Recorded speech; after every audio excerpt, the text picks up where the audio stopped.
down 810 points. The NASDAQ plunging more than 4%. The S&P over 3%. A sell-off in tech shares also fueling today's dive. 2 days after criticizing the president's visit, Joe Biden goes to Kenosha, Wisconsin, where Fox's Jeff Manasso is live. Lisa, a community forum here at Kenosha's Grace Lutheran Church, where former Vice President Joe Biden heard from people who live here about their hopes and their concerns following the police shooting of Jacob Blake and the destruction that followed. Regardless how angry you are, if you loot or you burn, you should be held accountable as someone who does anything else. Period. Biden also met with Jacob Blake's family, though no plans to survey the millions of dollars of destruction that led to over 250 arrests. President Trump also visited the city on Tuesday, calling for peace and law and order. Lisa. Thanks, Jeff. President Trump holds an event tonight in Pennsylvania as he doubles down on a suggestion that mail-in voters verify their vote on Election Day and possibly vote in person if the ballot wasn't counted. Election officials in North Carolina slamming that idea as an effort to sow chaos.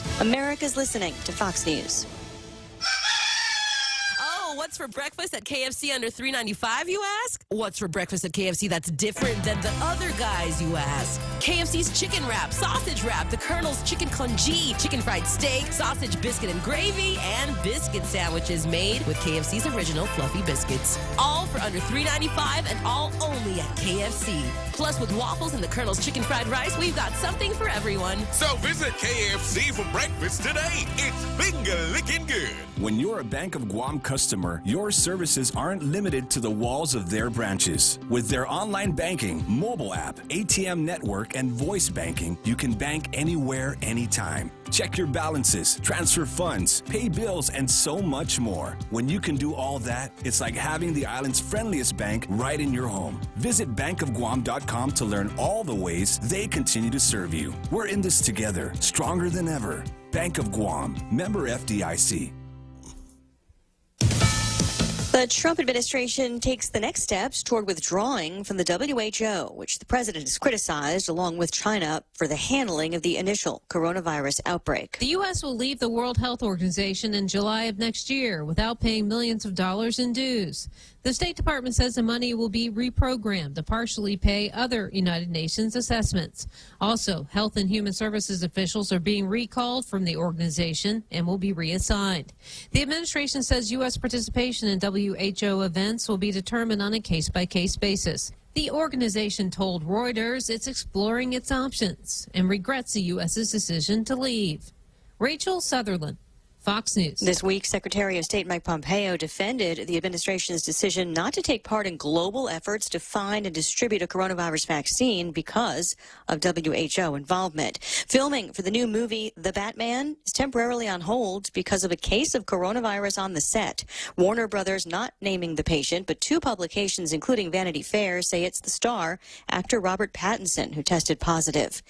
It pays to be the ex of the world's richest man. Author and philanthropist Mackenzie Scott, former wife of Amazon founder and CEO Jeff Bezos, is now the world's richest woman, according to the Bloomberg's Billionaire Index. With a net worth of $68 billion, she's also the 12th wealthiest person in the world. Scott claiming her new title after surpassing L'Oreal heiress Françoise Bettencourt Myers, who has a net worth of nearly $67 billion.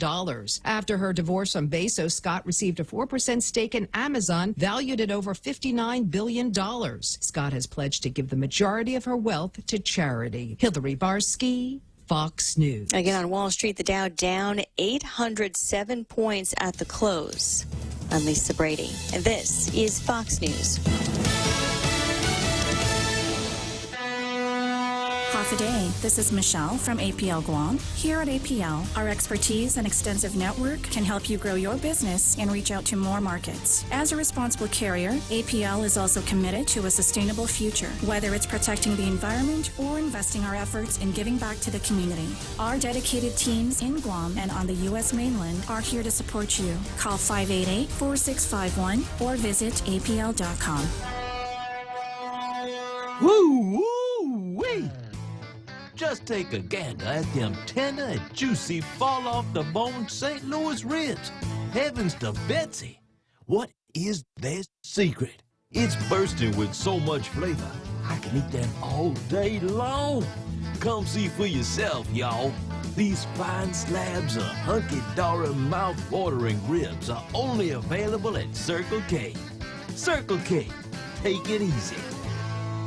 Go green, go hybrid, go to Nanbo Insurance, and your next power bill is on us. Insure your hybrid car at Nanbo and get up to $350 towards your next power bill. That's instant savings for keeping our island clean and green. Nanbo has been providing Guam with over 50 years of reliable and affordable auto insurance. At Nanbo, it pays to go green. Terms and conditions apply. Visit nanbo.com or call 477-9754 for details. Today at 6:06, I'm Montesova Tyron with a look at your local news on the point. The numbers are staying up there, and there is a strong likelihood that the governor is going to extend the current stay-at-home order as the island fights off this coronavirus. The Joint Information Center reported last night 74 new cases of COVID-19. This brings the island to 1,560 cases total since March. 45 people are in the hospital and 9 of them in the intensive care unit. The report also states that 831 active cases are in isolation. Well, the lockdown, meanwhile, was to expire at noon today as per the governor's order. However, word from Adelup is that she is inclined again to extend the stay-at-home order and the PCOR 1, which leaves many businesses and much of the government shut down. An announcement will be made at a press conference at 11 this morning. The governor's been especially concerned with the rise in cases, more particularly with the multiple deaths that have occurred in recent days. There have been a total of 13 COVID-related deaths.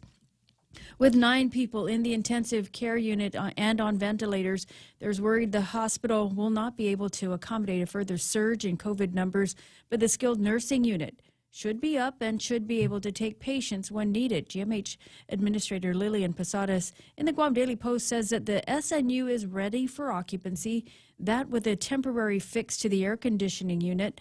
The hospital looking at moving patients into the SNU this weekend. We'll have more news right after this.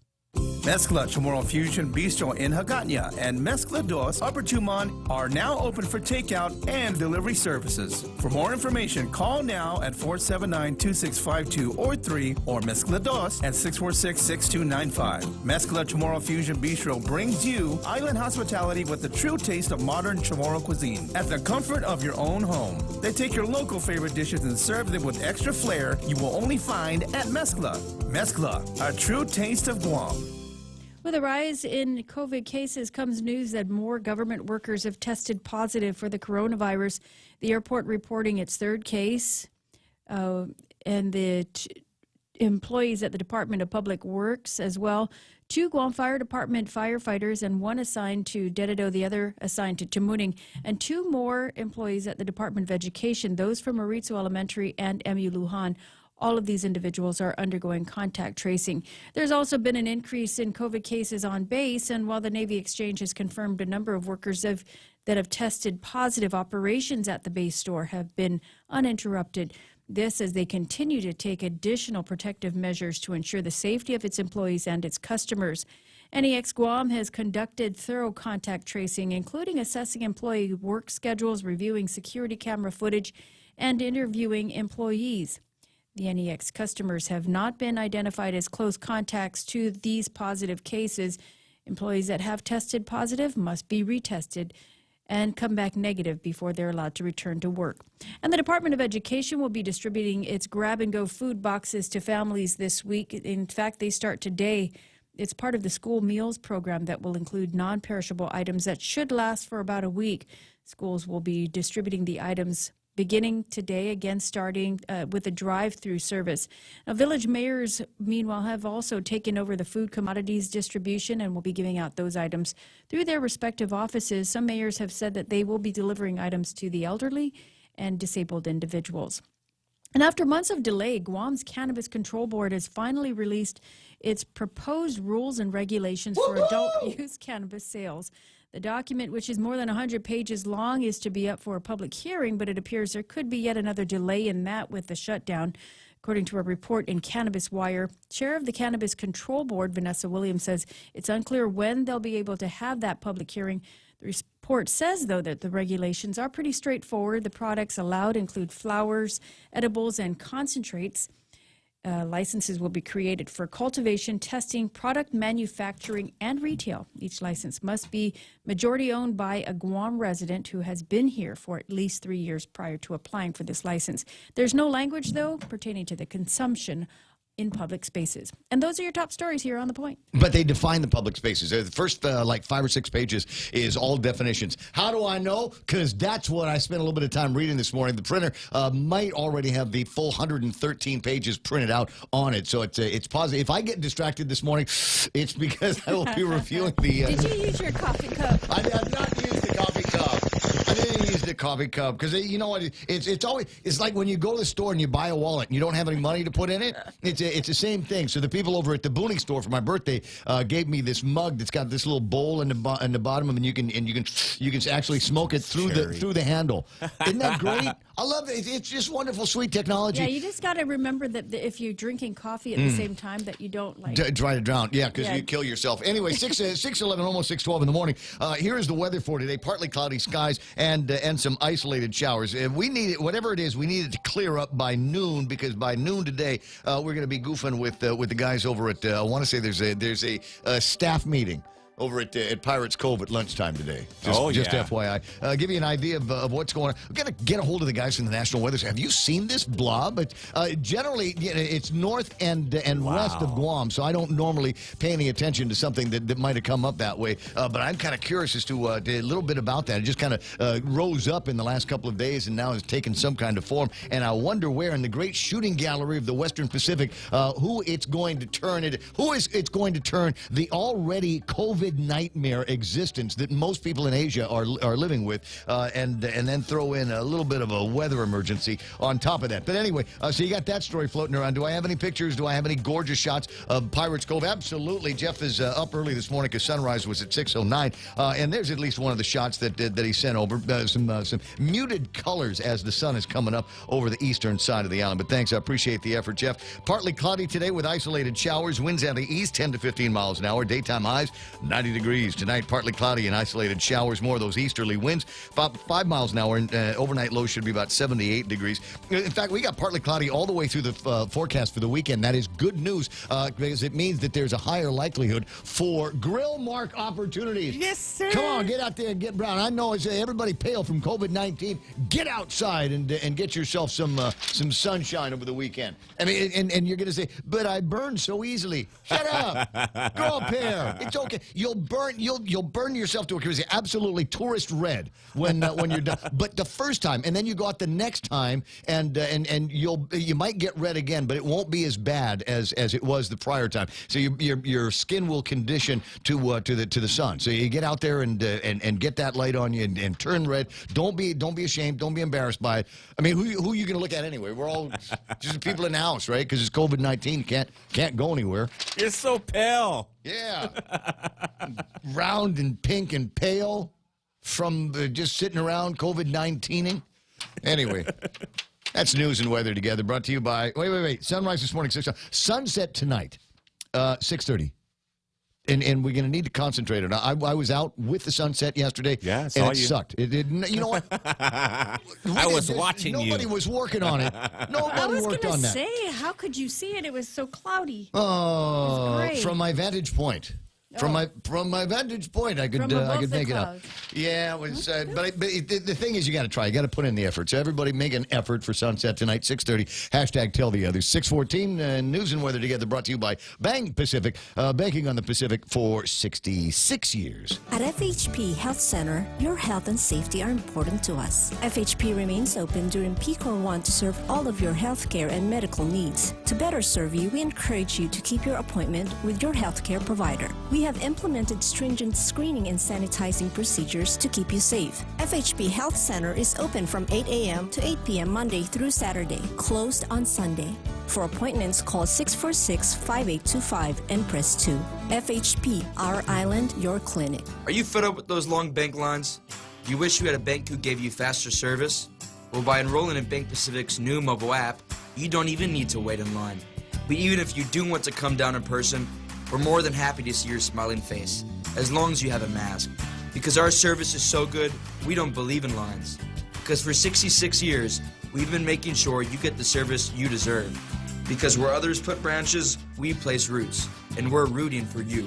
Member FDIC. Just FHB? Only FHB this time? Where's the KFC?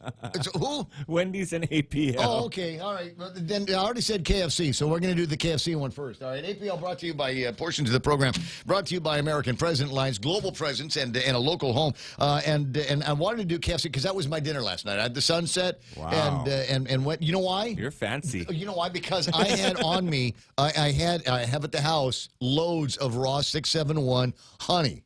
Yeah. So Good I stuff. went to KFC last night and got some of their hot wings, the nude ones. Yeah, you did. Yes, the unsauced hot wings, and then I dipped them whole into the honey and ate them just like that. Sweet. God, that was good.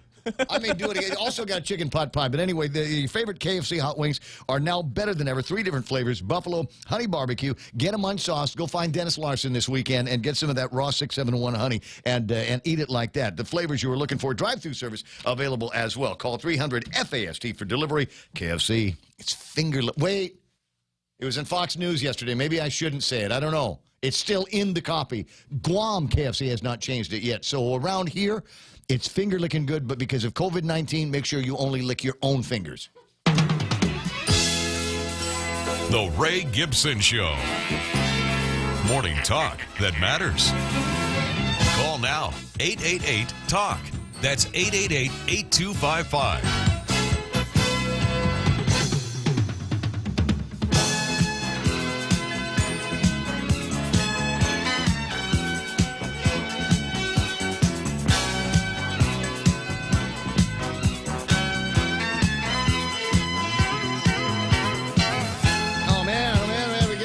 Here, Mana's calling me a howlie because I'm eating fried chicken with sweet fried chicken. God.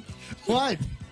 Do you have to air all the dirty laundry? It's in my head. There's no filter. It's Fridays. No frowny face Friday. I don't know. It's the. I don't want to say that it's flaming the shirt, but it's tight around the top, right? So still qualifies gay shirt in the closet, right? My gaydar's not going off right now. Not pinging? It's not. All right. Well, he came in saying that he was wearing the JI pants, and I said not tight enough. No, I do. It's the JI. I can't. You can't see it on TV. There you go. can't see it on the Facebook, but I am wearing my JI Cruise tight Levi's. Oh, really? Yeah. The shirt kind of looks like you're going to approve my loan. And I hope you do. Eric Mendel online saying 1 week no golf. Yeah, we're getting close to that. There are going to be people with frowny faces at some point. We'll get through that in some of the headlines. Mona Silva's over there. She's got the news and she got the headlines. I got the real Joe Cruz going to get the phone when you call it 888-8255 888-TALK. The meme machine is online, and so 988-5874 is the number if you got something you want to share with the rest of the listening audience, and you don't have everybody else's WhatsApp. Send it to me. I will put it up on the screen. I.e. got this one here, and by now everybody knows that Nancy Pelosi is one of those do as I say people, not as I do. I need to get a haircut. I need to go get my hair washed. And they got video of her doing all of that stuff. And she's not wearing a mask. And she did typical politician move. Admit nothing, deny everything, make counter accusation. They set me up. I'm going to put it up on the screen. So meet level 2 Karen, the Nancy. Somebody ought to introduce her to Lou's hairdresser. They do house calls. apparently do the house calls. They can do all of that stuff. They can get themselves all taken care of. Meanwhile, we cut our own hair. Have their little parties in the hotels with just the fancy, beautiful people, while all the rest of us subjects are in lockdown mode. And the likelihood that there's going to be an extension of the lockdown, they've been telling. If anybody is surprised, if anybody today is going to be surprised by the governor extending the lockdown for another week, you're not paying attention. You're not paying close enough attention. Now I get it. Some of you are distracted because you now have to educate your own children, and there's the sadness. You know, I was there a couple of posts on Facebook, and there's a lady named Ruby. And Ruby chimed in. She said, "I love your show, Ray, but because I'm homeschooling, I can't watch at the same time." Because, I don't know, Facebook, they can't watch Facebook because the kids are using whatever they're watching Facebook on to do stupid things like their homework. Should be in school. They should be. You know what? Just send them out anyway. Open defiance. Open defiance. No, I And got why a are couple. you making your kids work so early? My goodness. We get Yeah. off there at 10 o'clock. You want these starts kids at 10. occupied right up to happy hour. And beyond. That's what I'm thinking. The kids need this show too. That's right. The kids need the show. In fact, this is all the education your kids need. All right. So let me, as an example, I was talking about going out this weekend getting grill marks because you can see my face is starting to turn white again. So here's what you go to the beach and you put you put the liner down between you and the sand. Cooler over here. Headphones or. I was talking about that cool Bluetooth thing from American Music, right? Oh, yeah. Something like that. And don't worry about it bothering anybody because there's nobody at the beach, right? There's nobody out there. So just put the thing up and put it in yellow shirt evasion mode, which they have. And then just lay out in the sun. And some people will say, but Ray, what about sunblock? Shouldn't you be putting some kind of protection on your skin to protect you from the ultraviolet rays and all of that from the sun? And the answer is, do you want a tan or are you just playing? Are you serious about this? only want to talk to people that are serious about getting a tan. If you want to get a tan, I'd go and get some butter and just slather that all over your skin. That way, when you should be able to hear your skin sizzle. And you're going to get skin cancer, Raymond. You're going to get skin cancer. Shut up. It's not. Look, they closed the ozone layer, number one, and number two. Why would I don't believe. This is honest, right? I don't believe that my Guam sun would ever hurt me. True. I don't believe that it would ever hurt me. If anything, I'm getting my share of the vitamin D. What was I supposed to be doing here? 6:22 in the morning. I should probably talk about these guys. My other vitamin D family. Sometimes you want to go where everybody knows your name, and they're always glad you came.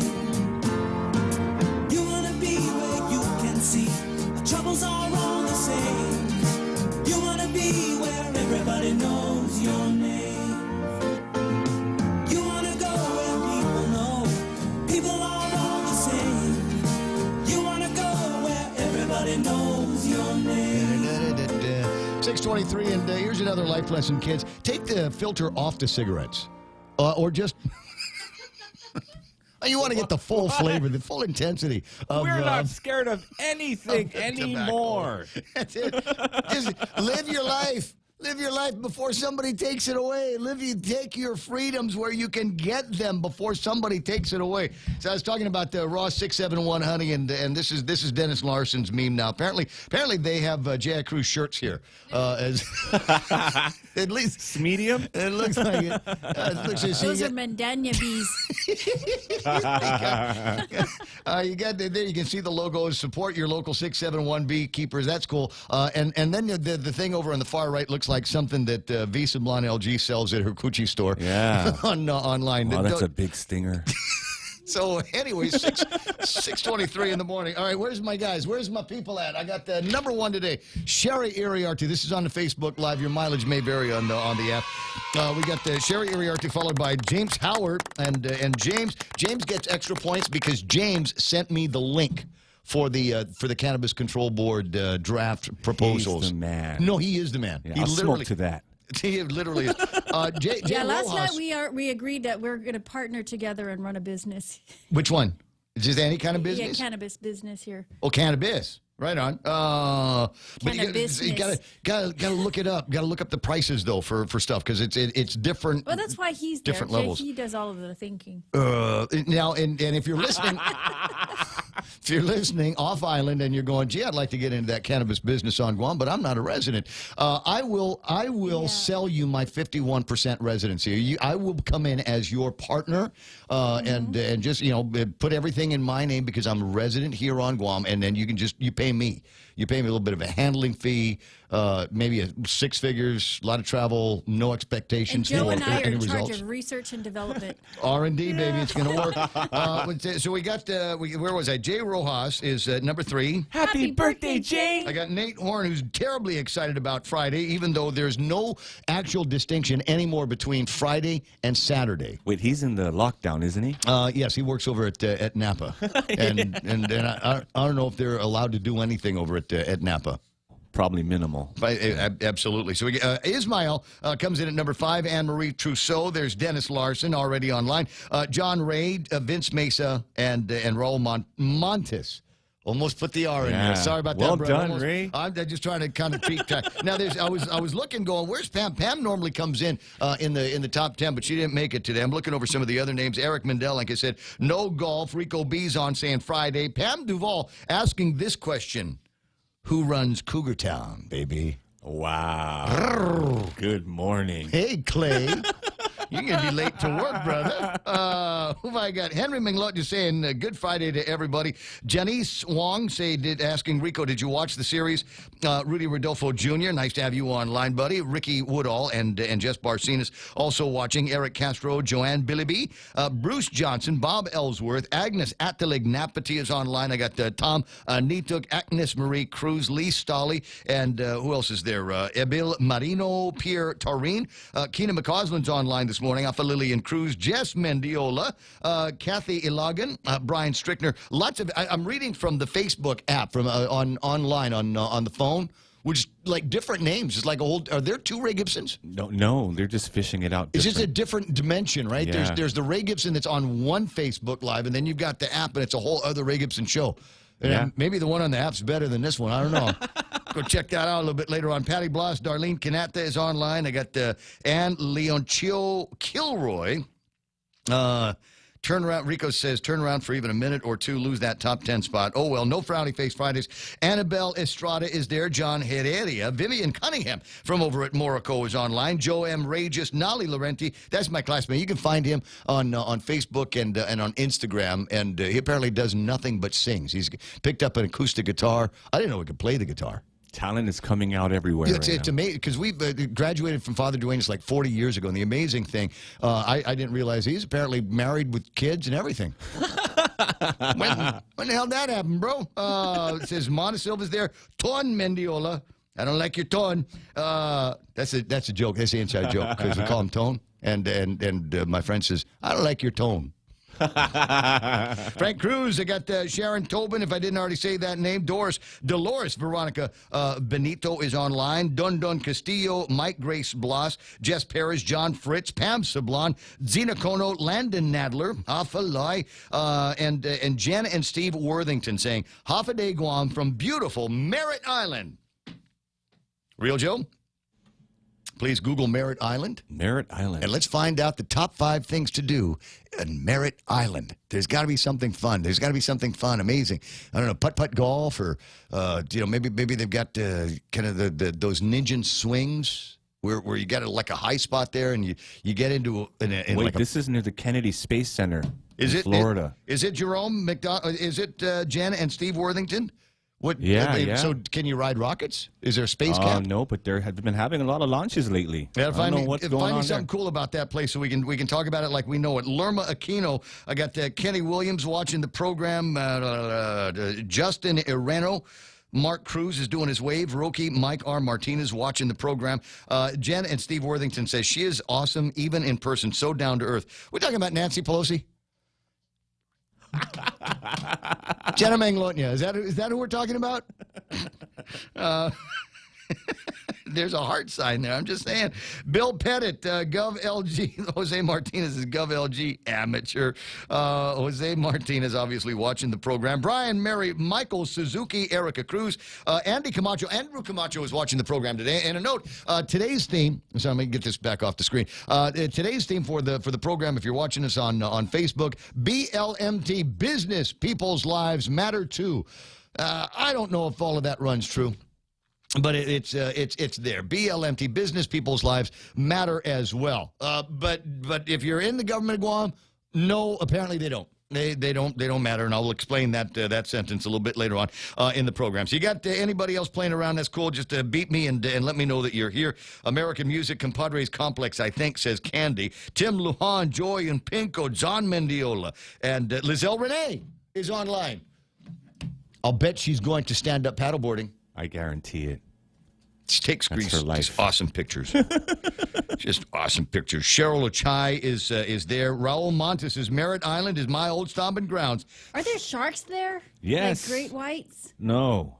But they've got a National Wildlife Refuge, space shuttle at NASA Kennedy Space Center.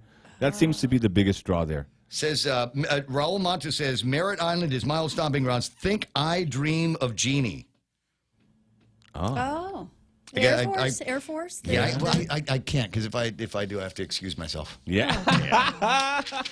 6:30 in the morning. What now? 888-825-5888-TALK is a telephone number. And both the Guam Daily Post today and the Pacific Daily News all touting the same big headline story. Stay-at-home order could get extended. Lockdown could be extended. And they're talking about inclinations.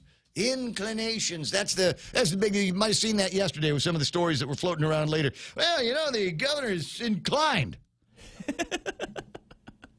Lou, recline. How about we recline this COVID-19 thing? I don't know, and everybody's got an attitude about it one way or the other. You get these people. I did one chat. The people are saying, you know what, we should lock down until 2022. That's what we ought to do. We'll kill coronavirus in its track. We'll just stop it right where it is. We'll just lock everything down. I'm pretty sure they were being facetious, and if that was a part of Bob Klitsky's tall tales, there probably would have been a horn honk in there at some point. We ought to close everything down until 2022.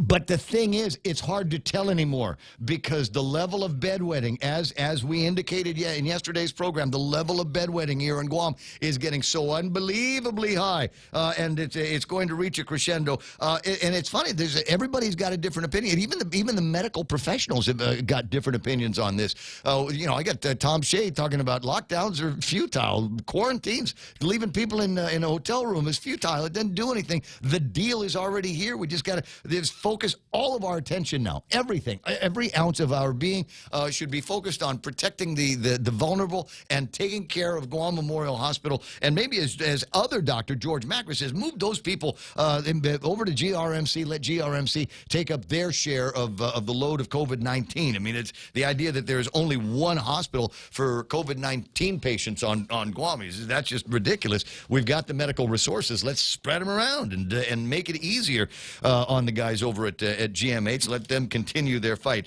At any rate, so I expect that's going to take place. There's going to be a press conference over at the governor's office that I'm not going to watch. I know what she's going to say. There's no point in watching the program unless we get to see what they've done with her hair this time. Did you do something with your hair, Gov? Can you hear some of the softball? Can you already hear? You're glowing. You're glowing. You're right through your mask. It's awesome. You should wear the shield. Never mind the mask, Gov. You need to be wearing the shield. Anyway, so you got that's going to be among the big stories. There might be a couple of other things that are floating around on the table of contents that I'll eventually get around to talking about. In the meantime, I got a note from fellow listener Jay. He sent me a link to a story at GUAM with former Governor Carl T.C. Gutierrez. Talking, I think the headline is the protesters and the businesses should stand down.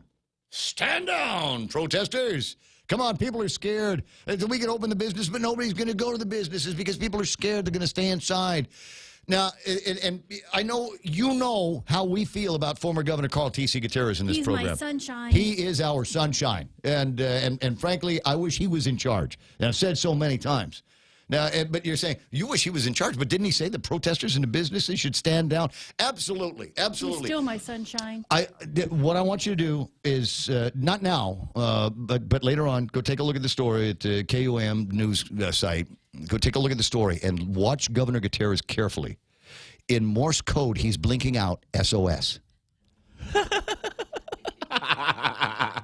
So the words are coming out of his mouth. This is the company line here. So I'm telling you what I think is right because I'm with Lou and the doctors and the physicians, blah, blah, blah, blah, blah, blah. But if you look at his eyes, he's blinking out SOS, SOS. It's not what he said. It's what he did. It's right. Just take a look at that. That's exactly what's happening, ladies and gentlemen. It's the same thing with Dr. Nguyen.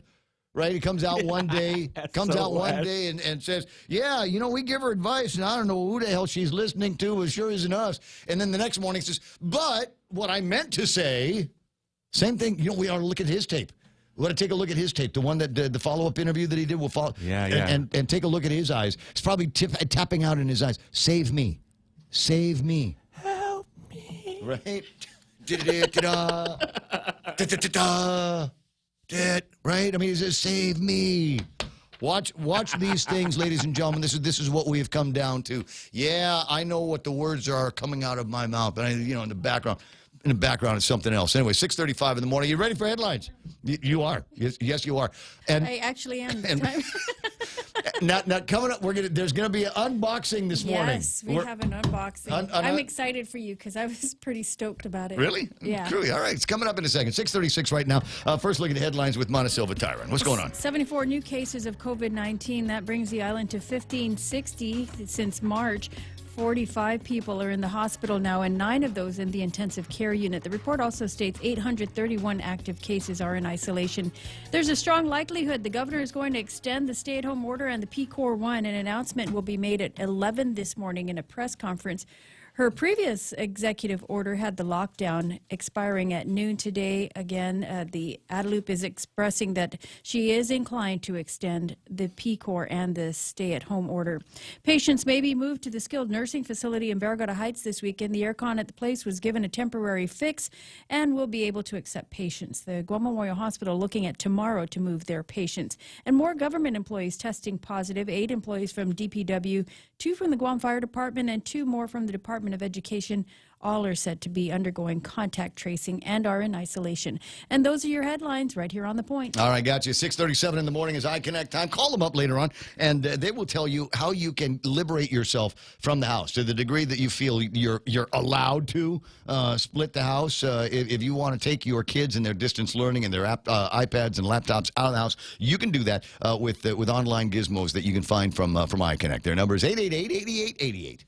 Top End Pest Control is who you call for all your pest control needs. Got a problem with roaches, ants, spiders, rodents, fleas, ticks, termites? No problem. They do it all. Top End Pest Control is a service-disabled, veteran-owned small business and HubZone certified. Serving Guam since 2012. Call them today for a quote, 487-5657, or email topendpest@gmail.com. Check them out on Facebook at Top End Pest Control and give them a like. Top End Pest Control for all your pest control needs. Ismail, poor Doc, his rapid eye movement signaling my testicles will self-destruct in 5 seconds if I speak against Kim Jong-lu.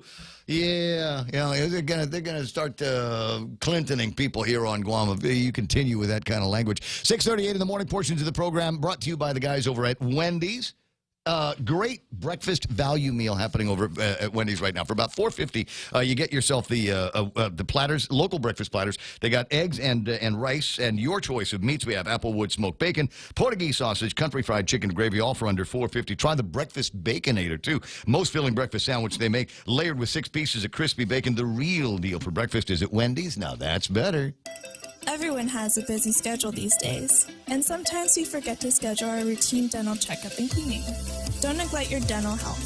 Schedule one today with Dr. Robert Yang and his Smile team, conveniently located at the East West Business Center on Marine Drive, Upper Tumon. Call us today at 647-8702 or 3. Again, that's 647-8702 or 647-8703. We make smiles happen. Moon dance over the ginger plant. Love that picture that's online right now. 20 away from 7 o'clock in the morning. You got stuff like that.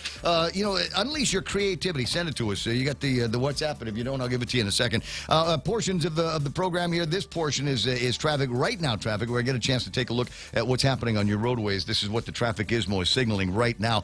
Anything near you that's going to be a bother? Let me see if I can get a little bit more of this up on the screen and zoom into some places that usually will give us a little bit of action here. We got what's happening down at Big Navy. Doesn't look like anything is going to be going on. Just a reminder now, there is going to be some construction, overnight construction on Labor Day that will start, I want to say Sunday night and continue on to Labor Day morning. So watch out for the area. Be down around Polaris Point.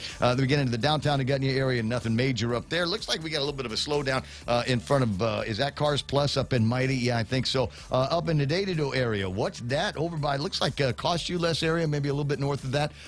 Is the swimming pool open? Did they open up the swimming pool? Why is it red there? How come there's so much traffic in that area?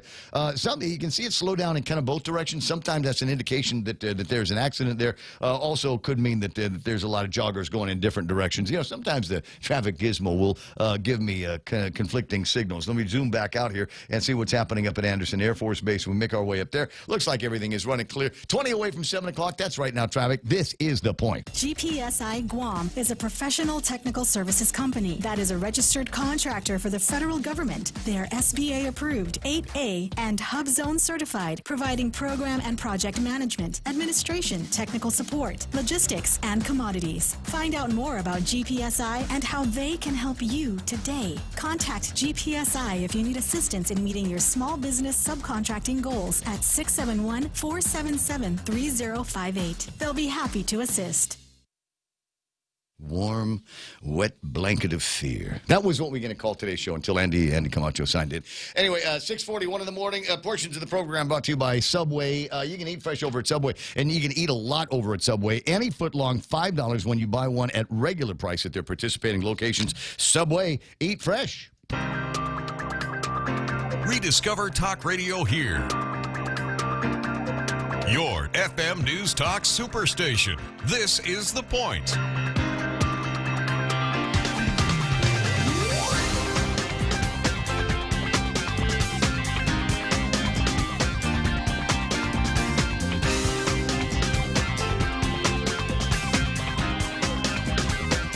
It's true, guys. It's true. The cannabis. I don't have the chapter and the verse on the Cannabis Control Board. Like I said, I printed it out. I'll see if I can get bits and pieces of it for you, so you can see it on the screen. But you know, there's an ownership thing. Right? There's certain licenses that you can't get unless you're 51%. And my guess is that there's probably going to be, as we saw in the military buildup, a lot of companies in the U.S. mainland or other places that might want to get in on our cannabis gain, but they're not from around these parts. So they're going to have to buy in some expertise. You know, we got GPSI, big sponsors of the 730 News, Al and his guys, and they're kind of matchmakers. So they find businesses here on Guam that have an expertise in this, and then line those businesses up with stateside firms that might be looking to partner, that want access to the market, but because they're not domiciled here, can't get it. So you put those partnerships together, and I'm saying the same thing, the absolute same thing could happen,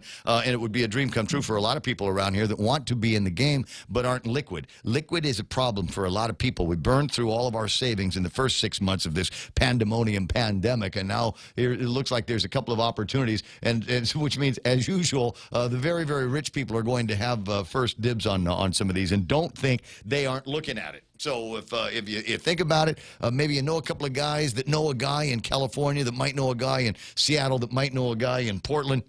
Maybe between you can put together this little legal triad, if you will, of people that are interested in the cannabis business. 6:43 in the morning, 888-825-5888-TALK. Lots of stuff to talk about and lots of people to talk to. However, we like to tout people that are already in business and doing a good job. One of them, and I've had the pleasure of interviewing him on the radio many times, and the pleasure of actually interviewing him while he was in the studio. He came to Guam once upon. You remember when people used to travel back and forth and come to Guam?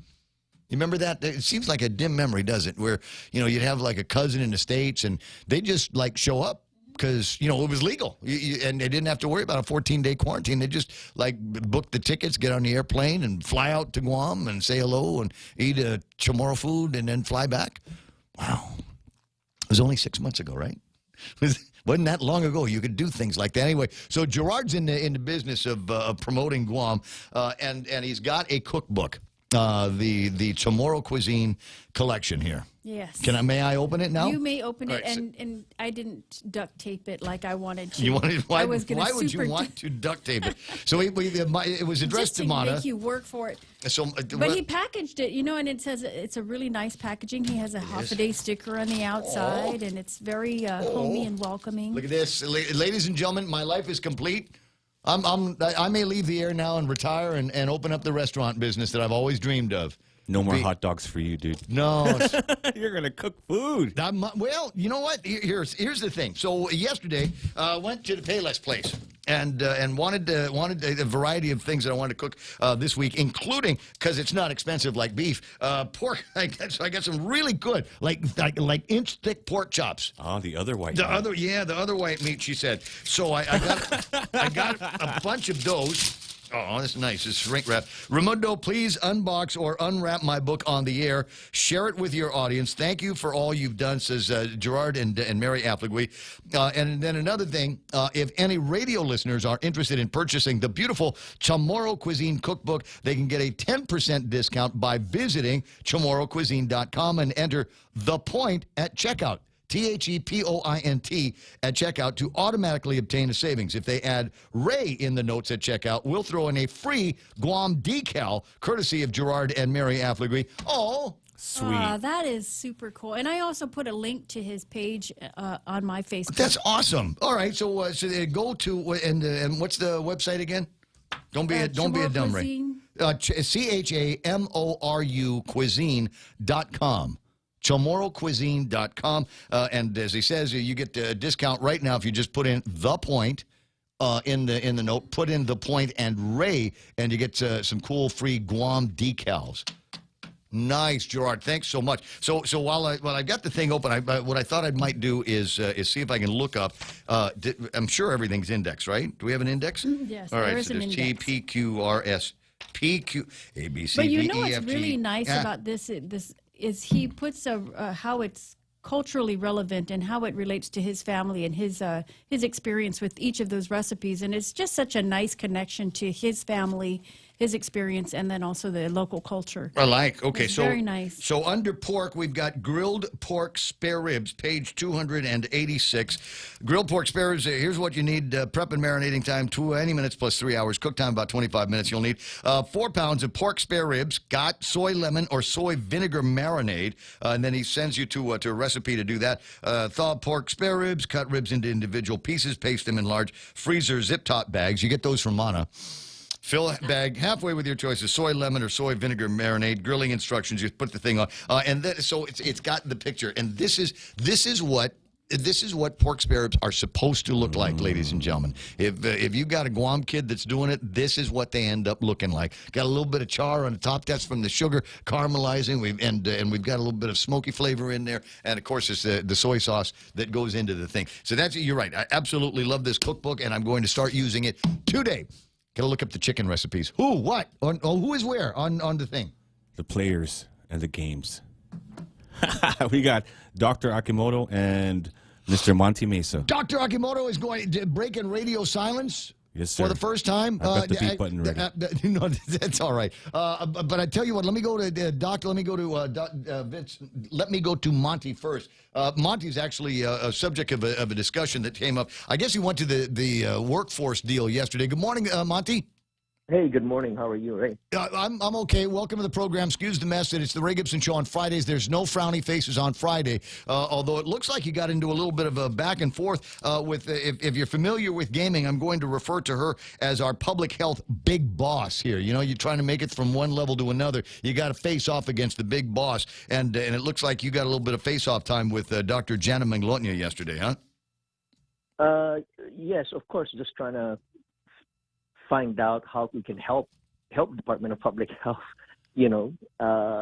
curb this spread of the virus, because it seems like, at least on the news, I mean, most of it is, being contacted through, the funerals, and then GovGuam agencies getting it.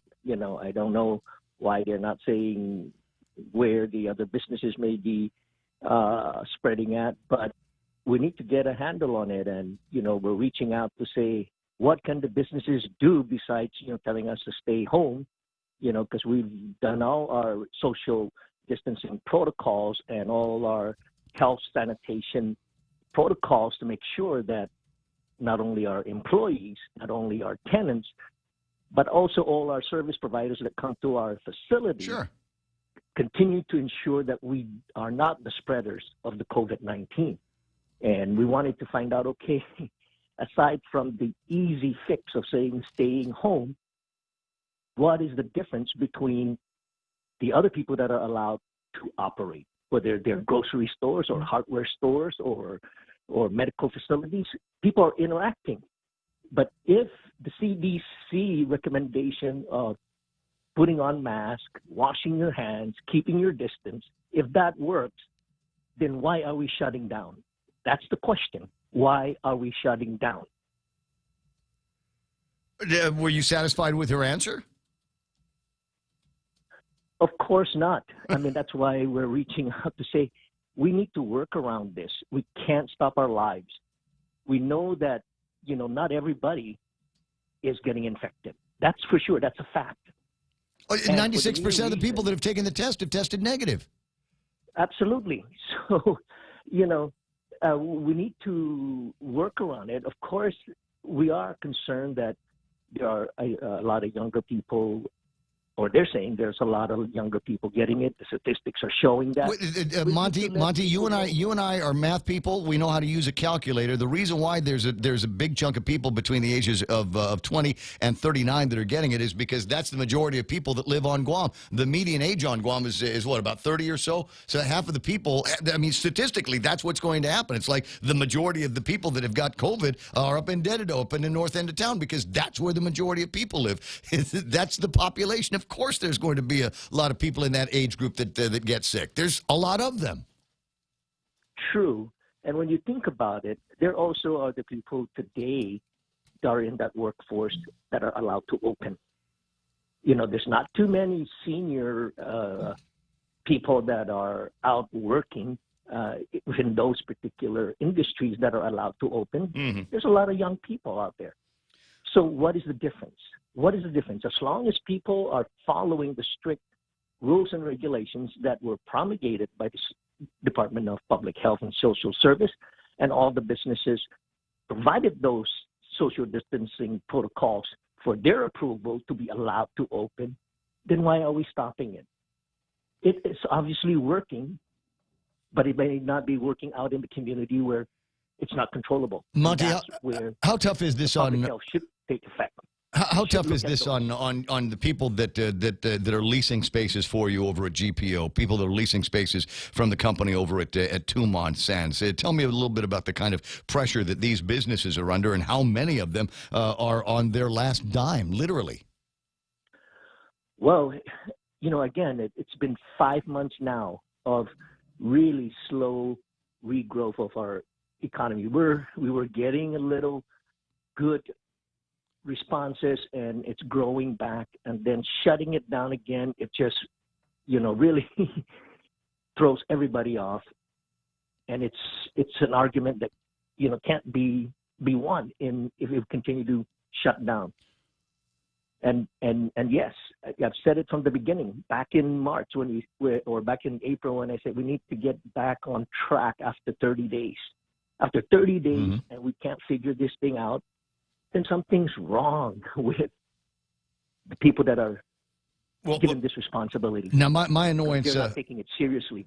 If I were to run it, I think I would do a better job. That's for sure. Well, maybe we need to get some people that have got real-world experience in there that might be able to balance the health needs of the community and the needs for everybody else to be able to make a living, be able to plan their future.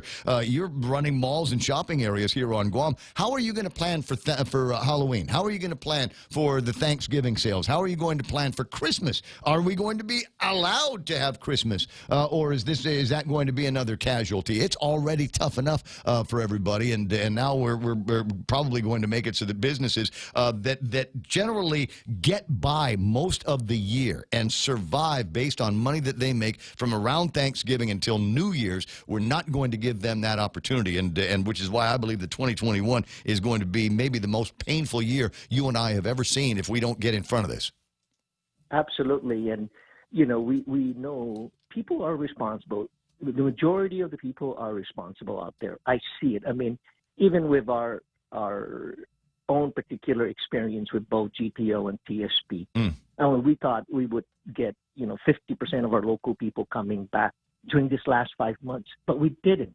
However, we grew it back, from 0 to at least 40% of what we had expected. But it was slow. But people were practicing. People, they know they can't enter our facility without a mask. They can't enter the facility if their temperature is above 100. they can enter a facility if we see that they're sick or seemingly sick. Mm-hmm. You know, because we're serious about this because it is our business. We can't sell anything if there is no customers. And there is no GRT to be paid because there is no sales transaction. Well, they seem they're doing okay because they got all that federal money coming in, but just wait until it goes away and their expectations of a near $1 billion budget next year don't come to some kind of fruition. No, I get it. They can't reach a budget that they can see to run this government. The easy solution is cut expenses in the government as well. Every smart business has done that. You almost made me choke on my coffee when you said that, Monty. They don't operate like that. They're looking to maintain. This is the turning point, Ray. I mean, a lot of blah, blah, blah, but this is the turning point of this government. We get to real reality. You know, any smart CEO will do the same thing. You got to look at cutting expenses. And this is what this government has to look at. This is the time to really come down to maybe the 4 basic operation of this government. Cut it down. Anything that the private industry can do, farm it out. Yeah. Let it be a new generation of operators out there that can turn it around, make these services come into private industry. This is how the government is going to get revenues. You got private industry running things that the government doesn't really need to be into. Yeah, we move ourselves into that longer conversation that we have in most years. Notwithstanding COVID, we have that conversation all the time. Monty, I feel for what you're going through. Anytime you need the airwaves, you call me up. All right. All right, thank you. You have a nice day. You know I will. I appreciate it. Hug and a kiss to the family. 6:57 and change. Don't worry about Fox News. Fox News is just going to talk about how the Dow took a dump here in a couple of minutes. So if we run late into it, that's the story you're going to miss. I got Dr. Vince Akimoto, as I said, breaking radio silence here this morning. And thanks for the TikTok video. I really appreciate that. You're welcome. Doctor sent me, it's a medical piece, a woman complaining about cellulite. Cellulite. Whatever. I'm sorry. I forgot to go to medical school. No problem. So, it's on your mind. You know, I needed to break radio silence because I haven't been on the air since yesterday. But this is September 4th, is it not? Amen. It's the day that has been predicted as perhaps the apex of the surge. Dr. Felix Cabrera and his data have kind of been pointing to this day since the beginning of this latest wave. And so the reality is that we should start to see a decrease in the number of infected people in our community as a result of the lockdown and the things that have been done by the government to shut Monte Mesa and all his businesses down. Mm-hmm. This is the draconian measure that was needed to be avoided, and had we had enough hospital beds and had enough contact tracing to follow the people that were breaking quarantine, perhaps we would not be here. And so we need to really talk about what's going to happen after this. Well, no. Can I be frowny face and almost frowny face and ask? I know. But let me ask. Let me ask this question. Let me ask this question, Doc. Since March, we have had all of this time from the original lockdown and access to millions of dollars from the federal government. And so why does it feel like the systems are as delicate as they are? Why does it feel like everybody's breathless? How many people do we have on ventilators now? We got 9 people on ventilators, and I can already feel people wetting the bed on that. That was predicted. Why does it feel like we weren't necessarily prepared for that? Why does it feel like we had to call in the FEMA guys? Sir, this is like those parties that FD used to go to where everybody would bring meat and chicken, but no one made red rice. Somebody forgot to make red rice. My mom's sick. It's embarrassing. Dude. Go to Kentucky Fried Chicken and pick up the rice. So Kentucky Fried Chicken is supposed to arrive today with the red rice. That's called FEMA. And it is embarrassing. It's not traditional. This is not GUAM. This is not the way it's supposed to be. But, you know, FD students learn this painful lesson usually by their sophomore year, and they never make it again. Mm-hmm. So you're trying to explain a phenomenon that nature, you know, basically dictates why things are the way they are. I appreciate you giving it to me in terms I completely understand. You're welcome. You're welcome. And most of your listeners, too, right? Yeah, sure. Lord knows there's no one from Academy that's listening to you at this point. They're still fixing it. I'm not listening. I'm actually only listening because you're talking. She's waiting for you to drop a bomb. She's waiting for you to drop a bomb. Your husband was the only guy at FD that actually knew how to make red rice. He's from Mauricio, of course. Guy knows how to climb the coconut tree and bring it. And 5 minutes later, you got him out. I taught him how to make that red rice. We have to limit this mess by what we deep can. In here. Wait a second. I want to read your friend Jenna Manglotnia's comments in today's post. The stay-at-home directives will continue. She's not saying the governor is inclined to. She's actually saying it. The stay-at-home directives will continue. We have to limit what happens by the mess that we can clean up, because us people out here in the front lines are making a mess for public health to clean up. It's numbers-driven. It's CDC-driven. Really, it's CDC. The CDC has come out with two additional rulings and two different advisors. One of them is you don't need to get tested if you run into somebody that had COVID-19. Don't panic. It doesn't mean that you're automatically going to get it. Unless you got symptoms, don't bother getting tested. That's number one CDC advisory. The other one came out and said, yeah, you know about this quarantine thing for 2 weeks? We don't think there's anything to it. We'll leave it to the states and territories to come up with their own thing, but we don't believe it's necessary. I'm waiting for the government to adopt those two CDC advisories. Doc, what do you think? Well, I think it's going to start today, right? Again, FEMA is generously sending a team of critical care specialists, including nurses and doctors that are sorely needed. Whatever we may say about failure and the lack of preparation since March, when we knew that this was going to come, when Dr. Cabrera unleashed his vision of doom, where thousands of people on Guam potentially could have died if we had not made some very significant changes. Are you still there? Yes, I am. I'm sorry, I muted it because I was looking for another article in the newspaper to laugh at. No problem. But this is not funny, right? I mean, this is the days of darkness that we had not wanted to see. Whether there be 10 or 100 people in the hospital that are dying, people are dying. And it is important that we understand that these are families and friends and people that we had hoped to spare. But the virus was going to take a certain number of people. This is not a situation which, really that we could control. And if we really look at it, Guam has really done an amazing job of controlling the number of deaths, unlike New York City, which just got whacked. But, New York City, a city of 20 million Americans who don't like to listen to each other and would rather just yell at each other all day, in very colorful language. Mm-hmm. Those folks have banded together and figured out a way. Now, not everybody may agree with what they were doing, but they're making money. I mean, apparently the stock exchange might have had a problem today, but it's not all their fault. They're doing business, and they're a democratic state, so they're actually doing what President Trump is trying to advocate for everybody else to do. Yeah, but so the point is that they have the ability to evolve. They were not ready when this all started. They were fighting with each other just as we are. But that was back in April and May, and then they got over it, and then they evolved. And now they're opening up their restaurants, they're opening up their schools, but they're doing it carefully. And again, to stand with public health for 1 second, we do need to do this better the next time we open up, but we need to open up.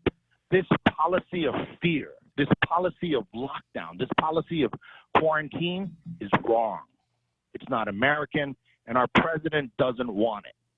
I don't know how else to make this clear. The reason we're here, the reason we're in lockdown, the reason we're in quarantine, the reason Monte Mesa is furious, why the Chamber of Commerce is furious, is because this is wrong. Our hospital is broken. Public health failed. And it's our own fault. So we need to just buckle up, pay attention. The surge of positive cases is cresting. Unfortunately, just like in Hawaii, over the next 2 weeks, we're going to see a lot of deaths. And that's the somber news for today. The reality is we cannot prevent some of the deaths that are about to happen, and we just need to mourn that failure and try not to hurt each other any further. We have a limited amount of talent on this island, and I think it's a good group. We just need to quit fighting with each other, because right now, this is the bad time. and we're going to have some guests. We're going to have the bad time is this is a bad time medically, but the real bad time is going to be coming next year. We need to start thinking about just how awful it's going to be and start preparing for that. I hate to burst your bubble, right? I mean, let's just be realistic about it, right? If you're dead, you're dead. If you survive, you survive. Next year may not come if you die.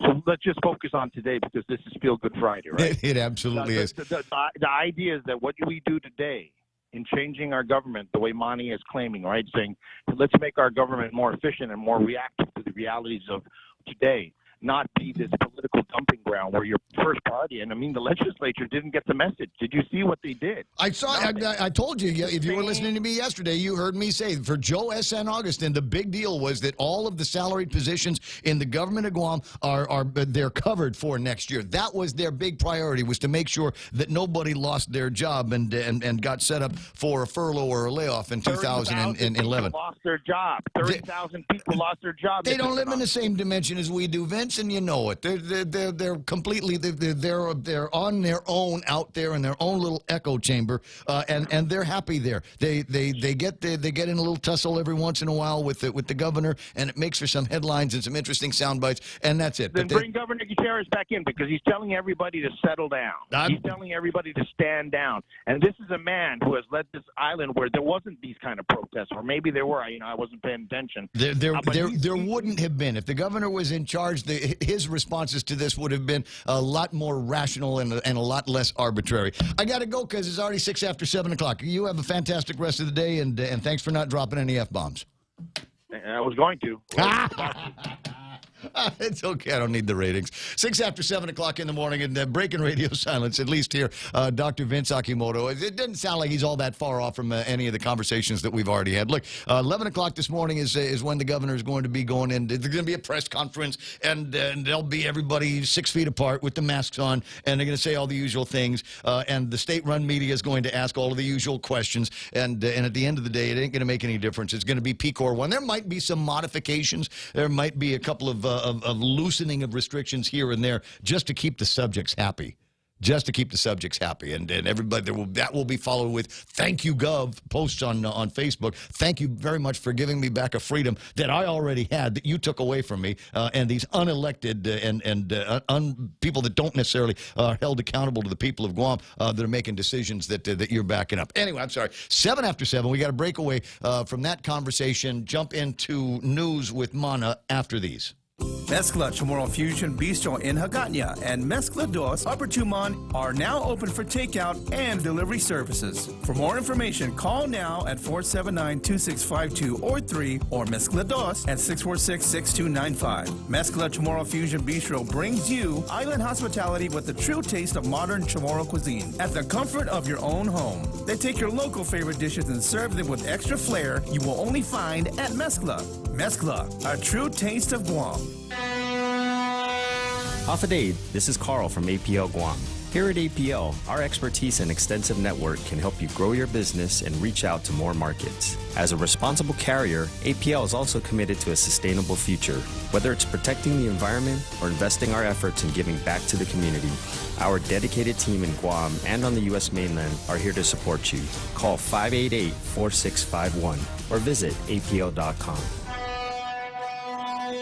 When you're a Bank of Guam customer, your services aren't limited to the walls of their branches. With their online banking, mobile app, ATM network, and voice banking, you can bank anywhere, anytime. Check your balances, transfer funds, pay bills, and so much more. When you can do all that, it's like having the island's friendliest bank right in your home. Visit bankofguam.com to learn all the ways they continue to serve you. We're in this together, stronger than ever. Bank of Guam, member FDIC. Off a day, it's 7:09. I'm Ana Silva Tyron with a look at your local news on the point. 74 new cases of COVID-19 reported yesterday, bringing us to 1,560 cases since they started testing in March. 45 people are in the hospital, 9 of them in the intensive care unit. The report from the JIC also states that 831 active cases are in isolation. Well, the governor is inclined again to extend the stay-at-home order and the PCOR 1, which leaves many businesses and much of the government shut down. An announcement is expected to be made in a press conference scheduled for 11 a.m. The governor has been especially concerned with the rise in cases, in particular with the multiple deaths that have occurred, which are related to COVID-19. There have been 13 individuals who have died since the pandemic first started. Meanwhile, the business leader Monty Mesa challenging the public health director, or Dr. Jana Maglotnya, and her ideas that the shutdown is necessary. Mesa on The Point this morning said he attended a workforce discussion yesterday and asked what else needs to be done that isn't already being done. If mass and hand washing and sanitization works, then why are we shutting down? Mesa not satisfied with the answers given during the meeting. They're back. Any footlong is a $5 footlong when you buy one at regular price. At participating locations, Subway, eat fresh.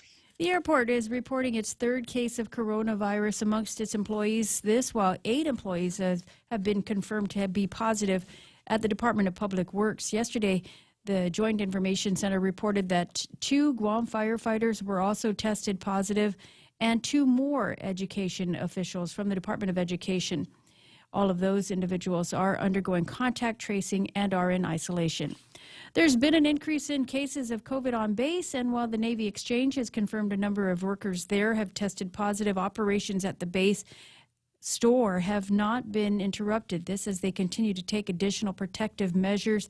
NAX Guam has conducted thorough contact tracing, including assessing employee work schedules and interviewing employees. They do maintain that customers there have not been identified as close contacts with any of the positive cases. The Department of Education will be distributing its grab-and-go food boxes beginning today. This part of the school meals program that will include non-perishable items that will last for about a week. School officials say that the distribution will start at the individual schools beginning today and will be held on Fridays. And this time of the year would usually be filled with planning and excitement for the huge annual GovGuam Labor Day picnic, but just like the Liberation Day parade, all's been called off. Monday is Labor Day, and while we may still be in a public health emergency, is still recognized as a GovGuam holiday. And those are your top stories here on The Point. Here, well, I was with the weather. Okay, I'll get to that in a second. Just an interesting story I found this morning from on the internet.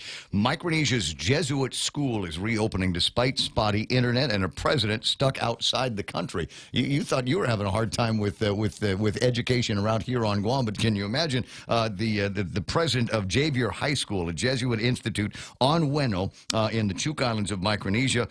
In March, Dennis Baker traveled to Guam for a meeting, but before he could leave the country, the Federated States of Micronesia announced they were closing their borders because of the COVID-19. He's been here ever since. Oh, wow. This is the president of Xavier High School in Chuk. For all of us who have been away, it's been very difficult. I came up to Guam thinking that I could turn around and return right away. I left my desk in my room at the Jesuit residence, assuming I'd be back in a week. But I've been here since March. But wherever he is, he still had the task of organizing a reopening plan for the school. Number one, in the pandemic, and number two, I don't know if you know this, but Chuk has also gone through something of a drought down there, which would also hamper their ability to safely have kids around. We were preparing for the worst. We were prepared for the school to be completely closed for the whole year. While Xavier High School can withstand an entire year closed down, Father Baker said, it's hard to tell when things will finally be able to get back to normal. For now, Xavier will operate at a limited capacity and prepare for the worst. It's hard being 600 miles away. Father Baker said, I wish I could be there in person. Well, that just means we've got another holy man around here that can pray for all the difficulties that we're under right now. 7:14, somebody wanted some weather. Here it comes. It's going to be, I'm going to say it's going to be a nice Labor Day weekend. Partly cloudy, isolated showers today. Did you hit the beach yesterday? Or is it like 11:30 or something like that? And I was walking around outside saying, screw this. and I made a plan that included beach time yesterday. Partly cloudy with isolated showers tonight. Into the weekend, partly cloudy with isolated showers. Winds east 10 to 15, 10 miles an hour. Daytime highs around 90 degrees. Same thing for Saturday night and Sunday. Partly cloudy and isolated showers. This is going to be a good weekend. Get out there, do the grill marks. My friend Raul Montes online says, regardless of whatever Her Majesty Lou tells me today, I'll be celebrating Labor Day weekend at the beach with an ice-cold beverage. even if the weather is snotty. Good for you. Good for you. Sunrise this morning was at 6:09. Sunset tonight is going to be at 6:30. Hashtag tell the others. That's news and weather together on The Point. GPSI Guam is a professional technical services company that is a registered contractor for the federal government. They are SBA approved, 8A, and Hub Zone certified, providing program and project management, administration, technical support, logistics, and commodities. Find out more about GPSI and how they can help you today. Contact GPSI if you need assistance in meeting your small business subcontracting goals at 671-477-3058. They'll be happy to assist. Top End Pest Control is who you call for all your pest control needs. Got a problem with roaches, ants, spiders, rodents, fleas, ticks, termites? No problem. They do it all. Top End Pest Control is a service-disabled, veteran-owned small business and Hub Zone certified, serving Guam since 2012. Call them today for a quote, 487-5657, or email topendpest@gmail.com. Check them out on Facebook at Top End Pest Control and give them a like. Top End Pest Control for all your pest control needs. 7:16. Got it. Portions of the program brought to you by Wendy's. They got those platters, $4.50 or so. Get you a platter. It's already got the eggs and rice on it. You decide what meat you want on that. I would go with the country fried chicken with the white gravy on it. It's a miracle that they're able to put all that together for under $5. But they do. So check that out. You can also get it with Applewood smoked bacon. And yes, Jerry Roberts. Jerry wants to talk. Put him on. And yes. tofu. Tofu. There's no tofu meals. Yes, there is. Wendy's serves tofu. Where in the menu do they serve tofu? Just ask for it when you go through. That's just Jerry ask in the drive-through. Just ask. Just say, look, June Espaldon, your owner, said to order the tofu. That's all you have to say. And how is it served? Any way you want. This is a total Jerry Roberts moment that we're enjoying here in the program. Jerry Roberts has never. I've known the guy for 45 years, and we've had meals together many times. People that frequently listen to the program have heard this litany before. But he's the guy that will order a salad and have them. Listen. Can we have? I'll take this regular salad. Anything that's not green on it, put on a separate platter. So like red onions or something, that goes in a separate thing. We got different colored lettuces; those go on a separate plate as well. And I'd like sesame seed dressing, but could you take out the sesames? The seeds. The seeds. Take out the sesame seeds. 7:18 in the morning. That's just the way it is. Anyways, he's going to be coming up. He's got the extra point and more on the program. I need to finish the thing up. You cannot buy tofu at Wendy's for breakfast, but they will give you just about anything else you need. 6 layers of Applewood smoked bacon in the Baconator. So try that today. Portions of the program also brought to you by Security Title. Now, I've been talking about Security Title because they know how to do this stuff. There is that piece of property that I was telling you about, $700,000 and lot and Zone C for commercial. Right next to you. No.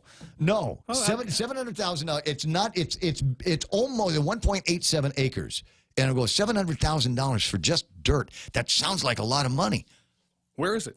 Are you ready? Anybody, you want to take a guess? Where you might find almost 2 acres of dirt for $700,000. Montecito Tyrant, go. Where do you think it is? We're paying attention. Not in Agana. Harmon Industrial Park. Not in Harmon Industrial Park. Jerry? Barragana.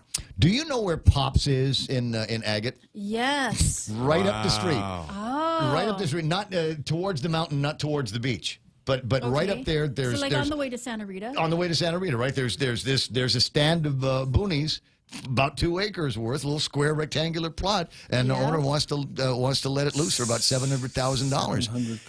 What do they know that we don't know? $700,000 sounds like a lot of money for commercial zoned property in Agate. Oil rights. Well, Didn't even think of that. Could be.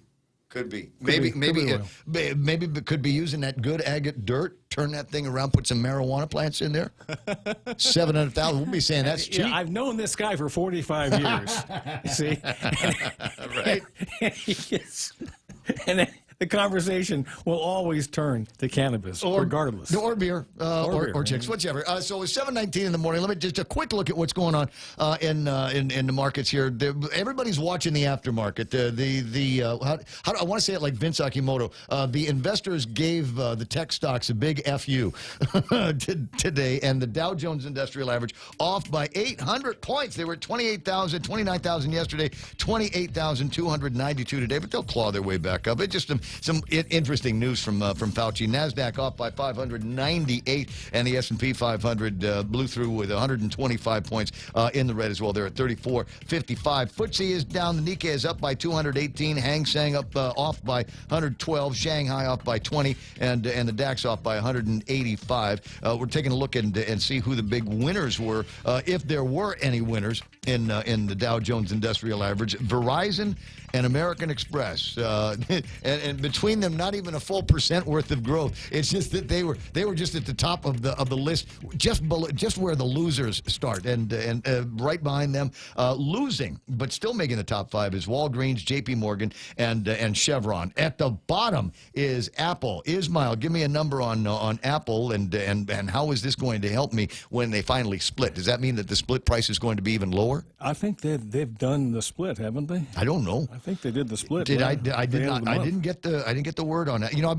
been busy helping the administration with their COVID plans. I noticed that. Take a look at gold. Gold at $1,937. They lost $7 in trade. I don't have a Bitcoin number. Real Joe, get that for me in a second. On the oils, West Texas at 41.37, a little bit lower than what it was yesterday at 41.58. $43 and a penny for West Texas yesterday. $43.46 for Tapis today. So that's where the numbers are. Don't anticipate there's going to be any changes. They've been just kind of orbiting in that mid-40s range for some time now. 7:21. Jerry Roberts is in the studio. No frowny face today into the weekend. Today. How's the plannings going for the Live to Lead? Well.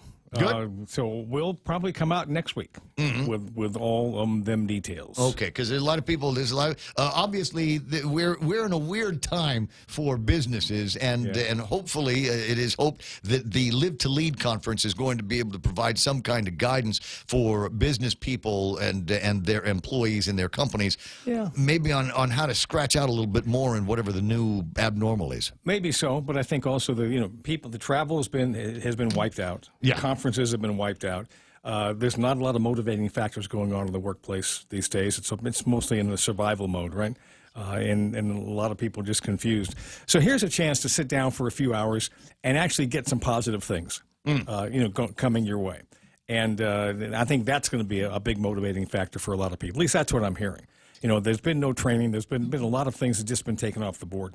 So this is why I think it'll be important for a lot of people to get their employees all in one place on the same page, just for a little while. Okay, now Dave Del Sola in the media was at this workforce deal that they had with GCC was talking about upskilling and taking advantage. I mean, if you didn't start with a plan of some kind back in March, it looks like we're in for this for a while, and so you're going to have some extra time on your hands. So what about upskilling? I mean, do you upskill in a category that you're already in? Do you upskill in something else?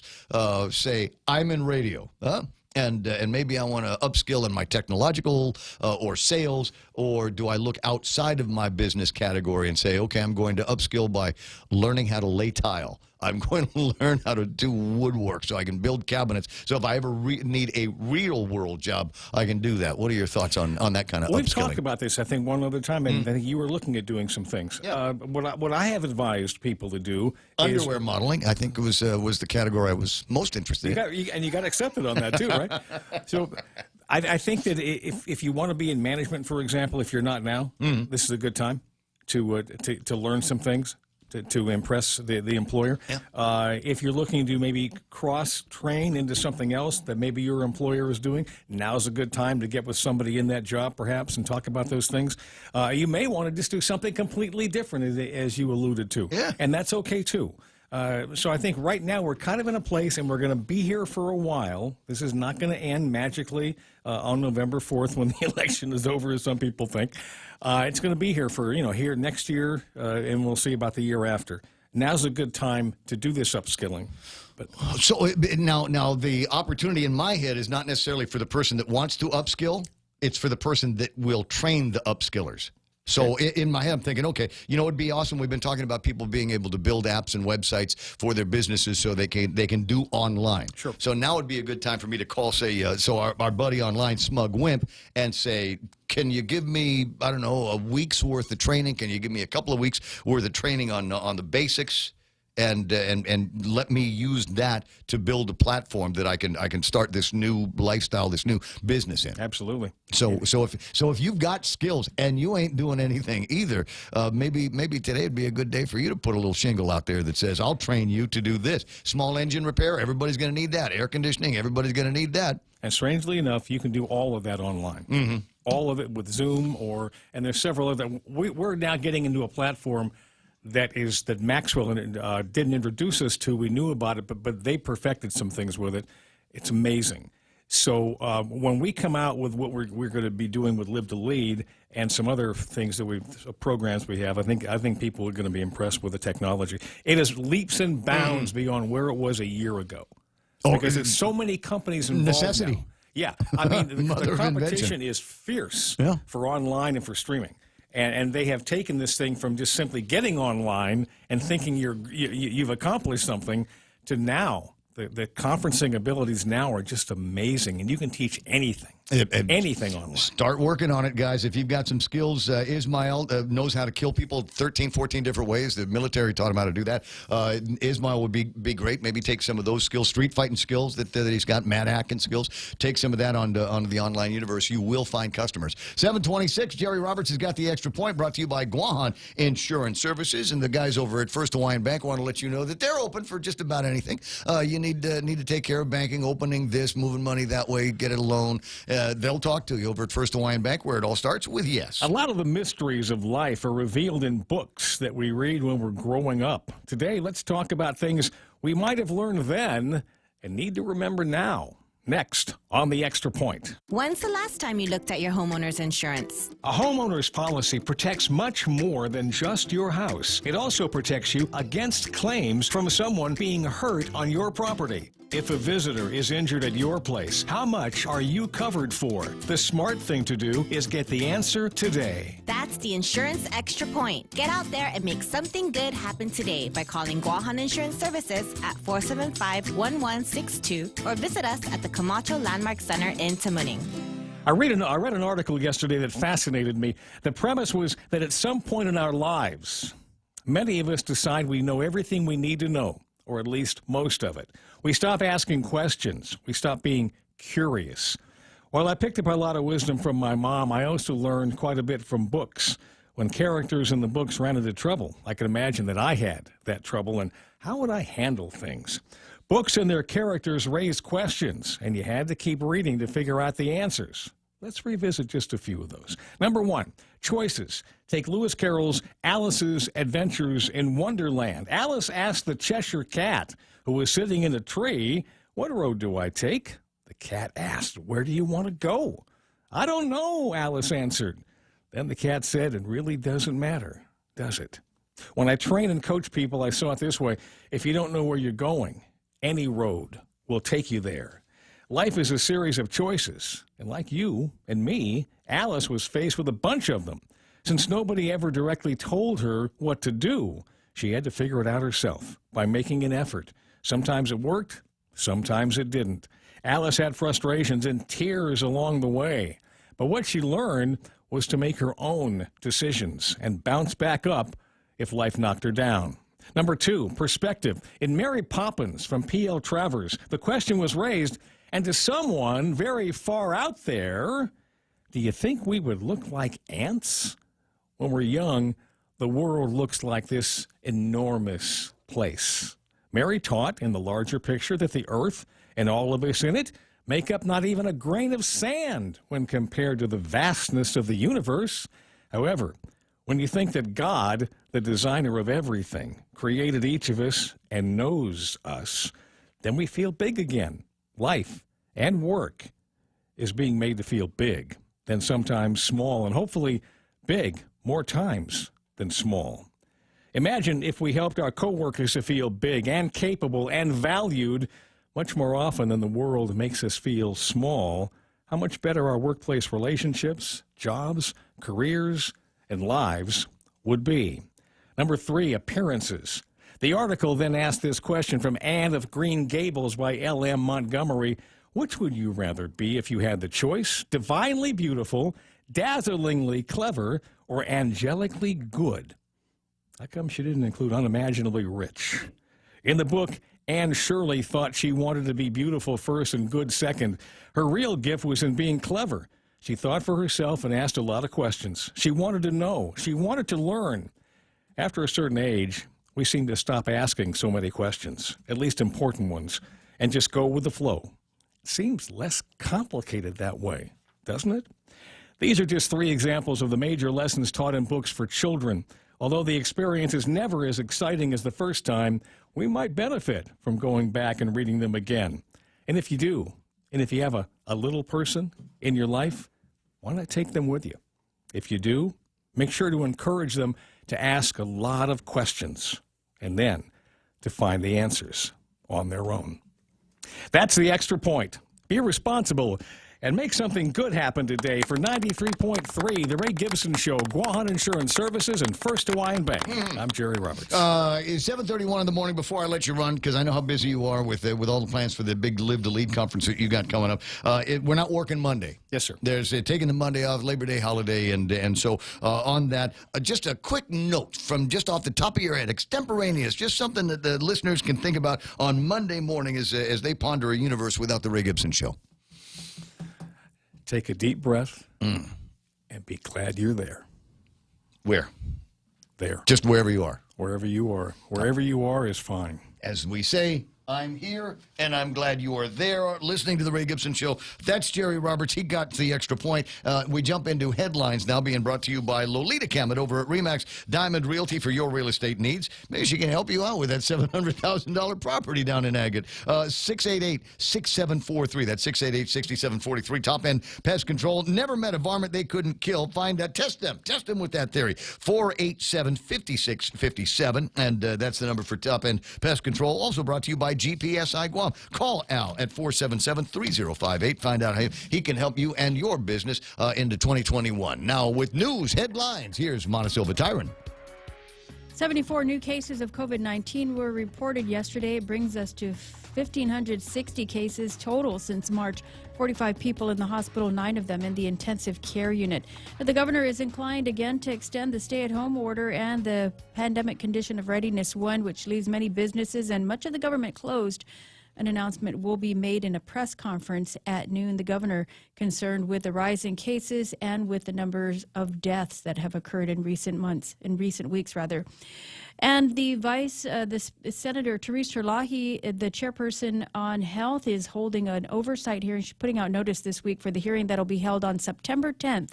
It'll be an oversight hearing on the Department of Public Health. She'll look in particular to contact tracing and investigation, the status of the CARES Act, and the status of hiring and implementation of results of COVID-19 tracing apps.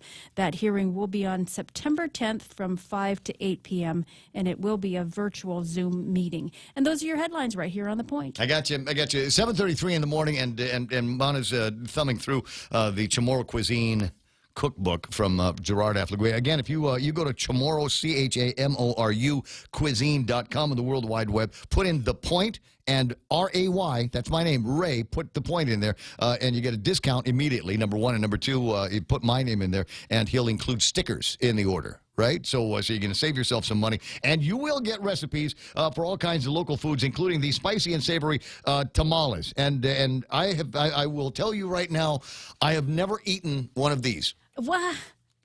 I've never in my whole life. I don't know how I did. I've never eaten it. You know, it comes in the banana leaf and all of that, so you open it up, and then on the inside, because you know what? Because it's 2 colors.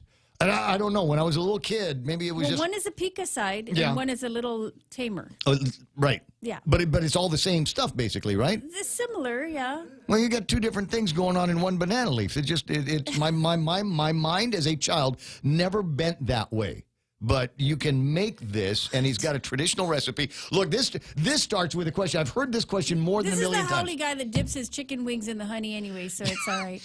So the preparation step number 1, there's going to be education. I told you, leave the kids with me. Forget about your online education. Park the kids in front of the Ray Gibson Show. I'll teach them. I will teach them.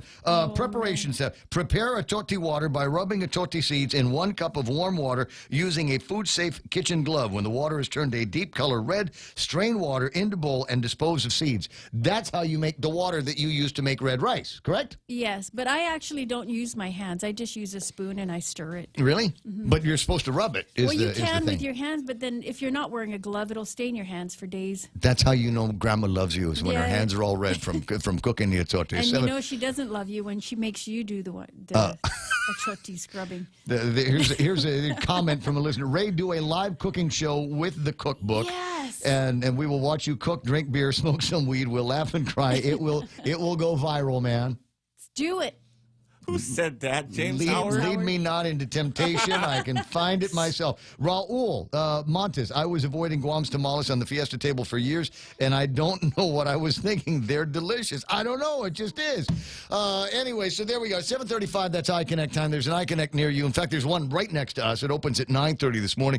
Smart guys will call and make arrangements for whatever it is that you want to do, up to and including asking the question about mobile internet. So you can take the kids and their laptops and their iPads to the beach and let them homeschool there with the gizmo that you can get at iConnect. Becoming a homeowner can be a scary process, but it doesn't have to be, especially if you have the right guidance. Break through your fears and go to a real estate professional that will ensure a higher chance of success. That person is Lolita Camet of RE/MAX Diamond Realty. Lolita also specializes in commercial leasing, land sales, local residential sales leasing, and military and corporate relocation. Don't be afraid. Call Lolita Camet from RE/MAX Diamond Realty at 688-6743. That's 688-6743.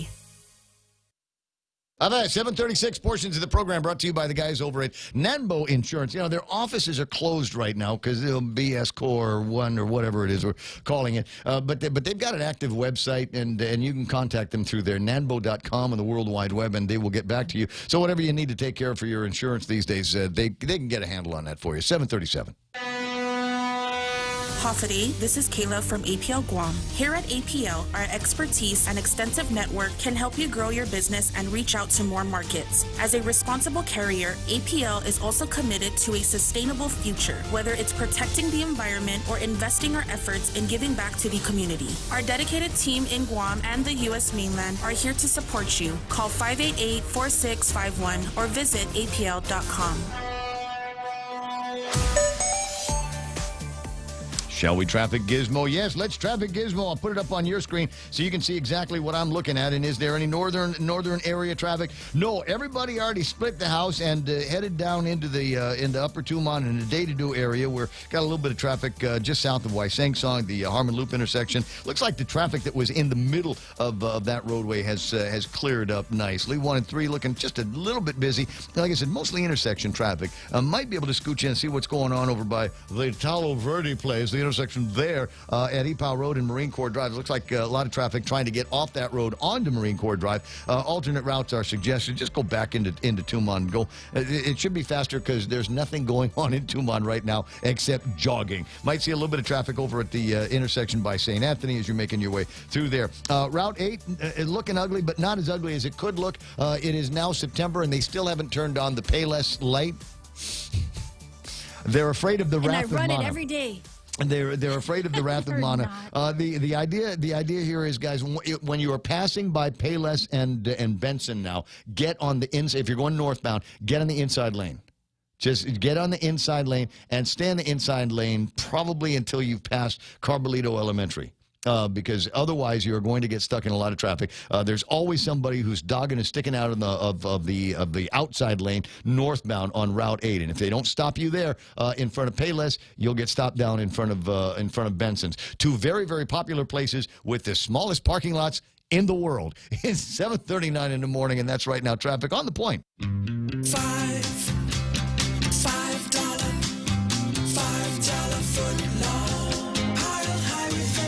They're back. Any footlong is a $5 footlong when you buy one at regular price. At participating locations, Subway, eat fresh. Rico B, Rico Blancaflor, already in panic mode. Monday, no Ray Gibson show. No, say it. This is a Rico. Just call me up. I'll read you the news, bro. I'll whatever the newspaper's got. I'll a copy of the Daily Post. I'll just read you the news and all of that. A couple of other things that are floating around here. We got the James Howard saying something about I know a cougar in Palo Verde. She's on Craigslist looking for a gardener. Got to use the air quotes. Looking for a gardener. See, I can cut grass. And 20 away from the top of the hour. 888-8255, 888-TALK. And I got word that the folks over at the Guam Department of Labor. Now, once upon a time, Guam Department, it was someplace where you could go if you needed a job. And so, but then they, COVID-19 and Hire Guam and all of this other stuff happened. But every once in a while, the word gets out from the Department of Labor that they are looking for people to fill some roles here. Good morning, Dave. Welcome back to the show. Thank you very much, Mama and Ray. How are you guys doing today? Hey, good morning. I'm excited. I'm personally excited. I shaved a big chunk of my beard, so it's just now the mustache and then the white in contrast. I'm really excited about this look that I'm going to try out for the Labor Day weekend. We don't have the Labor Day picnic, so it's not like I can wear my political clothes to the beach. Isn't that sad? There's no Labor Day picnic this year, Dave?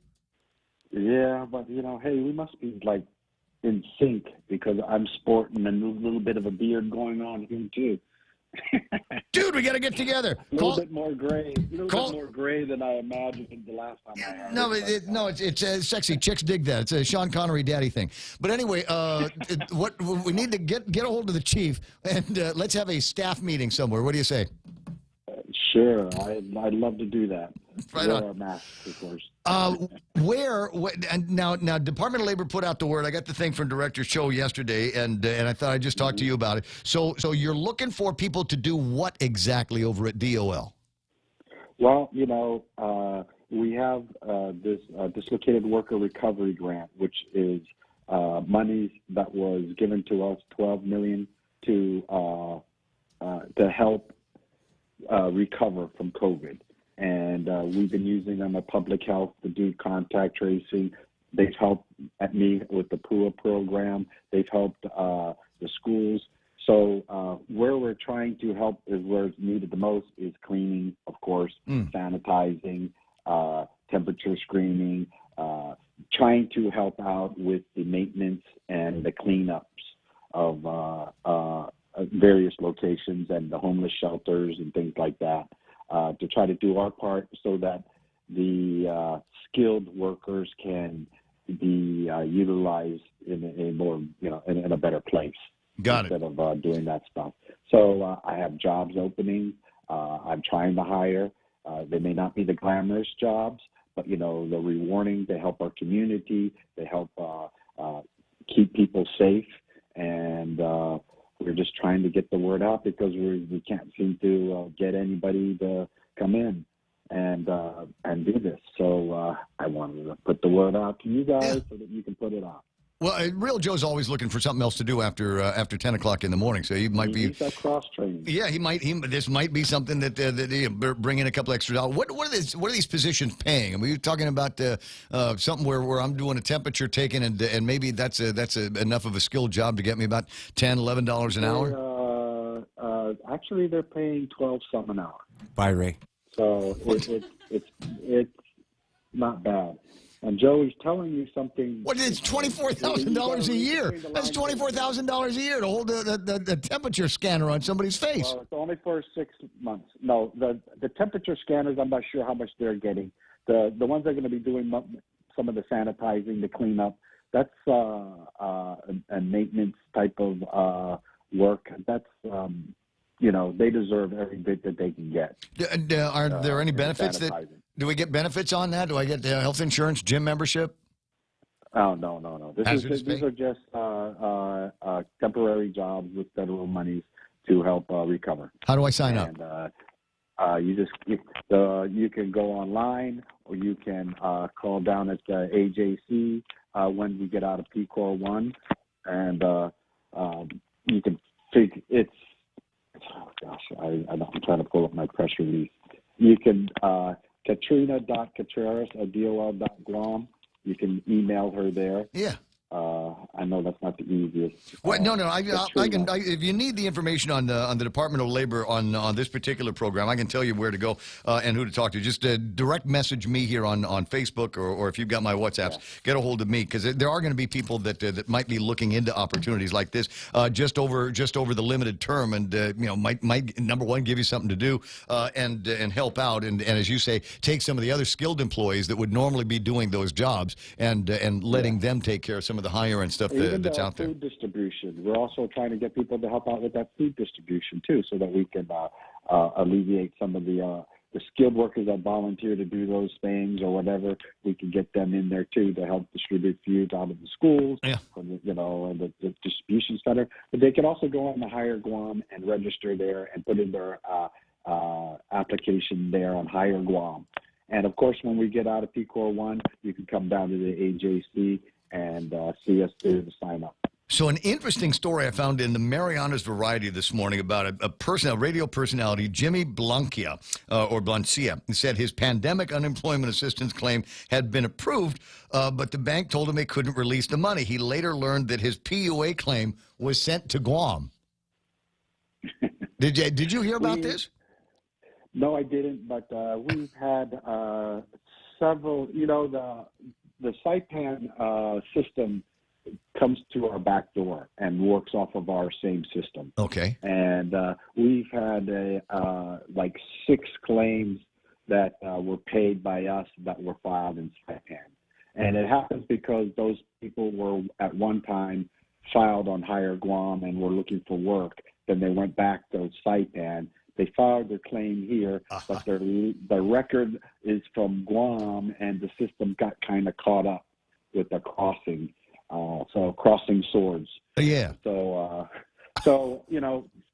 you're going to get 1 or 2 or 3 happen like that every once in a while when you're on a shared system. Yeah, well, you make a good point. At one time, he was looking for a job in the Hire Guam before the pandemic, before COVID-19. Hire Guam was a job. It was a matchmaking service for businesses and employees. So, and in fact, when we signed up for the Hire Guam for the COVID relief for the employees here, the guys in accounting said, "We've already got an account. We've already got an identity on Hire Guam." I said, "Yeah," because I had signed up. We did a whole interview with your DOL people once upon a time. In fact, before you got there, we did an interview on Hire Guam, and so I signed us up that day. Interesting stuff. Dave, I'm going to let you run. For details, go find the Department of Labor, and they'll talk to you about maybe some of these temp jobs here that you'll be able to take advantage of. GovGuam part-time job paid for with federal money. Who can apply? Now this is going to be open for everybody, but GovGuam employees are not going to be allowed to hire for these part-time federal dollars, right? Yeah, right. And only people that can really apply are the people who have been displaced because of COVID. Gotcha. 747. All right, talk to you. I got more interesting topic online, too. I'll talk to you later. I'll talk to you later. Thank you. All right, Dave, have a great morning. Mama. 7:47 in the morning. No, it is more interesting. Senator Clint Magel's online, too. Good morning, Clint. How you doing? Hi, good morning, Ray. Did you go check out the Steel Beach like I told you? Yeah, actually I did. It's good. Nice. So on the printer right now, I had to put some paper in the machine. It printed out 113 pages of the Cannabis Control Board's draft rules and regulations. Have you printed out your copy already? No, I haven't printed it out yet. I just started looking through it last night briefly. So I just kind of skimmed through it a bit, but I haven't really had a chance to really review it. Yeah. So, no, I haven't printed it out yet. No. Okay, well, like I said, I've got mine. I usually don't. I try not to print. I usually just do the digital thing. It might be 84 pages because it's double-sided. But I don't know. No, I think somebody putting more paper in it. Well, I like to print it out so I can write notes on the margin, because that's what our old boss it's Lee not in Holmes. my job description. That's Lee Holmes taught me. Anyway, so this is the part where he says, "Okay, it's there. It's in the machine. The PDF is in the iPad, and I'll review it and then come up with my conclusions on whether I love it or hate it." Right. But I haven't even had a chance to read the whole thing. I only started reading a little bit of the beginning of it. So. Well, in the beginning is all definitions. Yeah. So you aren't You aren't going to find a whole lot in there. So even though it's an interesting topic, it's going to be a boring phone call because they haven't read the thing yet. All right, that's going to be your assignment here over the weekend is to make sure that you get all the way through 113 pages.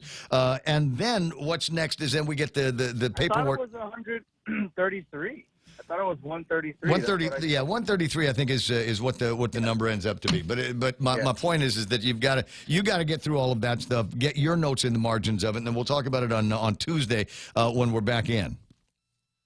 Sounds good. All right. Well, so I'm going to let you run. Raul Montes says a senator hasn't read his own law. No, he read the law.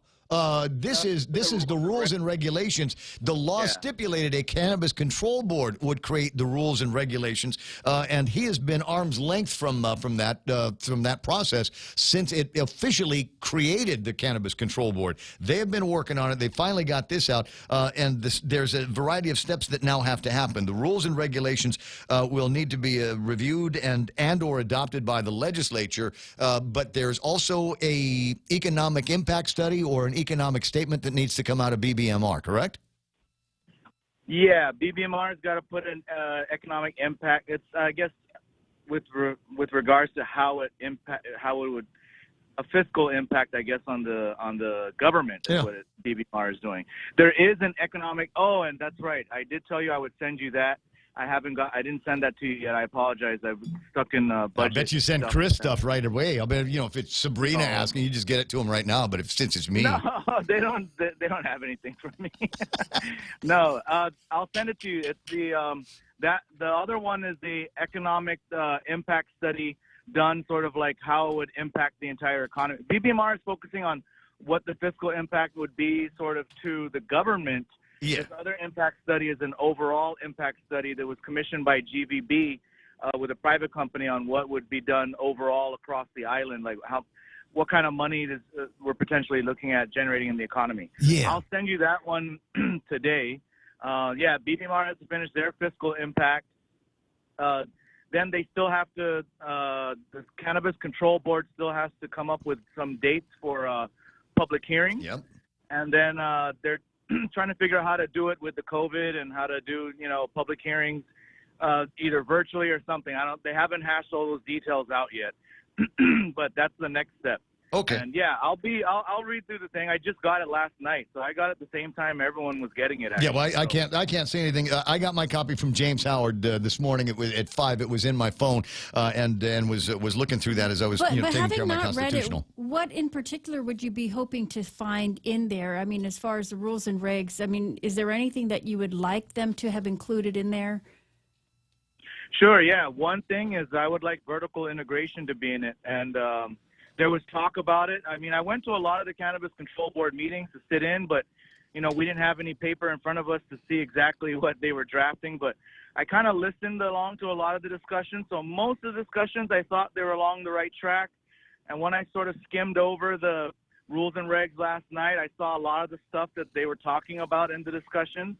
I didn't get into the details because, of course, the devil's in the details, but it seemed like they kept with most of the discussions. But vertical integration was one thing, and what that means basically is allowing one company allowing someone to be able to grow the product, yes, and also bring it to market and sell it, like all the way through the chain, so they don't have to. So there was some talk about separating, where like if you get a grower's license, you can't be a retailer as well. Yeah, that didn't make sense to me. I think we should allow it where you can do all of it. I mean, if you want to grow it and then open a little shop and sell it in your shop, I mean, why not? Why not be able to make your own product and sell it yourself? That's what I'm thinking. Well, especially if it provided, and you and I have had the conversation 100 times, and I'll repeat my major concern here, is the product, the end product that is out for retail sale, whether it's to locals or tourists or whatever, needs to be cheaper or in the very least at the same price as what you might be able to get through a gray market. I know that's one of the concerns is they don't want people going out there and growing their own marijuana and being in competition with the legalized marijuana system. So you got to watch your pricing and the availability. The actual marketing of the products has to be watched very, very closely in order to maintain that. Otherwise, what's the point?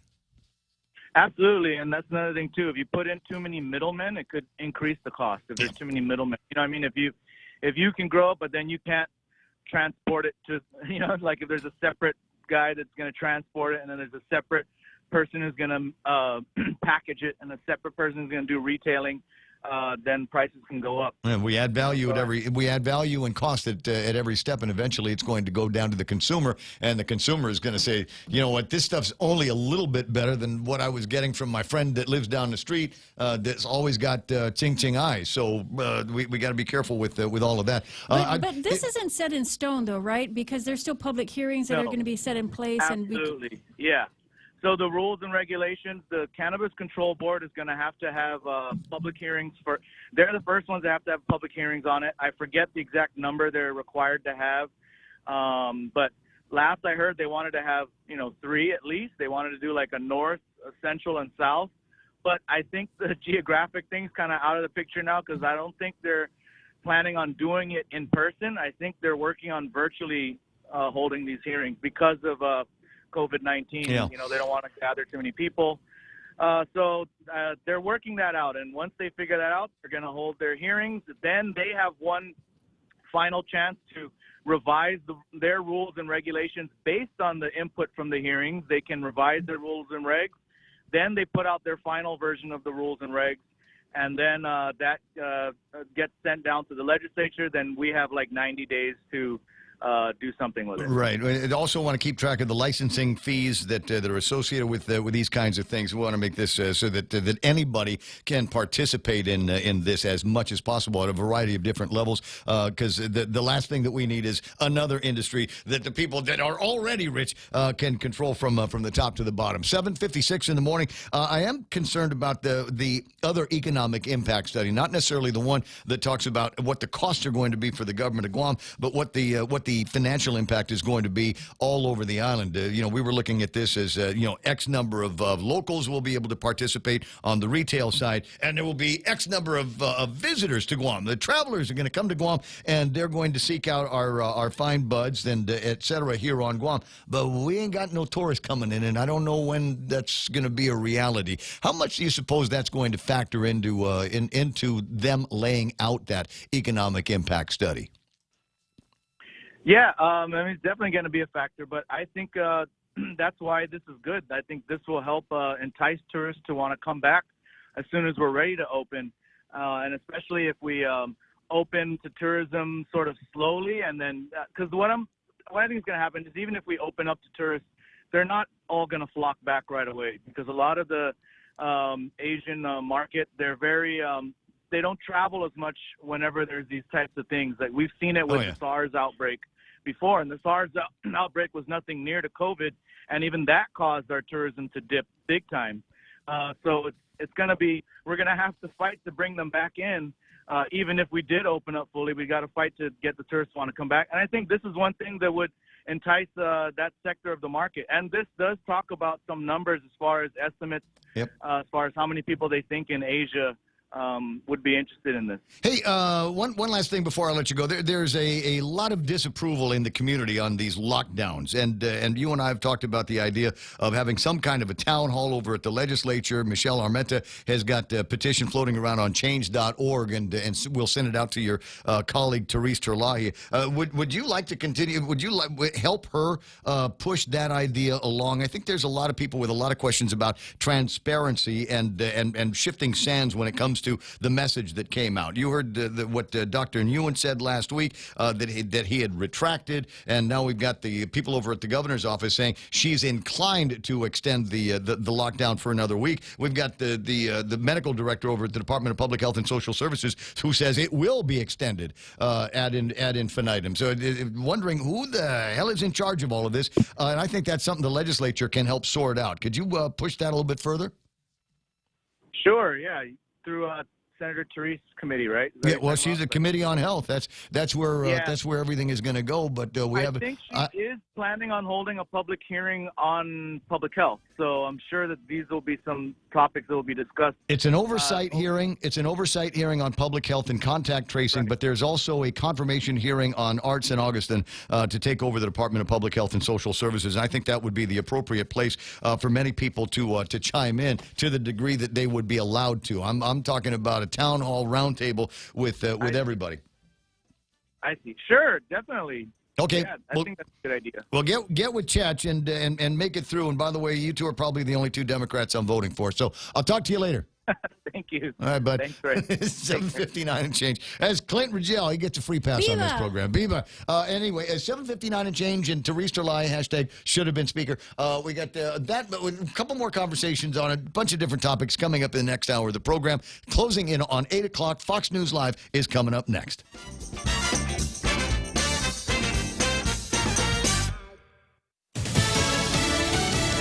Hoping for healing. I'm Lisa Lacera, Fox News. The Democratic presidential nominee traveled to Kenosha, Wisconsin, where he met with the family of a black man shot and severely wounded by police. A community forum here at Kenosha's Grace Lutheran Church, where former Vice President Joe Biden heard from people who live here about their hopes and concerns following the police shooting of Jacob Blake and the destruction that followed here. Regardless how angry you are, if you loot or you burn, you should be held accountable as someone who does anything else. Biden also met with Jacob Blake's family, though no plans to survey the millions of dollars of destruction that led to over 250 arrests. President Trump also visited the city on Tuesday. The police shooting of Jacob Blake, who remains hospitalized. Tonight, the president campaigns in Pennsylvania. An effort to clarify at the White House says the president urges mail-in voters to get ballots in early, but then to go to the polls on Election Day. A day after President Trump appeared to encourage supporters to vote twice in the presidential election, once by mail and then again in person, White House Press Secretary Kayleigh McEnany said the president was merely talking about verification. First, a lot of states have what are called electronic poll books. And what this means is that in real time, this is updated. So if your vote is counted, they check the electronic poll book, and you will not be able to vote in person because your vote has been counted. The head of North Carolina's Board of Elections said in a statement that the board strongly discourages people from showing up at the polls on Election Day to check whether their absentee ballot was counted. In Washington, John Decker, Fox News. Both sides in Washington apparently hoping to avoid a government shutdown at the end of this month. Republican and Democratic aides on the Hill reporting an informal agreement to avoid anything controversial in a stopgap funding bill. Late word, the Rochester, New York mayor has suspended officers involved in the suffocation death of a black man. America's... Woo-wee! Just take a gander at them tender and juicy fall-off-the-bone St. Louis ribs. Heavens to Betsy! What is their secret? It's bursting with so much flavor. I can eat that all day long. Come see for yourself, y'all. These fine slabs of hunky-dory, mouth-watering ribs are only available at Circle K. Circle K. Take it easy.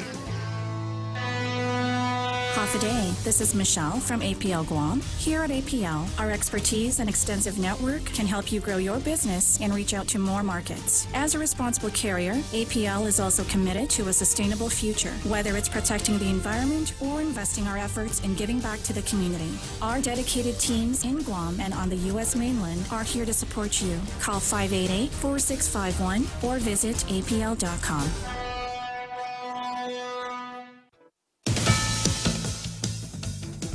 Another drop in unemployment claims. There were 881,000 new claims for unemployment benefits last week. Economists were predicting more than 900,000. The government changed the way it counts claims in this report. It has been adjusting claims to allow for seasonal differences. However, the coronavirus created historic job loss, so that adjustment no longer applies. Continuing claims, the number of those still receiving benefits declined to 13.2 million. Jenny Cosola, Fox News. The former Speaker of the State House in Ohio has pled not guilty to a federal corruption charge tied to a $60 million bribery scheme. Republican Representative Larry Householder and 4 others are accused of diverting the money for personal and political use in exchange for passing a measure that would have bailed out 2 nuclear power plants. 4 others pled not guilty earlier this month to a charge they conspired to save the plants, which have been described as aging. SpaceX delivering another round of its internet satellites to orbit. Another SpaceX Falcon 9 rocket launched this morning from the Kennedy Space Center, carrying more of those tiny satellites intended to create a web around the world. The Starlink project is a plan to use thousands of these satellites to deliver high-speed internet to the entire planet, regardless of ground-based communication infrastructure. This morning's launch used the famed Launchpad 39A from where space shuttles and Apollo missions blasted off.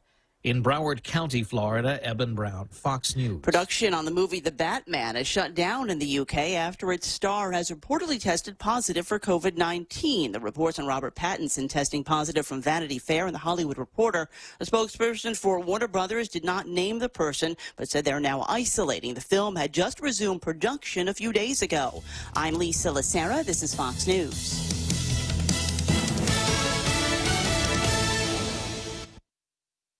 And the family at Chili's. We got you covered with a variety of delicious family platter options, like our fajita trio, Cajun chicken pasta, or our crispy chicken crispers. Or order off our new menu for you and a friend and indulge in our tasty burgers, tacos, and ribs. Get your Chili's favorites in a way that works for you. Call 648-7377 or WhatsApp 929-7376 for curbside pickup orders. Or get delivery with Good to Go. Chili's, you can still savor the moments at home. Top End Pest Control is who you call for all your pest control needs. Got a problem with roaches, ants, spiders, rodents, fleas, ticks, termites? No problem. They do it all. Top End Pest Control is a service-disabled, veteran-owned small business and HubZone certified. Serving Guam since 2012. Call them today for a quote, 487-5657, or email topendpest@gmail.com. Check them out on Facebook at Top End Pest Control and give them a like. Top End Pest Control for all your pest control needs.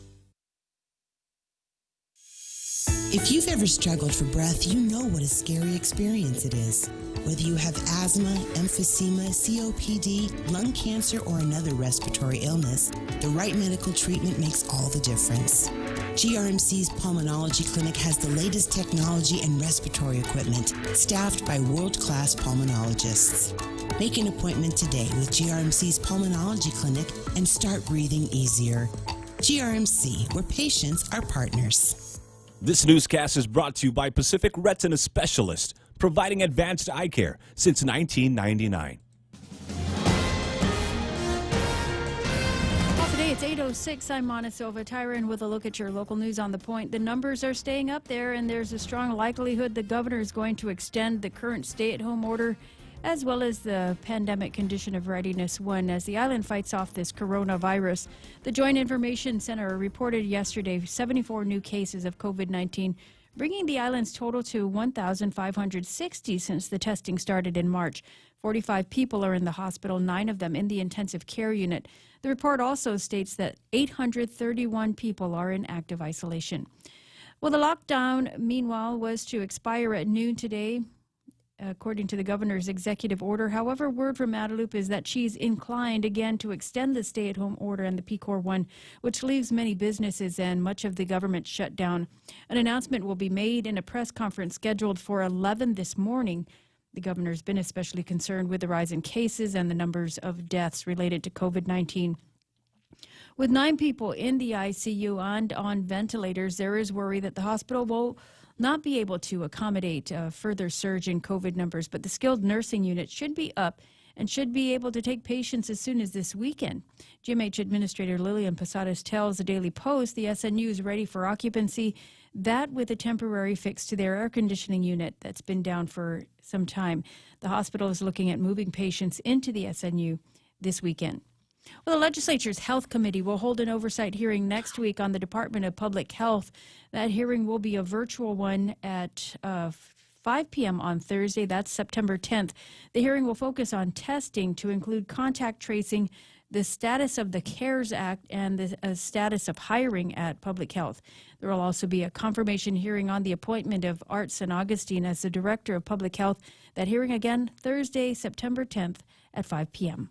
More news after this. Dr. David J. Parks is a board-certified ophthalmologist at Pacific Retina Specialist and has been providing eye care services on Guam for over 20 years. He specializes in the medical and surgical treatment of retinal eye diseases, including age-related macular degeneration, diabetic retinopathy, and neovascular glaucoma. If you or a family member needs specialized eye care, please contact Pacific Retina Specialist at 649-EYES for an appointment or more information. That's 649-3937.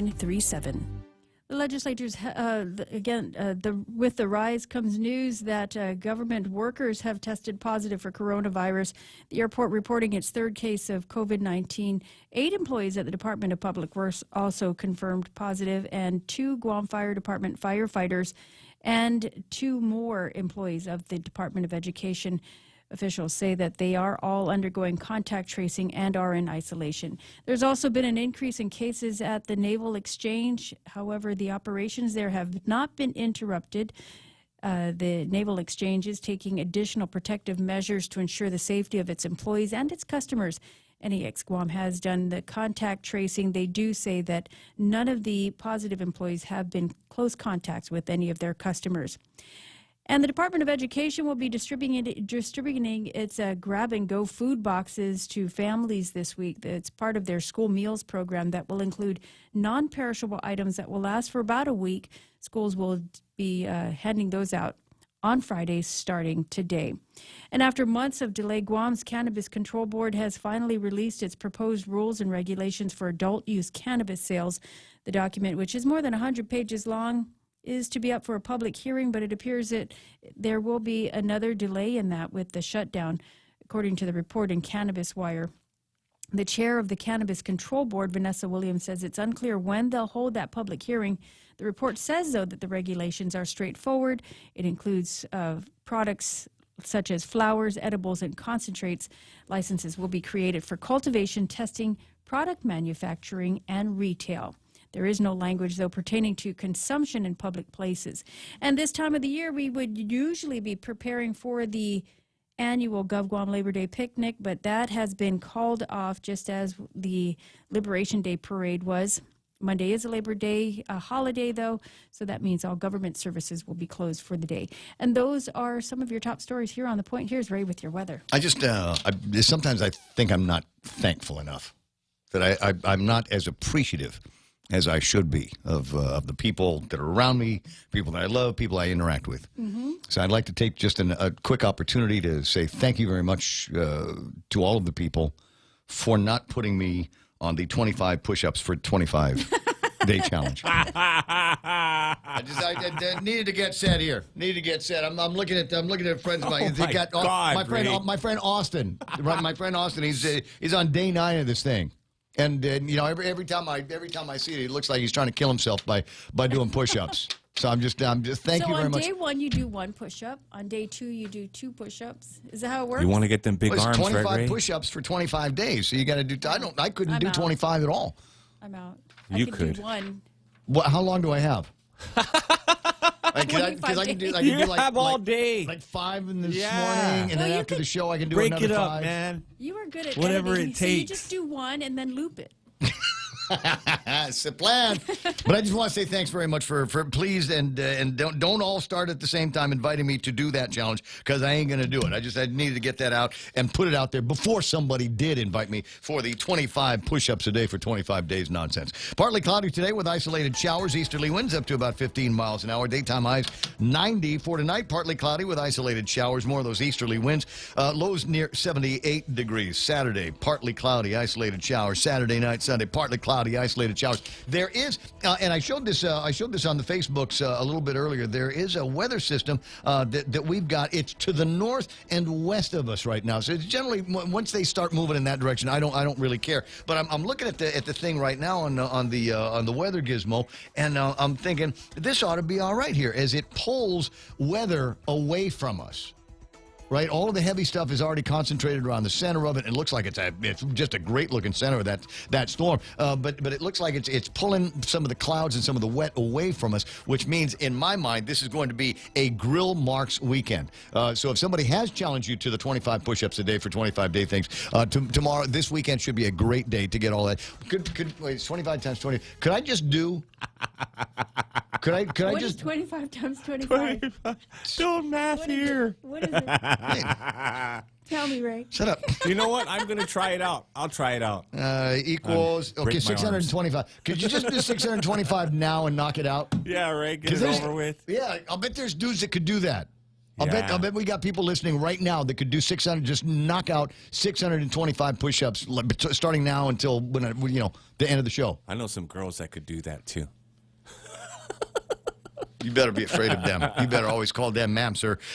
Sunset today going to be at 6:30. Hashtag tell the others. You know the usual spots. It's 8:15. That's news and weather together on The Point. When's the last time you looked at your homeowner's insurance? We buy a homeowner's policy and never give it another thought until something happens. Life brings changes, and our coverage needs can change. The smart thing to do is get the answers and level up our insurance to make sure we're totally protected. That's the Insurance Extra Point. Get out there and make something good happen today by calling Guahan Insurance Services at 475-1162 or visit us at the Camacho Landmark Center in Tamuning. GPSI GUAM is a professional technical services company that is a registered contractor for the federal government. They're SBA approved, 8A, and Hub Zone certified, providing program and project management, administration, technical support, logistics, and commodities. Find out more about GPSI and how they can help you today. Contact GPSI if you need assistance in meeting your small business subcontracting goals at 671-477-3058. They'll be happy to assist. Says here, Mezcla, Tomorrow Fusion Bistro, and Mezcla Dos are open for takeout and delivery services. Incredible, but true. Check them out today. In Nagana, the number there is 479-2652 or Mezcla Dos in Upper Tumon, 646-6295. Let them help you get that Mezcla fix going in the comfort of your home or office today. And FHB is open during peak hour 1. Patients, you are encouraged to keep your appointments. Come on. Stringent screening, sanitizing procedures are all in place and implemented to keep you safe. So go visit FHB, our island, your clinic. Real Talk Radio is back. Welcome to The Point, Guam's FM News Talk Superstation. So I use the calculator app on my iPhone to determine that 25 times 25 is 625. Nate Horn, not quite. Nate Horn, he types in 525. 525, 525. Oops. I love that. I love that. So how is the accounting working out for you there, CPA? Is it fun? 8:16 in the morning, 888-255-888-TALK. There's a telephone number here at the radio station. The meme machine is on. You know what? I haven't taken a look to see if anybody sent me any cool memes all morning long. But if you'd like to, you're more than welcome to. 988-5874. That's 988-5874. It's a WhatsApp thing, so you can send me pretty much whatever. So you got cool pictures and cool videos that you want to share. This is the way to do that. This is the way to get things done. Let me see. What do we got there? Okay, sorry. I got to put this one on. Hold on. There's everybody ragging on Nancy Pelosi as a result of that. And here is the latest of the Nancy Pelosi memes. Let me be clear. The hairdo was a setup. But for those of you that aren't watching the program here today, it's she's sporting a Donald Trump orange hairdo. It's terrific. It is. It's the best haircut. Very, very much the best haircut in the whole wide world. A lot of people talking about it. Russia doesn't have it. China doesn't have it. Only we've got it. So send that thing out there again. 988-5874, and I'd be happy to take whatever you got. Who's there? George Macris is tuned in. What that was? I remember why I wanted to talk with him. Well, and call in whenever you want to. It doesn't make any difference to me. We're going to be locked in here until 10 o'clock anyway. But the question that I have is, I'm hearing more chatter about vaccines. Have you noticed that? Yeah, it seems to be all over the internet, and pick up a newspaper, and they're talking about how they're going to distribute the vaccines. You know, how many times we're going to have to take them. Like it's already there. Like we ought to be able to start lining up for our shots if we're going to vaccine shot sometime soon. Personally, I'm going to wait until after the election, till after all of the conspiracy theories blow over. I think that one might be a good time to actually get some kind of a flu vaccine, if one of them actually exists. But there seem to be a whole lot of articles these days, like I said, on the internet and all kinds of other places that are talking about the existence of the deal. Another Nancy Pelosi meme. Maybe you've seen this already. Maybe you haven't. Don't drink Don't drink coffee while you're looking.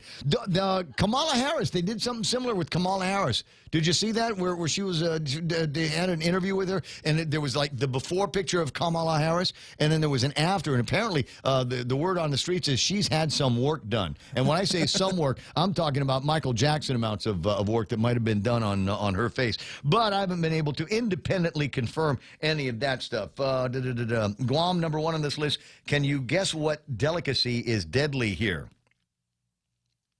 I had not seen it. Somebody sent me a meme, and maybe I'll get this thing up on the screen here in a couple of minutes because I think it might be interesting.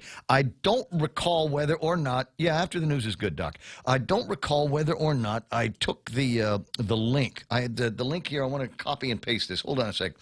Let me get this up on the screen. We were talking in the last hour with Senator Clint Rogel, 35th Guam Legislature. Hashtag dumbest punch ever. But not Clint. And we were talking about the Cannabis Control Board and the rules and regulations that are out. And you might be wondering, where can I see that, Ray? Where can I go on the World Wide Web to get my own copy of 113 pages of rules and regulations as promulgated by the Cannabis Control Board here on Guam? You can now get it by clicking on a link on Facebook Live. I just put the thing down there at the bottom, and if you click on that, it will take you to a Dropbox deal. Dropbox will want you, if you don't already have one, to open an account or to view this in your own account. You don't need Dropbox in order to see this. It will otherwise populate. It's just a PDF. It'll otherwise populate on whatever it is that you're going to be looking at it on, and you'll be able to see what it is that they're looking at. Now, I've only thumbed through this, but it's pretty comprehensive. It's a lot more than I thought we were going to get. I thought we were looking at 30 or 40 pages, but they zoomed the thing up to 134, and they didn't do it the same way that you and I did, like research papers in high school. And they go through a whole lot. Fees, responsible officials applying for cannabis identification cards, denial or approval of new applications, permit to operate cannabis establishments are in there. There's talk about transportation, displaying of identification badges, alarm systems. The rules and regulations go so far as to prescribe the kind of alarm. At minimum, each licensed premises must have a security alarm system on all perimeter entry points and perimeter windows. Each licensee must ensure that all of its licensed premises are continually monitored. And you might say, well, I'm glad they made that as comprehensive as they did. That's good. Good start for our blossoming cannabis industry. On the other hand, you might look at it and go, crap. Can you imagine the cost of compliance here? So what are they going to prescribe the height of the fence around my grow facility? Are they going to prescribe what kind of lights that I might be able to use, how long my electrical run is going to be, or what kind of air conditioning I got to have in here? Does it have to be negative pressure so that people outside don't smell my growing marijuana buds? Is that what we're talking about? Yes. You can smell it? You can, Yeah. yes. Yeah, there's an odor. Well, there's a fragrance. I don't want to say odor, but there is a fragrance of that kind of thing. Just being around it. Just being around it, you can smell it. It's so nice when it's cooking too. Sorry, oops, pull my finger. Not that kind of aroma. But again, you start looking at all of this stuff. If you're going to be interested in the business, there are going to be things that people will look at. James Howard says he's already got his notes, and I'm kind of curious as to what those are. So why don't you call me, James? 671-888-8255. You're more than welcome to call. I'd love to hear what your thoughts are, because he has already read 113 pages of all of this. And again, I think we all have the same goal in mind, and that is, if we're going to have an industry, I'd like it to be everywhere. If we've decided that that's one of the ways that we are going to go for ourselves, our own peace of mind. Lots of different places where you can go, and the same way we got vape stores, right? Maybe the vape stores then would move into that business, maybe as on an angle. The paraphernalia that you get, and the stuff that we used to buy back in the days where we used to call them head shops. I don't know why they call them head shops, but they were. And you could go in there and buy papers, jick-jack papers, and you could buy roach clips that look like little alligators. You remember that? Roach clips. Yeah. Be crutch. That's what we called them back in the days, the crutch, so you don't burn your finger on it. Just any number of things. Of course, going back in my recollection of high school was your crutch was the matchbook. You roll up the matchbook top. Yeah. That was your crutch. And we didn't have any fancy containers. You used the canister from a 35 millimeter film. Yeah. That was what you kept everything in. Puff, puff, pass, Ray. Puff, puff, pass. That's it. What is James Howard read it, but he was stoned. That's Dave Evans right on. Appreciate that. Don't blame it on the cha-cha-cha. So where do we get to go? Yesterday, I regaled you with my thoughts on a couple of deals that were coming out of the governor's office. They have begun putting out their version of criticism for the recent budget bill that was sent to them by the 35th Guam legislature. We already hashtagged once today, right? Okay, we'll I'll give you a pass this time. We won't hashtag dumbest bunch ever this time because I'm talking about Adelup. When I talk, and so it's always entertaining to me when Adelup gives you guys a hard time, like the two dummies in class trying to bully each other. You know what I mean? But anyway, sorry. So Crystal Paco sent to me yesterday because I'd asked for it a couple of documents that I had not yet seen, and among them were the budget basics. The first one that came out was Medicaid cuts will hurt people. It's because Adelup only likes to scare you. They only want you running scared. The budget, as passed, will mean $13 million less in federal Medicaid funding for Guam. Blah, blah, blah, blah, blah. People will die. We need more investment in health care, not less. Now is not the time to shortchange health care for those who need it the most. Turn then your, what is that line from the Rosary? Turn then by your most gracious eyes. Something. There's a lot of grammar in that one sentence, but you know what I'm talking about. So that's what they're up to there. For all of those who need it most, every budget is about choices, and that choice is reckless and wrong. All right, that was one day before yesterday. Yesterday's was talking about don't abandon public health heroes. How dare you?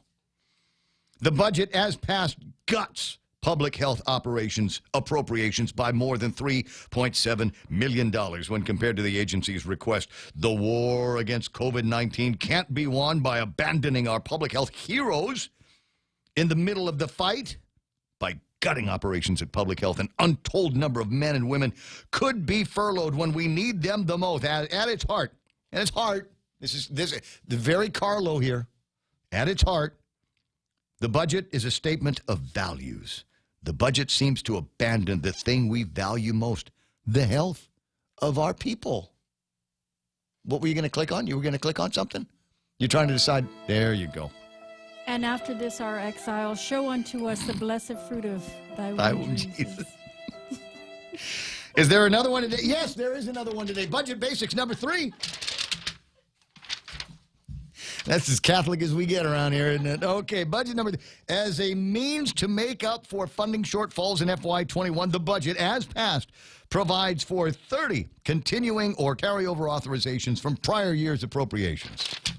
How dare they? How dare they do that? Continuing and carryover authorizations from prior year's appropriations are not supported by new revenues in FY21. As a result, such authorizations will impact and weaken the cash flow in FY21, grow the deficit, and force vendors to wait longer for payments, and our people go even longer without the services they need. Force vendors to wait longer. What vendors? You put everybody out of business.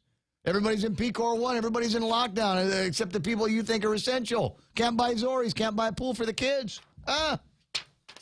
So those vendors, the surviving vendors, that's what we'll call them, the surviving vendors, all the insiders will have to wait longer for payment, and our people will go even longer without the services they need. The legislature could have provided actual revenues for the budget shortfalls by adopting a reasonable but still conservative and achievable revenue level. Instead, the legislature chose continuing authorizations, which are nothing but empty promises. And they put all caps. all caps, empty promises. The legislature had to make hard choices, but funding public safety, health, and other priorities with magic beans and fairy dust. Again, it's Carlo. Magic beans and fairy dust helps no one. Critical agencies can't be sacrificed to fiscal hocus pocus. But we can sacrifice the businesses on Guam to medical hocus pocus, right? Ooh, we did lockdown.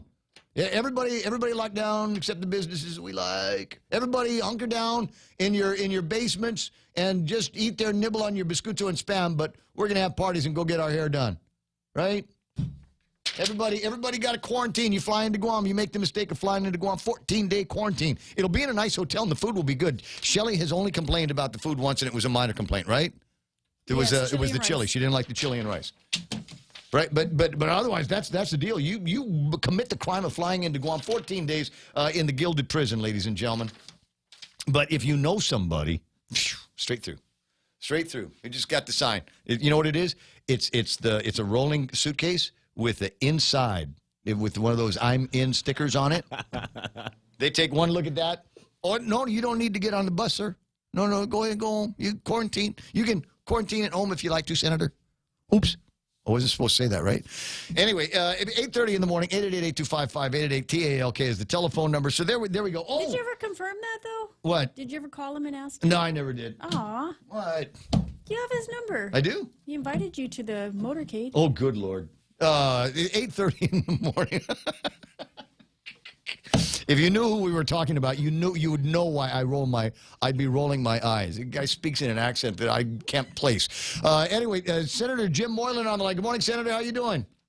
Hey, good morning, Ray. I'm sorry to keep you. I'm sorry, I didn't mean to keep you on hold while I was doing my tirade against the critical writing skills that they have, the very creative writing skills that they've got over at Loop. See, this is why I advised you not to vote for that piece of crap budget. But because it was a budget that nobody, not even the people over at the legislature loved it. But it was, quote, the best we can do. You send it up to the AdLoop. I knew AdLoop was going to throw it back in your face. So it's just, right, just stay out of it. Right, Jim? There you go. Absolutely right. And that was a no for me. But obviously she got her majority, her party, her own senators, I call some of them rubber stampers, that unanimously went for that budget bill that the governor is so criticizing against her. Against her own people. Against her own people. It's like, as I said, we're bayoneting the survivors. That's what this administration seems to be about. I love the people over at the legislature until I hate them. And it doesn't make any difference. What's the difference between the budget numbers that they sent down and the budget numbers that the legislature sent up? What's the difference? $7 million? Yes, very close to that. But, of course, initially she wanted $1.5 billion, basically. But then it did come down. And then it came to the point where we weren't budging at all. And so they just boycotted, and they took their ball and went home. And they didn't want to come to the table anymore to discuss. So that's the bill they got. Yeah. AdLoop got from her Democrat majority. What's your inside scoop on that? Is this going to be death by 1,000 cuts? Are we going to have to put up with budget basics and creative writing every day until she vetoes it and sends it back?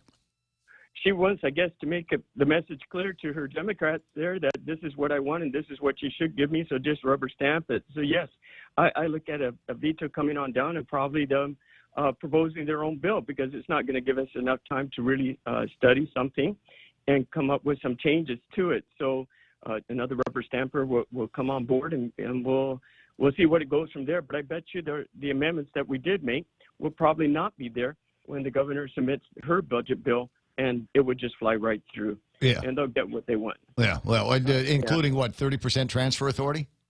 Most likely, yeah, most likely. You know, if you can't, it's amazing. If you can't work within a 15% transfer authority, then you should have no right to manage the money because you're really broke and you can't figure this out. And we tried to do, some other I tried to do some reasonable cuts, like Pacific Islands Development Bank, with nice program, but we don't need that now. That's $1 million. We should be getting money from them.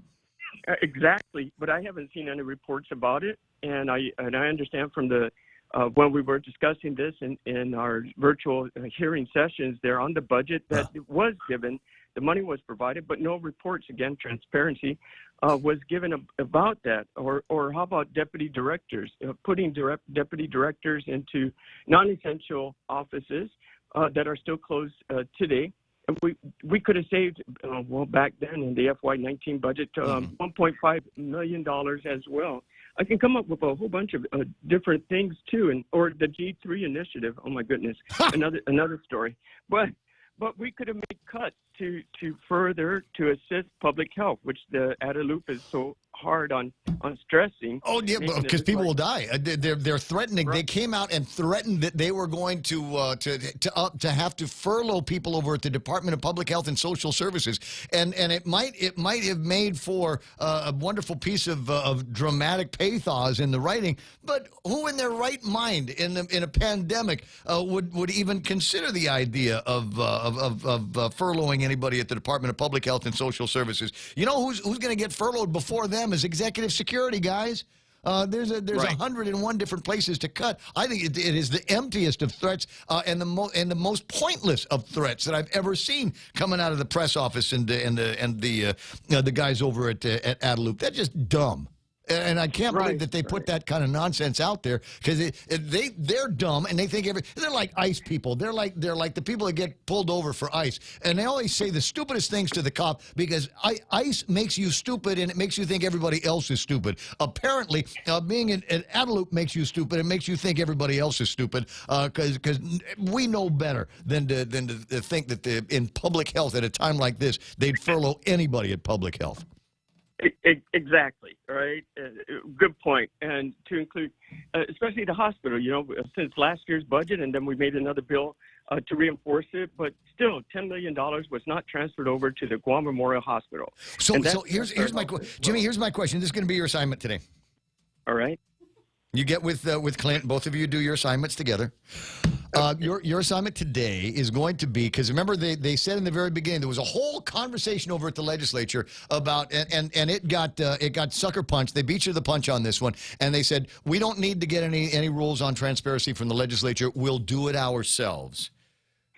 So when was the last time the legislature got an accounting of the spend for COVID-19, the CARES money?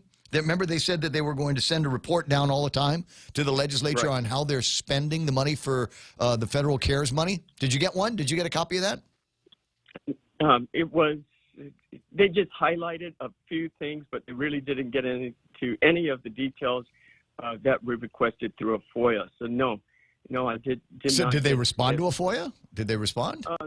Well, FOIA had to be done, but the information provided, I just should have listened to the radio. Because that's not what we needed, and our questions weren't answered. It's the same. Okay, so we got it. Somebody's got to do a FOIA. Me and you and cousin Troy will get together with a FOIA and ask them. I want a true accounting. I want to see a spreadsheet that says this is how much money we have in the COVID-19 account that we got from Donald Trump. This is what we spent it on. This is the number of PPEs that we ordered with this. This is the number of hotel rooms that we've occupied. This is the number of meals. This is the number of hours that we owed the Garden Reserve for checkpoints or whatever. I want to see how much money they put at Guam Memorial Hospital. I want to see the spend for Guam Memorial Hospital, because now they're talking about a tipping point and peak hospitalization, 9 people on ventilators in the ICU over at Guam Memorial Hospital. And the question that I have is we've had 6 months to buy stuff for GMH so that they wouldn't tip over and, quote, the second wave. And here we are, second wave, and our systems are crashing. So I want to know how much money of the millions that had been sent by Washington, D.C. has been spent at Guam Memorial Hospital. Exactly, Ray, and you and all of your listeners and just about everybody else know the transparency is not there. We push for it, and we'll continue to do so as well, but it seems like we have to wait to the next OPA audit or the federal audit when it finally comes down to see what the numbers actually are. I don't see any transparency at all other than just trust us and listen and stay home, and we'll continue on. No, I refuse. I refuse. That was the idea for the initial lockdown, was that it would give the government time to shore up and as we say in the business, harden our assets so that when the second wave inevitably came, we would be prepared for it. And it seems like it's like, surprise, don't have as many hospital beds as we thought we were going to have, don't have as many doctors and nurses as we thought we were going to have. They just now got the air conditioner working over at the skilled nursing unit? Right. And, I think one thing that should help us, and I heard yesterday on your program with the action pack, and this is what we're going to need to change the legislature from rubber stampers to action pack, right? Exactly. And right now, the way I think we're operating is more like a part-time legislature than anything. If we just because of the actions that we're taking, and it was mentioned before that this type of group was formed before, and I think it was back. I forget now which administration, but back in the 28th GUAM legislature, there was a similar group that was formed, and it made a big difference. I heard the governor also mention that the same thing, that another PAC was formed before, and I didn't hear she was too pleased to hear another PAC was formed now, other than good for them. But well, I think the PAC in that one might have gotten her kicked out of the legislature. Or certainly a bunch of people got kicked out in that particular time. I can't remember what the issue was. McNinch will remember. Anyway, 20 away from 9 o'clock in the morning. But work on that. That's the number that I'm looking for. I want to find out how much money has been spent for Guam Memorial Hospital so that they can harden their situation. I can only imagine what those FEMA nurses and doctors are thinking as they're walking around GMH with the governor, going, really? Yeah. Wait, we're down to what? One elevator? Huh? What is that? What are we talking about here? That will be interesting if there's any kind of a public report. There won't be, because there's no transparency on that at all. 20 away from 9 o'clock in the morning. Macris is going to be on the radio in a little bit. You got any questions that you want to ask the doctor in Florida? I'll be listening. Okay. And I enjoy this conversation. Thank you so much. I'll send you a WhatsApp a little bit later on. If you're free around lunchtime, there's going to be a staff meeting. Perfect. Okay. I'll be there. All right, buddy. All right. Talk to you. Thanks. Well, it's not going to be at that place. It's going to be in another place, but I'll DM it. 20 away from 9 o'clock in the morning. Mona Silva Tyron with her very last look at headlines for the week before we get into Labor Day weekend. And programming note, we're not coming to work on Monday. Does this sound almost gleeful? I'm excited. Like the governor, when the governor makes her announcement, we're not working on Labor Day. It's almost gleeful. That sounds like when the governor says, and I'm extending the PCOR 1 for another week. There was a little bit of glee in there. Is it going to be a week?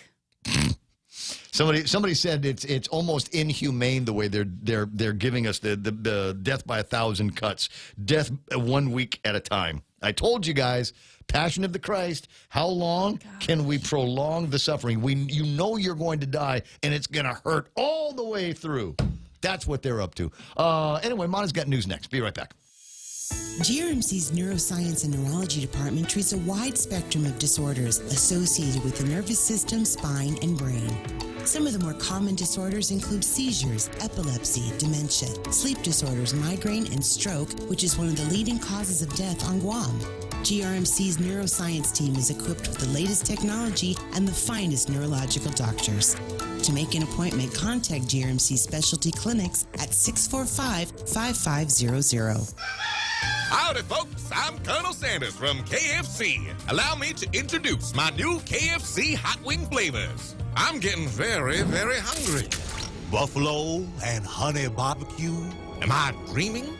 Nope, not dreaming. That's a bunch of new KFC hot wings. Try them yourself in my KFC hot wing deal with fries and a drink, or share them with the family in an 18 or 30-piece swing bucket. KFC, it's buffalo and honey barbecue finger licking good.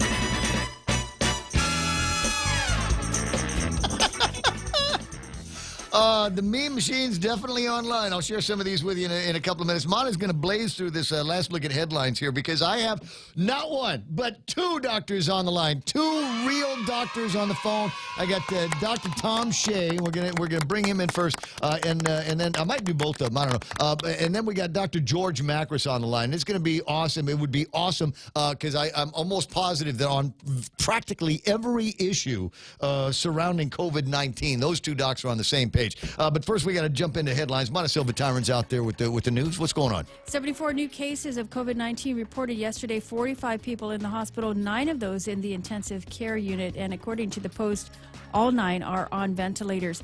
The stay-at-home order was to expire at noon today, but it's likely the governor will extend it again. An announcement will be made in a press conference at noon. The governor said this lockdown was only for a week, but it isn't known how long she is considering extending it. The legislature's Health Committee will hold an oversight hearing next week, Thursday, on the Department of Public Health. They'll hone in on the testing for COVID-19 to include contact tracing. There'll also be a confirmation hearing on the appointment of Art St. Augustine as the Director of Public Health. That hearing will be on Thursday, the 10th at 5 p.m. It will be a virtual hearing. And those are some of your headlines right here on The Point. I got you. It's 8:44 in the morning. That's iConnect time. Their number's 888-8888. Everyone has a busy schedule these days, and sometimes we forget to schedule our routine dental checkup and cleaning. Don't neglect your dental health. Schedule one today with Dr. Robert Yang and his Smile team, conveniently located at the East West Business Center on Marine Drive, Upper Tumon. Call us today at 647-8702 or 3. Again, that's 647-8702 or 647-8703. We make smiles happen. Top End Pest Control is who you call for all your pest control needs. Got a problem with roaches, ants, spiders, rodents, fleas, ticks, termites? No problem. They do it all. Top End Pest Control is a service-disabled, veteran-owned small business and HubZone certified. Serving Guam since 2012. Call them today for a quote, 487-5657, or email topendpest@gmail.com. Check them out on Facebook at Top End Pest Control and give them a like. Top End Pest Control for all your pest control needs. Read the commercial faster. I got doctors on the phone. I really want them to go, doctor. I really want them to do that. They're probably not going to. 8:45 in the morning. Dr. Tom Shea on one. Good morning, Doc. How you doing? Hey, great. How are you? Yeah, I'm thrilled. Can you not hear the excitement in my voice? I don't think you guys have been conferenced on a call together in a dozen years. But I got Dr. Tom on one, Dr. George Macris on two, and as I said, I got 2 real doctors on the phone. I feel awesome now. How's it going, guys? Okay, I thought you was gonna sandbag me by putting Dr. Akimoto with me, you know. But George is okay. I'm okay. Dr. Akimoto's okay. You know, he's calmed down, but. He was on earlier today. He didn't drop the F-bomb. Oh, he was? Okay. Yeah. He didn't drop the broke the radio silence around here. But you have to get that beep really quick, you know, on their fingers. There, beep, beep, beep, you know, things like that. I saw the interview. They just kind of let him go, didn't they? Dr. Macris, Dr. Macris, are you on? I'm on. All right. I'm on. Hey, Tom, would you go first? I'll follow. I have no idea what Ray wanted me to talk about. What do you want to talk about? The COVID-19. We're probably going to be going into another week of PCOR 1 again, Doc. And I wanted to get your thoughts on whether you thought it was necessary, if that's the same guidance that you would provide to Governor Leon Guerrero today. You know, I'm hesitant to give my advice because it doesn't really matter at this point in time. But, you know, you got to remember, you know, Guam is part of the United States of America. It's the land of the free. And I'm sure, you know, for me, I serve in the Navy, and George served in the Navy. Many of us serve in the Navy. We fight for freedom to live in the land of the free. So we're not China. So our lockdowns are not like China. It's not like any of the other countries where when they say lockdown, it's lockdown. That you stay in the house and the restrictions are very strict. Our lockdowns are nothing compared to the other countries. Well, are they medically necessary right now, Doc? I mean, in light of a couple of things, up to and including something that you and I spoke about on the internet in our posts, is there's a whole lot of people that are taking their lives. There are 15 suicides, June, July, August, 5 apiece. Now, I'm not going to suggest that all of those suicides are directly related to coronavirus and the pandemic, but it is possible that there is a major hope deficit around here. People can't plan. They don't know what their life is going to be like from one week to the next, when we're going to be able to go back to work, what's going to be like when I get back to work. Is the lockdown, is that cure worse than the symptoms? You know, I hate to say this, but, you know, with a suicide rate so high on Guam, locking down and everything closing up is not helping. And certainly, I think a lot of our younger population are the ones who's committing suicide. And those are the ones that are the healthy ones. Those are preventable deaths. A lot of the hospitalizations, we're looking at You know, if you look at all these hospitalizations, they all have comorbidities, which mean that they're sick regardless of, you know, COVID. So the COVID will push them over the edge, but we got to think now with a simple flu, influenza would also push them over the edge as well. So I know that our hospitalization rate is up, but if you ask me what advice I would give, you know, I think at this point in time maybe kind of late for that advice. But if we look at our own population to tell people to do this, do that, that's not really going to work unless you really put them in handcuffs. But because, like I said, we live in the land of the free. And I think what we need to do is try to live with this virus, and everybody mask on. You know, I think that's the deal we got to make with the public is that, hey, if we don't want any, you know, methods of communism or anything like that, then we mask up. You know, put our hand sanitizer in our pocket and keep a distance. But here's the thing, Ray. We're going in circles, right? We're going to lock down again. So you might as well say we lock down for the entire year, because it doesn't make a difference. Because what happens when we lock down and when the rates goes up again, we're going to have to lock down again. My cartoon says it right there. We're chasing our own tails. When are we going to start doing something else, testing antibodies? I know the military is doing that, and try to detect whether or not there's past infections. What I don't like, Ray, and that this is the advice I would give the governor, is if our own residents coming back, they have a house here, they have a condo here, let them go to their own homes. Don't lock them up in the hotels. The people in the hotels, a majority of them are negative. And, you know, make a contract with them and say, hey, we're going to let you go home, you stay in home. Call them and follow them if you want to, but don't lock them up in a hotel. That's not the way to treat the people. If you know, you're asking us to trust the government, but we really can't trust the government if the government doesn't trust our own people. I've always said that. And the other thing, too, I would advise the governor is this. Open up the meetings. There should not be any behind closed-door meetings. If you want the people to listen to you, okay, you got to be transparent. You shut out the people into your own meetings. There's an Open Government Act. You got to allow the media into the meetings, the governor's advisory board, the medical boards, whatever people is in there. Open it up. We don't have to be there, but zoom into public so we can hear what's going on, so that we can understand your processes, what you're thinking. If you're transparent, then we will say, okay, our government is being honest with us, then let's give them the opportunity to follow. Because if you're not honest with us, who's going to follow you? There's always going to be questions. Well, right? You'd also brought up the idea of consistency in one of our previous phone calls, and in this morning's Guam Daily Post, you got Dr. Menglonia says it's numbers driven, it's CDC driven, whatever. And so if it's CDC driven, there's a couple of advisories that have recently come out of the CDC specifically about quarantining for 14 days. There's another one that came out from the CDC about testing and whether or not, you know, if you've had contact with somebody that later tests positive for coronavirus, if you don't have symptoms, don't bother getting tested. Just a waste of time and resources. I've been saying that. I know you've been saying that, but now the CDC says it. So I'd like to make sure. I would like to put them hold them accountable. If they say they're CDC driven, then they need to do what the CDC says, right? Yeah, I agree. I mean, CDC has come out and said, well, you don't have to quarantine for 14 days when you travel, just symptoms monitoring. They've gone away with testing monitoring. They've gone away with that. So it's symptoms monitoring that's what they're recommending. And just because you're exposed doesn't mean that you have to be tested. Correct. But we're testing everybody who is exposed. And I think what we need to do is either we follow CDC or we don't follow CDC. If CDC changes something that you don't agree with, you can't say, oh, it's Trump's influence. Where's the data that you're going to say is Trump's influence? And if CDC says something's good, if they say something that's good, you're going to say that's also Trump influence? You can't choose your own politics and choose your own policies and come up with excuses. Either we follow CDC, we follow WHO, or whatever it is, but we can't just pick and choose what you want to follow. That's inconsistent. All right. And then, let me bring Dr. Macris into the conversation, because I think he's got a couple of other interesting ideas. We've spoken about this over the last couple of days, is that GMH has been carrying the brunt of the burden, the majority of the burden for COVID patients. They were identified early on as, quote, the COVID-19 hospital. And none other than you know, Dr. Eusebio recognizes that we don't want to send fairly healthy people to GMH, because otherwise they'll get the coronavirus from over there. But Dr. Macris is suggesting that we open up GRMC and let them share some of the heavy lift of COVID-19. Do you concur with the doctor on that point? Oh, yeah. You know, I've never could understand why we have one COVID hospital. We don't have one COVID. Navy Hospital is also a COVID hospital.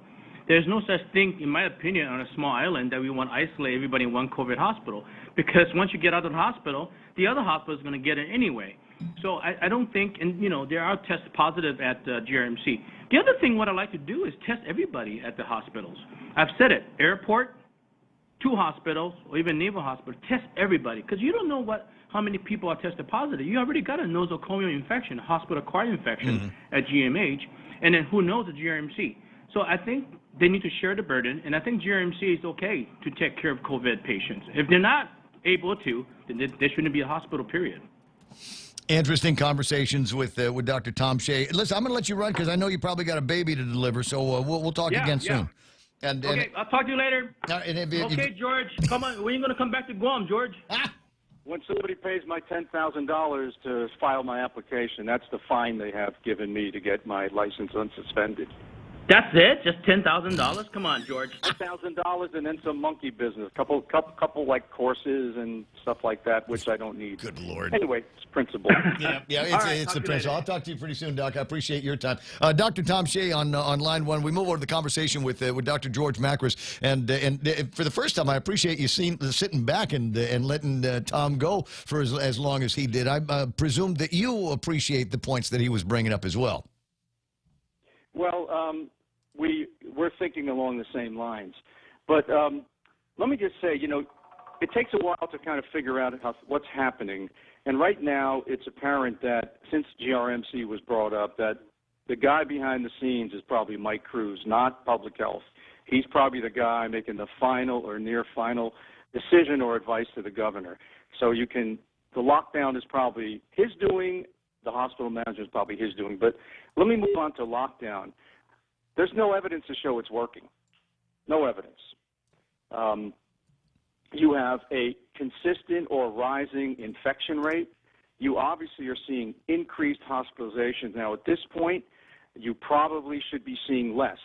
The only good news is today the doubling time increased by a few days. It had been shortening, which meant the time it took to double the number of cases was actually happening faster. So as Tom agreed, GRMC should be helping to start to decompress Guam Memorial Hospital.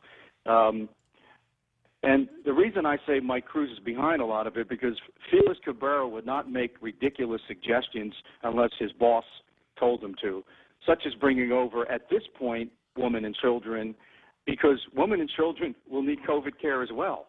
It doesn't make any sense to bring them and the entire staff over to GRMC. But right now you can see the ICU beds are filling, and these patients stay in the ICU for 2 or 3 weeks if they're intubated. Once they're intubated, maybe 30 to 50% or more will die. And then the absurd notion of using the SNU, it just kills me. It's like a death trap. We knew when patients went to the SNU, they were far away from help, and anybody who's sick enough to be admitted for COVID is desaturated. One of the criteria is that their oxygen, they're desaturating, they have a multilobar pneumonia, their oxygen level's dropping, and then when they decide to crash, it happens in a matter of minutes. So I would try to wonder who they're going to put in SNU or who would accept I'd put anybody at the SNU that didn't have COVID-19 but also didn't have anything that was terribly life-threatening. We got a couple of people in for observation, stick them and let them get observed up over in that place. You got somebody with a little bit of, That would be one way to go, except they're talking about SNU being a COVID hospital, not a non-COVID hospital. So that is a good idea, but they'll have to change. Or if they were talking about putting somebody I love at the SNU instead of leaving them closer to crash care in an ICU at Guam Memorial Hospital or at GRMC or at Navy Hospital, I would have my doctor advocate for that patient to make sure that they were a lot closer to patient care. 857. One of the real reasons why I wanted to talk to you, besides just to hear my own thunder and hear somebody backing up my own thunder here, is there seems to be a lot of chatter in the wires. I mean, you're seeing it as well. well, the internet, the newspapers, magazines, videos talking about a vaccine, and already kind of supposing what the future of the distribution and the treatments with the vaccine are going to be. Are you tuning into some of that, or you still think it's too early? Well, absolutely. I brought it up several weeks ago that 2 weeks ago, there was beginning to be discussions about giving the vaccine an emergency use authorization sometime in October. So the big supplier, one of the big suppliers, or at least Moderna, started its phase 3 trials July 27th. And at about 60 days, which will be towards the end of September, they'll probably unblind the study, which means, the person that got the fake vaccine and the person that got the real vaccine, they don't know it. The doctors that gave it, they don't know it. And the evaluators don't know it. But what will happen is the people who can unlock those specific, we call it unblinding it, they have the key to know who actually got it and didn't get it. Right. And if there is a statistically significant improvement, and they're very well likely to be one, based on other models and primate models and so on and so forth, they will start pumping out that vaccine somewhere in October and November, and they already are making it. They're already making it. So if one particular company gets a thumbs up, it's going to be released. If the other one doesn't work, well, they dump it. But it's a brilliant move by, Washington, or actually the White House, to do that. Because vaccines take time to build. Even if they work, it takes many, many months to prepare them. So they may have to dump out one company or another, but they have 5 or 6 making it. So there'll be enough. And the first round's going to probably go to the over 65 and healthcare workers. Speaking of healthcare workers, 6 to 30% of healthcare workers are antibody positive for COVID in the United States, based on a recent release within the U.S. public health system. That sounds encouraging. 30%. That sounds encouraging. It means that they've had it. It's gone through their system. They lived.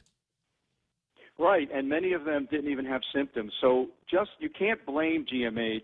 Let me tell you, I wore N95 today for about 3 hours, and I just about had it. I think most healthcare workers, unless you're breathing a powered air purifying unit, which is like a mask that has fresh air, it is miserable to wear. Oh yeah. These nurses, these doctors take a break, and whoop, the old run. You can't run, you can't have virus. Just says, okay, I'm going for it. As you say, we can run, but we can't hide. It's in the system. It's in the air. We're going to be getting it, and the constant start, stop, and the lack of any kind of visible plan from any of our medical authorities around here is beginning to grind into the systems. George, it's always a pleasure talking with you. Have a great Labor Day weekend. Yeah. I forgot to mention that's important. Florida opened up at around the 10% positivity rate, which is where Guam is right now, and everything got better. So they have to just admit it's not working, and just let people spread out and stop this nonsense. Well, so when you've got apparently, and I'm sure you've seen it already, but with some of the conversation, they've talked to Dr. Jana Maglotnia. We don't follow the community trends or the community desires. We follow the life and death measures and the objective data we have. And then she cited an article from Italy. Read about a doctor in Italy who had to decide between a 60-some-year-old runner and a mother who has 2 children on who would get the ventilator. Oh, my God, the drama. You don't have that problem on Guam. You have 100 ventilators, and then you have Navy's ventilators. I mean, you can perish that thought. And Saipan has another. But there's no drama. There's no scare the hell out of everybody if we don't have these very dramatic cases that to go back. And I think I remember this one as well. This was in the early stages of the major pandemic of Italy, brought on by people coming in from China on the Silk Road. So I don't think that is going to happen here. I don't think it's going to happen again. But it's a great soundbite. Cancel the lockdown. Spread people out. Watch how rapidly the rates start going down. Right now, you're just creating more and more intrafamilial spread and clusters, and they're going to spread it all over. That's what's happening on Guam right now. The anxiety will kill everybody. 3 after 9 o'clock in the morning. We're going to jump into Fox News Live. Already started. Talk to you soon, Doc. Thank Thank you. Bye. By Germany that an opposition leader was poisoned by Moscow. One day after the German government said Russian opposition leader Alexei Navalny was poisoned with a deadly nerve agent, the Russian government denied the charge. Traces of Novichok, a product of Russia's chemical weapons stockpile, was found on Navalny, who remains gravely ill. The poisoning comes days after a Russian fighter jet buzzed an American B-52 bomber over the Black Sea in what U.S. officials called a headbutt maneuver, passing in front of the nose in full afterburner, creating turbulence for the U.S. Air Force bomber crew. Last week, Russian forces sideswiped a U.S. military vehicle in Syria, injuring 7 American soldiers. At the Pentagon, Lucas Tomlinson, Fox News. The family of a Dallas man fatally shot by an off-duty police officer who said she mistook his apartment for hers is suing the apartment complex where he lost his life. Botham Jean was shot and killed September 6th, 2018 by Officer Amber Geiger. She was convicted last year and is serving 10 years in prison. A feature on the social media app WhatsApp is coming to Facebook Messenger to help fight fake news. Facebook introducing a forwarding limit on Messenger, preventing a message from being forwarded to more than 5 people or groups at a time. In a blog post, Facebook reps say the goal is to stop the spread of harmful content and viral misinformation. Facebook's WhatsApp unveiling a similar forwarding limit earlier this year. Amid a pandemic and an election season, Facebook is ramping up its efforts to prevent fake news. The company unveiling COVID-19 and election information centers and announcing plans to ban new political ads the week before the presidential election. Kristen Goodwin, Fox News. A celebration of the life of actor Chadwick Boseman beginning this hour in his home of Anderson, South Carolina. City spokesman Beth Batson says the tribute will include a viewing of Black Panther. I'm Lisa Lacera. This is Fox News. Half a day. This is Michelle from APL Guam. Here at APL, our expertise and extensive network can help you grow your business and reach out to more markets. As a responsible carrier, APL is also committed to a sustainable future, whether it's protecting the environment or investing our efforts in giving back to the community. Our dedicated teams in Guam and on the U.S. mainland are here to support you. Call 588-4651 or visit apl.com. GPSI Guam is a professional technical services company that is a registered contractor for the federal government. They're SBA approved, 8A, and Hub Zone certified, providing program and project management, administration, technical support, logistics, and commodities. Find out more about GPSI and how they can help you today. Contact GPSI if you need assistance in meeting your small business subcontracting goals at 671-477-3058. They'll be happy to assist. 5, 4, 3, 2, 1, launch! That's just what we did with our new state-of-the-art mobile banking app as we celebrate 66 years of serving our island communities. It's loaded with a ton of new user-friendly features, including remote deposit capture. It's another way of saying you don't have to come to the bank to go to the bank. And if you want to come to the bank, we're happy to see your smiling face as long as you wear a mask. And we don't have long lines. Bank Pacific Rosebud branches, we place roots, and we're rooting for you. Member FDIC. Portions of the program brought to you by the guys over at Chili's, second floor, 2 Monsan's Plaza. Did you get your ribs fix in yesterday? National Rib Day. Might want to call them and check them out. Maybe they're doing something along those lines into this great weekend. It's Labor Day weekend, and the governor says you're not allowed to have fun this Labor Day. What, you want to get together with your friends in Labor Day, big 3-day weekend, go hang out at the beach, barbecue, put something in the marination, whatever. No, it's not going to let you do that. So get it to go over at Chili's, second floor, 2 Monsan's Plaza, chilisguam.com on the World Wide Web. That will link you to their website. That will link you to their Facebook page. That will get you into their WhatsApp. You can make the order and be enjoying it, grinding on it at noon today. So check it out at Chili's.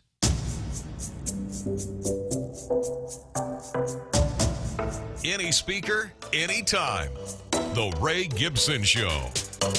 Call now, 888-TALK. That's 888-8255.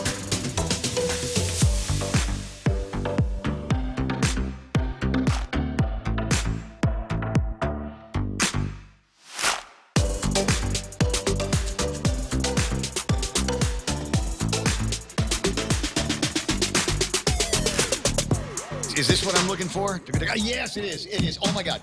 Who we got? Jose Martinez talking back to Nick Perlaska in the Facebook Live. There's always a side conversation going on, almost all the time. So if I might be on the phone with a doctor or some other mover, shaker, headline maker, but there's all comments there and other conversations. So Jose Martinez talking back to Nick Perlaska, who is in lockdown right now. It doesn't need to be in lockdown. He's a healthy guy. Free Nick. Free Nick. And Shelly, too. Everybody. Just we'll go up there as like the radon in Tibby. Everybody that's not a hostage, stand up.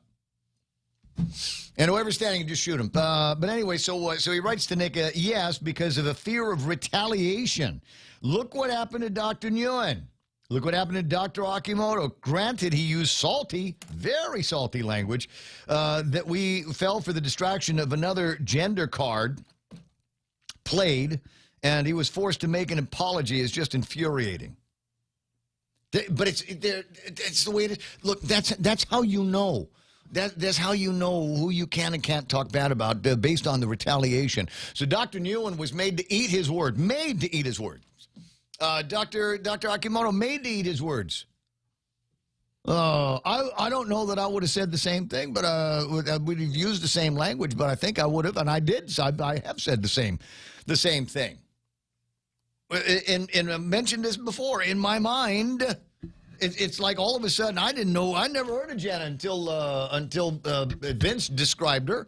I'd never heard of this woman before. Me too. And then all of a sudden she's like to go to everybody. Everybody needs to talk to her. And apparently that's the butt we have to kiss if we want to get out of this thing. And I don't think it's going to happen. It's surging, and believe me, it's not over. This pandemic is escalating, she said. There's other quotes in here. We have to limit what happens by the mess that we can clean up. It's numbers driven. It's CDC driven. Let's see you follow the new CDC advisories. It's because of New York and it's because of Italy that we're taking these draconian measures just to try to shut it down.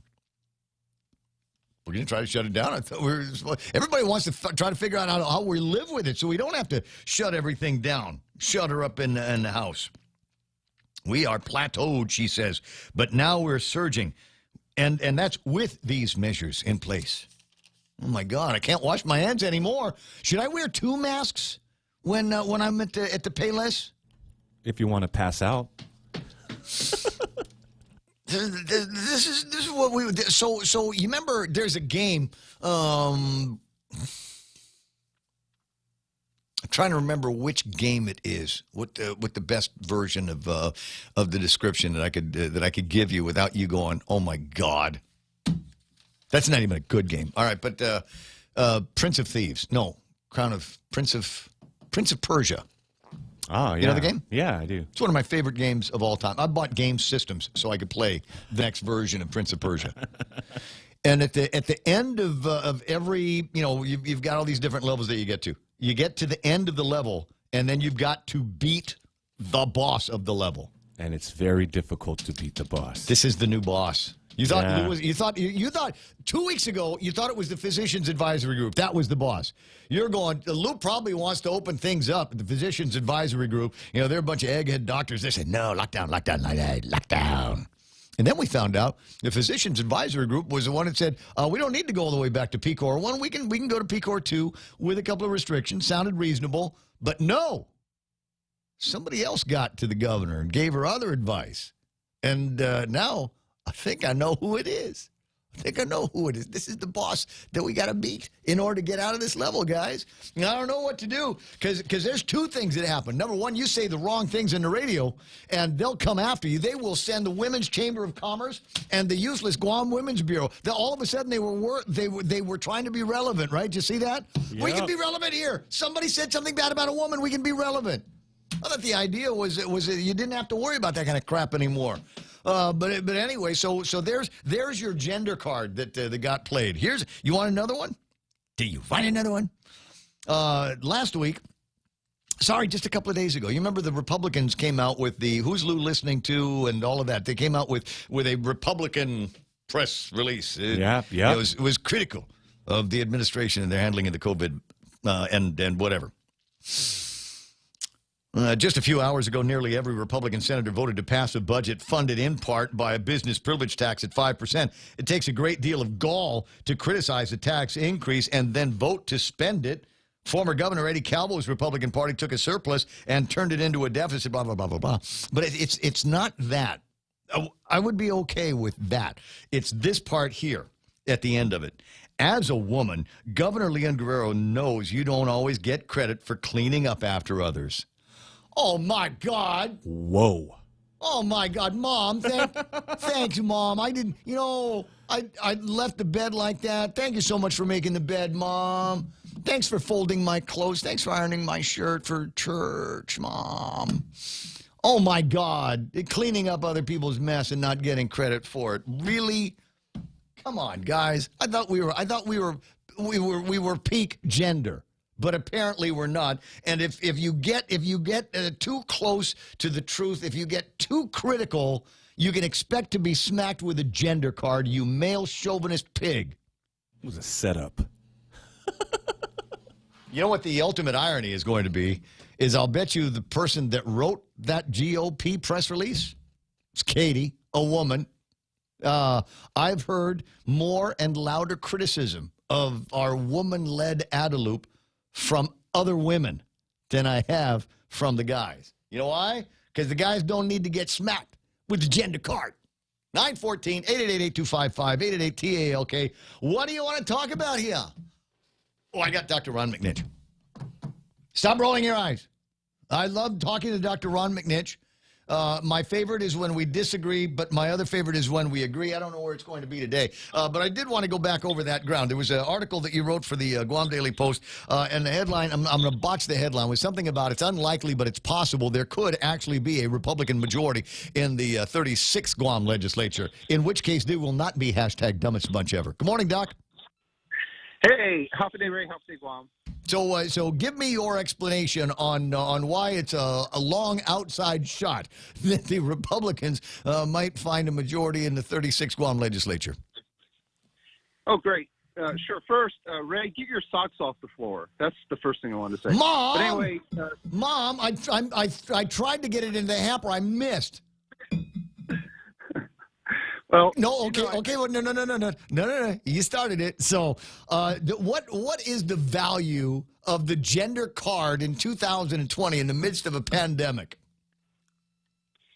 I think it's just another form of political communication, Ray, and I really don't see a problem with it. I think that people state things the way they want to state it, and I do think that there's a how can I say it? There's a lot of discussion that should be going on with the pandemic, and I think there is a lot of discussion, and certainly there's a lot of views that people have of the approaches being taken. And, I think in general, I disagree with the language Dr. Akimoto used. I don't think he should have been using language like he used. And I think many people would agree with that. And that would be my main 2 cents worth on that issue in general. I think that we need to be mindful that our language should be civil and respectful, regardless of how we feel about things. Mm-hmm. But having said that, should I be afraid as a critic of government? Now, in this case, the critic of the legislature, where I'm fond of saying for Therese Terlai should have been speaker. But I could say the same thing for Clint Rigel. I think he would made a wonderful speaker. But if I say that, then I risk being labeled heretical, misogynistic, what's the word I used? Chauvinist pig. So, I mean, there needs to become a point where we can have a conversation where we don't jump into a gender issue and suggest that just because Dr. Akimoto had some salty things to say about Jana Manglonia, who clearly can handle herself, since can we make the jump that it's language like that reinforces something as awful as violence against women in this town? I thought that was a stretch. Well, I do think, and Ray, you're a gentleman. I don't hear you using language like that on your radio station. I would never. So I'll be critical. I'll be critical, but I don't want to be critical like the GOP was, and then go, well, of course it's easy to pick on women. What? I'm not picking on a woman. I'm picking on a woman, but I'm not picking on her because she's a woman. But Ray, that's the point. You would never, because you're a gentleman, and in my experiences with you, you would never do anything like that. And I think that's the point. When can I start? That's the larger point. Why didn't they make you Speaker, Ray? That's my question. I don't know, but I got an interesting theory. I might bounce across you before the day is over. No, you should have ran. I'm serious. I'm going to tease you about that for a while. Well, you might want to consider that. Here's the quick and dirty on that guy, is that there are a bunch of people for whatever reason that did not sign up for the election, but would make interesting write-in candidates. So maybe there ought to be Ron McNinch's committee to write in Bob Klitsky. Sure. Troy Torres. There is a way to do that effectively, but we can talk offline. No. I tell you what, we will talk offline, because depending on what I say, that information could be used against me. I haven't quite found a loophole Ray Gibson size. So having said that, so we're back up now. Notwithstanding the potential idea that you and I are going to discuss, why do you think it's such a long shot for Republicans to take over the legislature? Don't you think people are tired of the way the Democrats have been ignoring COVID-19 and basically cushioning things up for the lottery winners that are the GovGuam employees? The issue is crossovers, Ray. That's what the issue is for that. That particular issue is crossovers. So what happens is Republican voters will also vote for Democrats, and that diminishes the core for the Republicans for the purposes of the legislature. Okay, but so I'm a Republican, right. and I might be able to find maybe 3 or 4 or 5 Republicans on that side that I want to vote for, but I also have a great deal of confidence, I'll say it now, in guys like Clint Rigel. You know, right. I know Clint. I don't like everything about Clint, but I like enough of it that I'd like to see him in the 36th Guam legislature. I like Therese Terlai very much. I like the way that she thinks, and I like the way that she is comfortable running contrary to the rest of whatever the cool girls are doing over at the legislature. Was that sexist? That was. Sorry. But I'd like to see her in the 36th Guam legislature. I think between those two, I think they'd work very well within the framework of a Republican majority.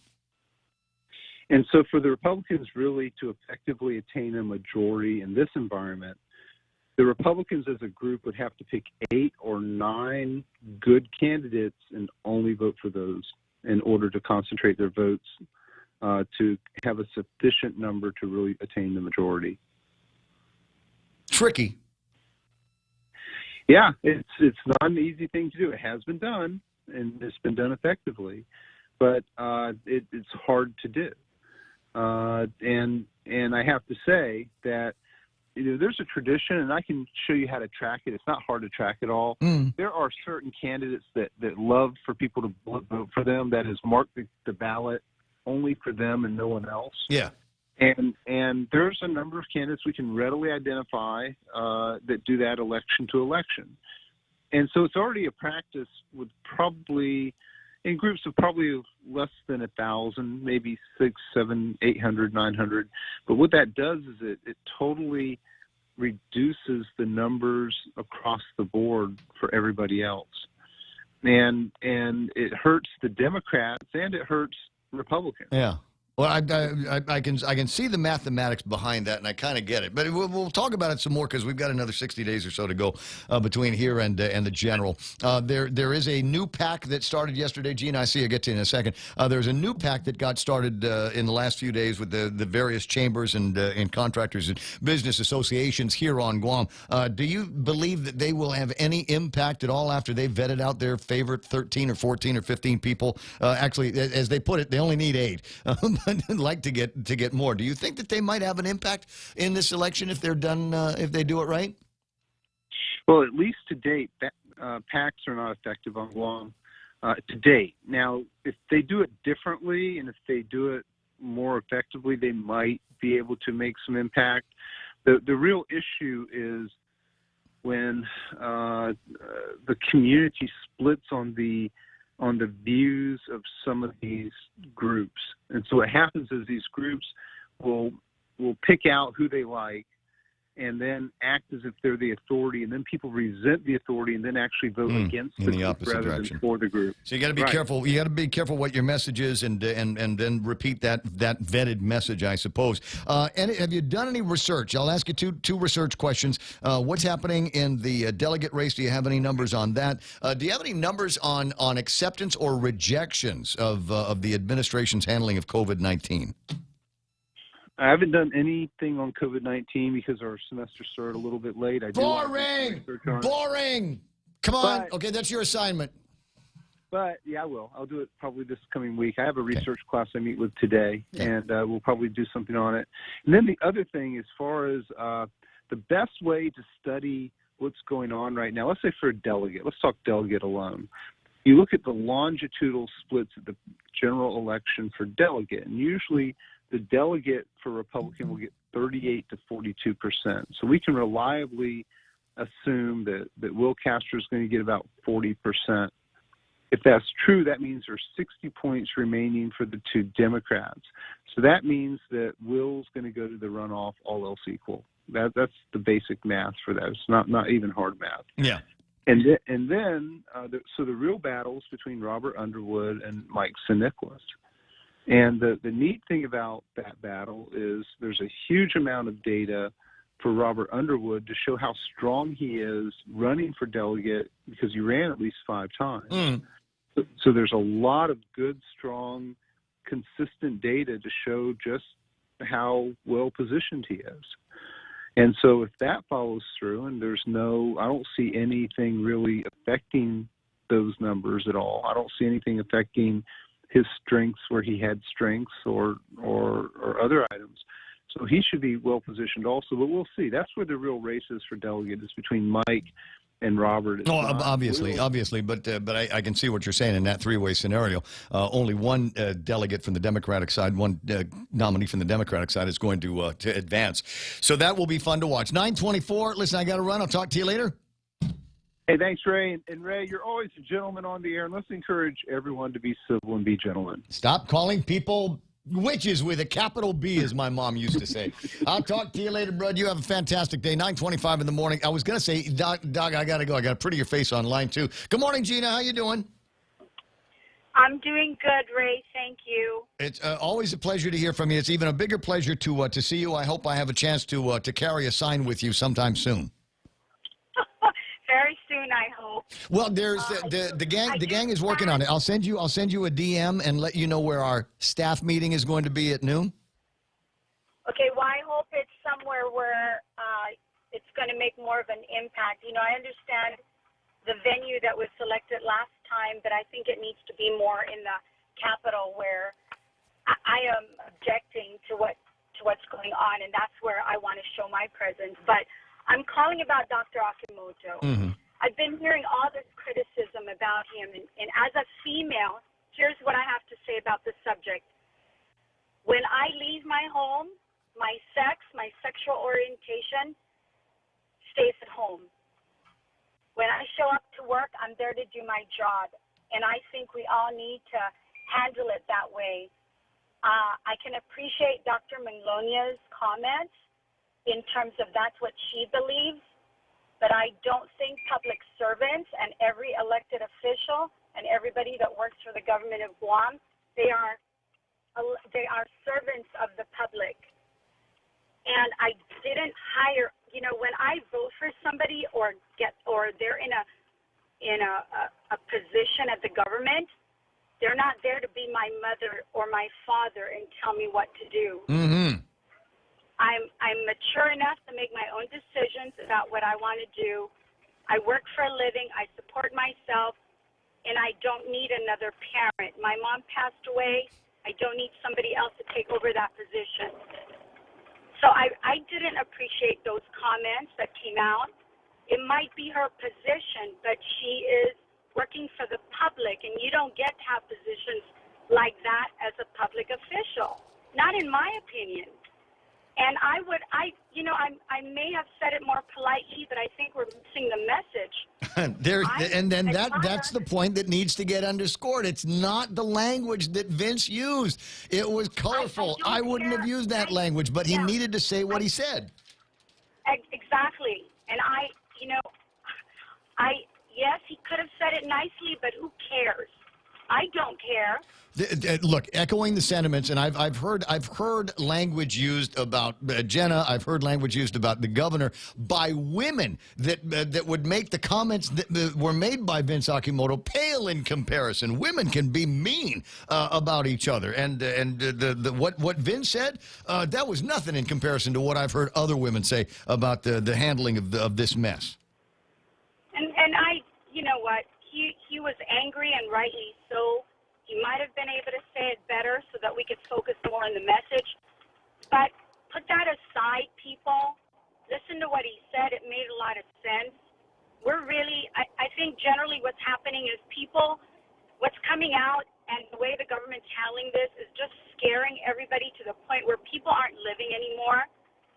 We're destroying our businesses out here, and in due time, it's going to destroy the economy, and people of Guam are the ones that are going to get hurt.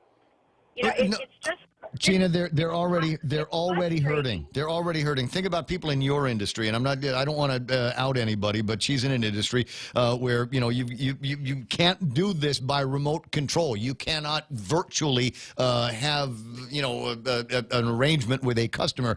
There are things that need to be done in person and in front of other people, and it's difficult to get that done in this lockdown kind of version of an economy that we have.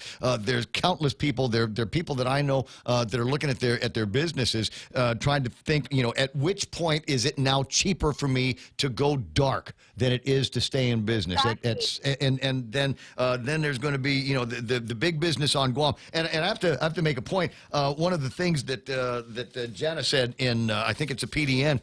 In the interview that they did with her is, there it is, in line with the workforce theme of the conference, Menglonia, suggesting that barring a dramatic development on the vaccine front, the pandemic will likely be around another year or two and will certainly create many jobs. You know what job they're gonna create is the person that says closed for business. It is the person that does the signs that say for rent. Dirt cheap, for sale. Those people are going to have jobs in the coming pandemic economy because there ain't anybody going to be able to do any other business on Guam. You know, the government sector doesn't have a reality check on how the businesses are suffering out here. Because there's a disconnect. We're not in this together. Everybody keeps saying that, and they're right. The people that say it understand. There is no togetherness. Because you're absolutely right. Some people in this industry might be able to survive because they're clever. You know what? The only thing I have to say is treat us like adults. Get out of our way. Let us do what we know we can do properly. And some of us are not going to get it right. You're absolutely correct. And those that don't won't survive. But treat us like adults and let us do our business the way we know how, because we will probably figure out a better mechanism than the government can. It's what the private sector does best. It's what managers do best. It's what people that live in a real world do best. Gina, it's fun talking with you. I will try before I'm all done with the program today to send you a DM, and maybe if you can come by. Now, when I say staff meeting, I don't mean another protest this afternoon. When I say staff meeting, no, I say it's another euphemism, but you'll know it when I send you the message, all right? Thank you so much, Ray. You have a great week. You're welcome. Do me a favor. Go to actionpackguam.com if you haven't signed up already, and make sure that you're on their list. Thank you. All right. I'll talk to you soon. 888-825-5888-TALK. You might be wondering if I've reached out to actionpack.guam.com and the people that are behind it in the last 24 hours. And the answer is, who do you think you're listening? Of course I did. Of course I did.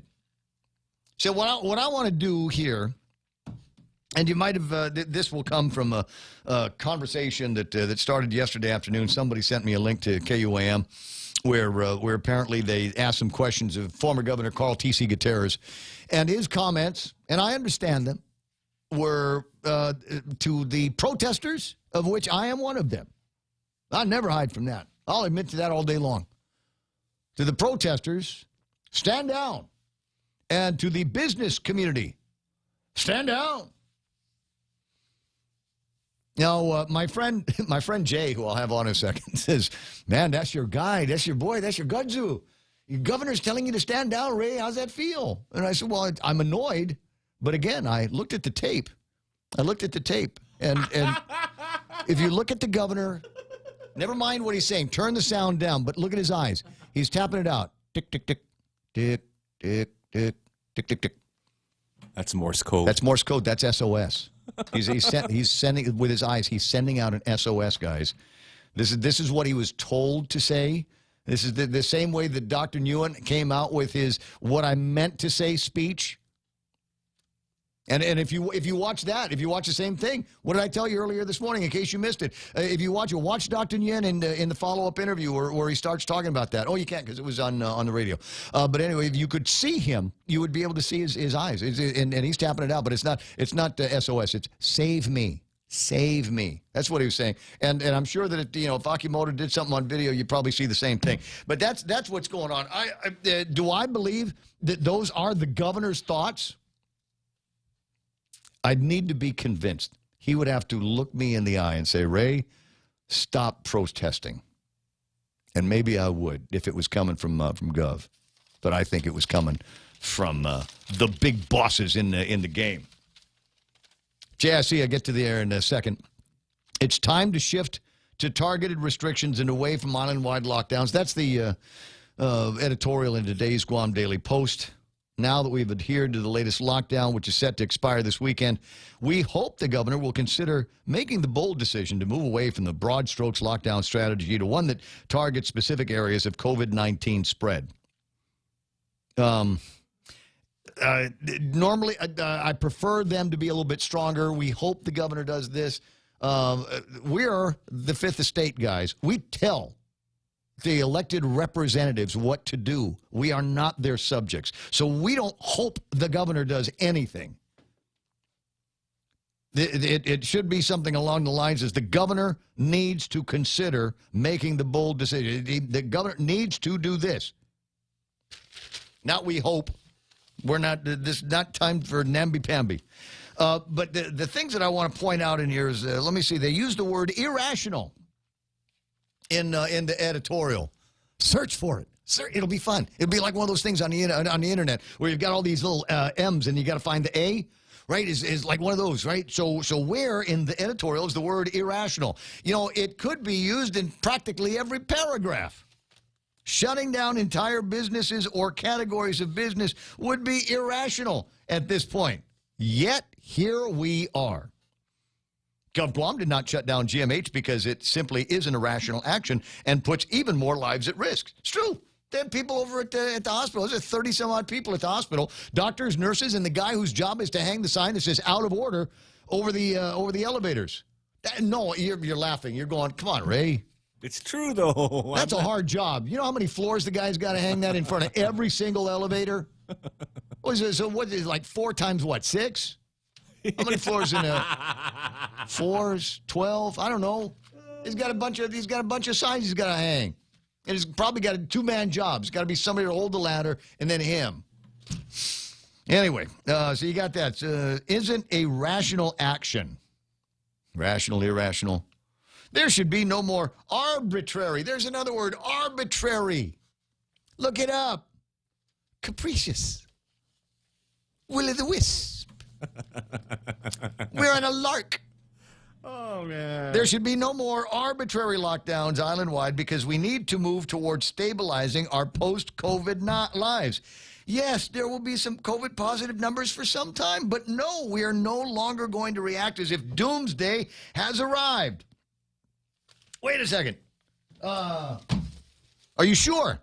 Because the lady that runs the game over at the hospital says, we have to limit what happens in this mess. It's numbers driven. It's because of New York. It's because of Italy that we've taken these draconian measures just to try to shut it down. It's surging. Believe me, it's not over. The pandemic is escalating. Is it safe to come out now? Is it safe, guys?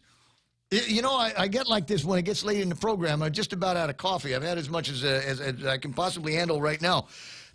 The pandemic is escalating. Watch the original Willy Wonka and the Chocolate Factory, and they're in the thing, and the rowers keep on rowing with no sign that they're ever going to be slowing. I'm channeling Gene Wilder's. I'm reading the language coming out of somebody who should be giving us sane, sober, rational. There's that word, rational advice. There should be no more arbitrary lockdowns. Stop reacting as if doomsday has arrived. The sick will be in the care of people at home or in a hospital. For those who are severely ill, for the rest of us, it's time to strengthen ourselves with the resolve to practice safety habits while taking careful steps each day towards a sense of at least near normalcy. It's time to be both brave and cautious. It's time to get healthy or healthier to build our immunities. It's time to focus strategies towards putting up a fight against the virus and its economic devastation. We won't win if all we do is hunker down. But it's the only song they know. There's 5 notes on a scale, but they only know one of them. They only know the one. So whatever the problem is, we're only going to throw this at them. You know, this is why there's so many different sizes of axes. This is why there's so many different kinds of hammers when you go to the hardware store. It's not the same tool for every job. And that might have been a good idea in the beginning when we weren't sure what we were dealing with. We didn't have the resources that we've got or should have by now. But and when I get hit with this BS line, well, these are unprecedented times. No, they're not. March was unprecedented. It's September now. We need to be better at this. In 20 minutes, it'll be, what, 10? Do I need to catch my breath? What do you think? I don't know. I don't want to leave they got callers on. Well, all the lines are going. Quick break. All right. iConnect time is 9:39. Call them for whatever you need. Mobile internet, they can do that for you. 888-8888. When you're a Bank of Guam customer, your services aren't limited to the walls of their branches. With their online banking, mobile app, ATM network, and voice banking, you can bank anywhere, anytime. Check your balances, transfer funds, pay bills, and so much more. When you can do all that, it's like having the island's friendliest bank right in your home. Visit bankofguam.com to learn all the ways they continue to serve you. We're in this together, stronger than ever. Bank of Guam, member FDIC. Mezcla Chamorro Fusion Bistro in Hagåtña and Mezcla Dos Upper Tumon are now open for takeout and delivery services. For more information, call now at 479-2652 or 3 or Mezcla Dos at 646-6295. Mezcla Chamorro Fusion Bistro brings you island hospitality with the true taste of modern Chamorro cuisine at the comfort of your own home. They take your local favorite dishes and serve them with extra flair you will only find at Mezcla. Mezcla, a true taste of Guam. Roll your nut. That's a spicy meatball, says Jose. Oh, he said stand down. Yeah, the governor said stand down. Former governor Carl said stand down. But like I said, I don't think that was really him. I think that was what they told him to say. Yeah, 9:41. And I got the first notice of this from Jay yesterday, and Jay asked me last night, how you feel, man? Your gods who's selling you out, saying stand down, protester, stand down, Mr. Businessman. Half a Jay. Half a day. How you doing, everybody? I mean, buongiorno from Italy. Buongiorno. Italian nation. where Italy's day begins. Oh my God, that's funny. Oh right? God, yeah. Hey, I gotta say simply from a business perspective and collectively speaking, even for other business owners, stand down for what? Why doesn't the bank pay our rents and our loans and the inventory that's sitting for 6-7 months in warehouses? Mm-hmm. We'll stand down if our rents and inventories and loans are paid. Yeah, no problem. We'll stand down. That makes sense. But to say stand down and to say we're going to shut down the economy and put it into POS 1 and all that when the government's not going to pay our rents and loans. I mean, it's absurd. Who's going to pay that? And hey, don't forget the business credit cards. Who's going to pay the payments on those? Mm-hmm. So how can the government require businesses to shut down?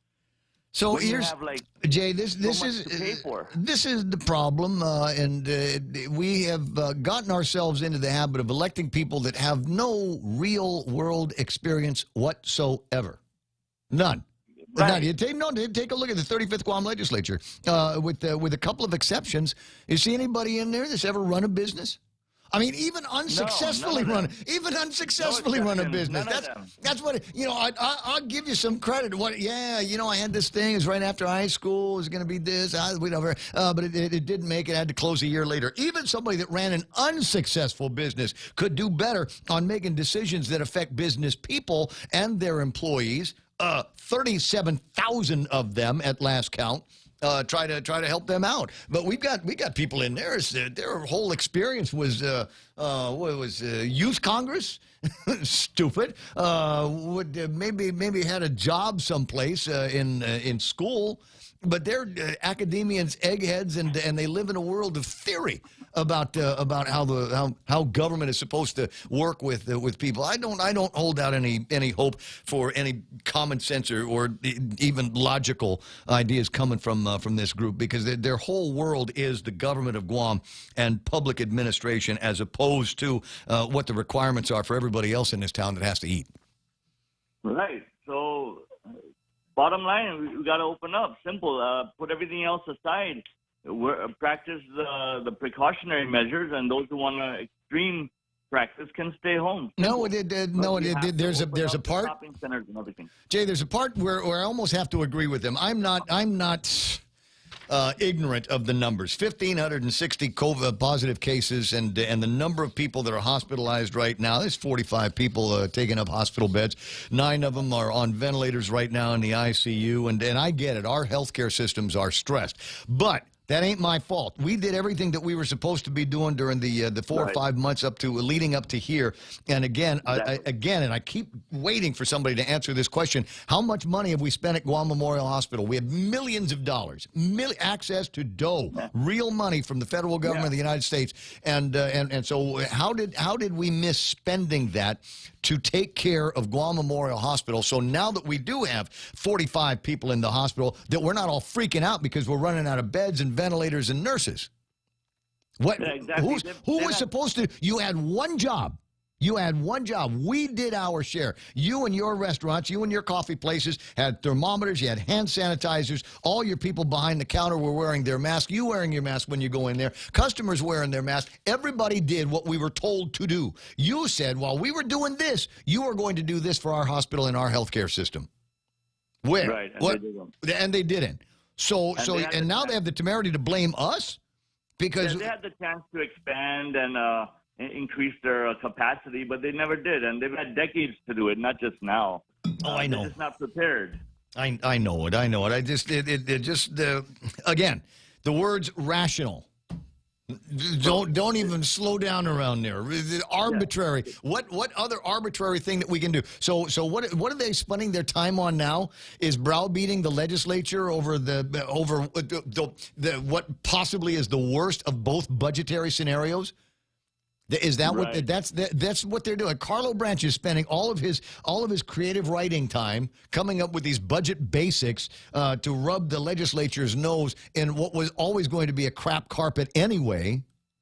So I don't get it. I don't understand why they are concentrating any brain cycles on that. There's a whole lot more that needs to get done, up to and including listening to people in this community now, including the Guam Daily Post, that says we need to just go back to work. If my place, if I get somebody sick here, if somebody gets sick from the COVID-19 here, you know what? I'm not shutting the radio stations down. I'm going to send that guy home. Go home. We'll come back when you're better. Sanitize. That's it. Well, yeah, we'll put some Clorox wipe on stuff. I don't know. Call that. I mean, businesses cannot afford 7 months of shutdown. This is not a home you're running. This is a business, a financial obligation and responsibility. You got to think of that. Like I said, we'll stand down if pay my bills. The government's going to pay it. Yeah. I've been coming to work every day. I've been coming to work every day here. Yeah, yeah. So common sense and logic, which is only about 6 hours of the day on Guam, your show and Bob's show. The rest is, what do you want to call it? State-run media? Insanity? No, it's state-run media. Yeah, so now we're going to go on 3 days of no logic and common sense since you guys are going to be off the show. Oh, all right. I'll send you a note and let you know where the staff meeting is going to be later. Okay. Just start 5 a.m. on Monday Tuesday since you're off 3 days. Okay? I don't. We'll see what happens. I'll talk to you soon, Jay. Thanks, man. Have a good one. My brother Tom's on the phone. Good morning, brother Tom. How you doing there, bud? How you doing, my friend? I'm okay. I oscillate. It's oscillation is a term in broadcasting, right? That we use for transmitters. There's an oscillation, charge empty, and you do that fast enough, you make a wave, and anyway, that's how radio works. But so I oscillate between annoyed and amused. So at any given moment, I'm in one of those two states, and right now, I think I'm amused. But let me hear what you've got to say first, and see if that flips over to annoyed. To translate her last name, Manglonia, into Samoro, it means her air, A-I-R. Manglonia, her air. Her air. That means she's full of hot air. That woman ought to be burned at the stake. Oh, careful! You'll be charged as a male chauvinist, misogynist pig. What do you mean that woman ought to be burned at the stake? That person, them, I forget what's Bob Klitsky's. How do I describe them? They should be burned at the stake. But she is, I don't know what word to say, but the person that hired her they're both so backwards in times. 2 weeks ago, when the governor triggered her to put us in Picor 1, she said what triggered her to put us in Picor 1 is she went into a restaurant and witnessed people not wearing masks, not staying 6 feet apart. So that's what triggered her 2 weeks ago to put us in Picor 1.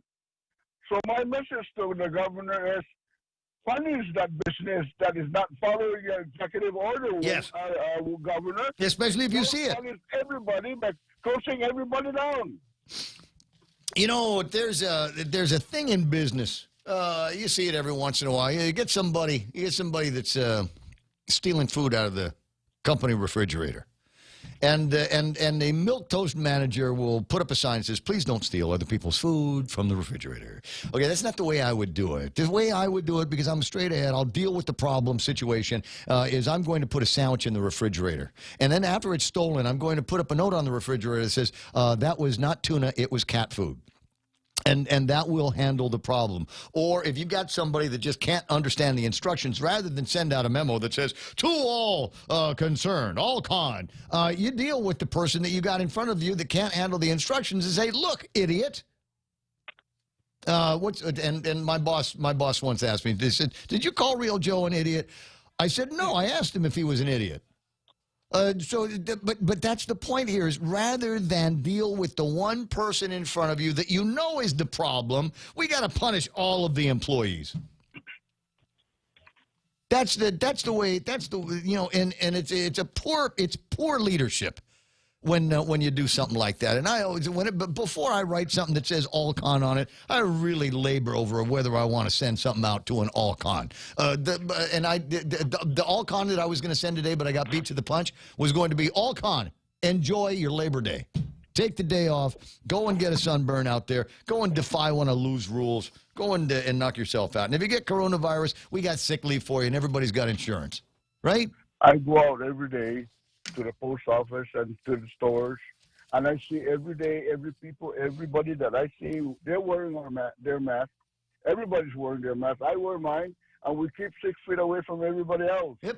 So we're doing everything according to the executive order. So the governor has to hire some experts to find out why is our infection rate keep going up when we're following the executive order to the letter. There's got to be other reasons than 6 feet apart, than wearing masks, there's got to be other reasons why our Just refrigerator keeps I'll going up. send you Other- I'll send you a picture of the beautiful people having a party just before Pecor 1 was declared. Yeah. And Okay, and yeah, any number of insiders that managed to walk through the quarantine at the Guam International Airport that ended up infecting people. There's all kinds of stories floating around. Tom, you have a great day. 9:52 in the morning. You have a good day too, buddy. And let me sort of finish on this one here. Front page of the Guam Daily Post. Public health doctor cases are surging. As Dr. Jana Mangloni, the Department of Public Health and Social Services Central Medical Director. I didn't vote for her.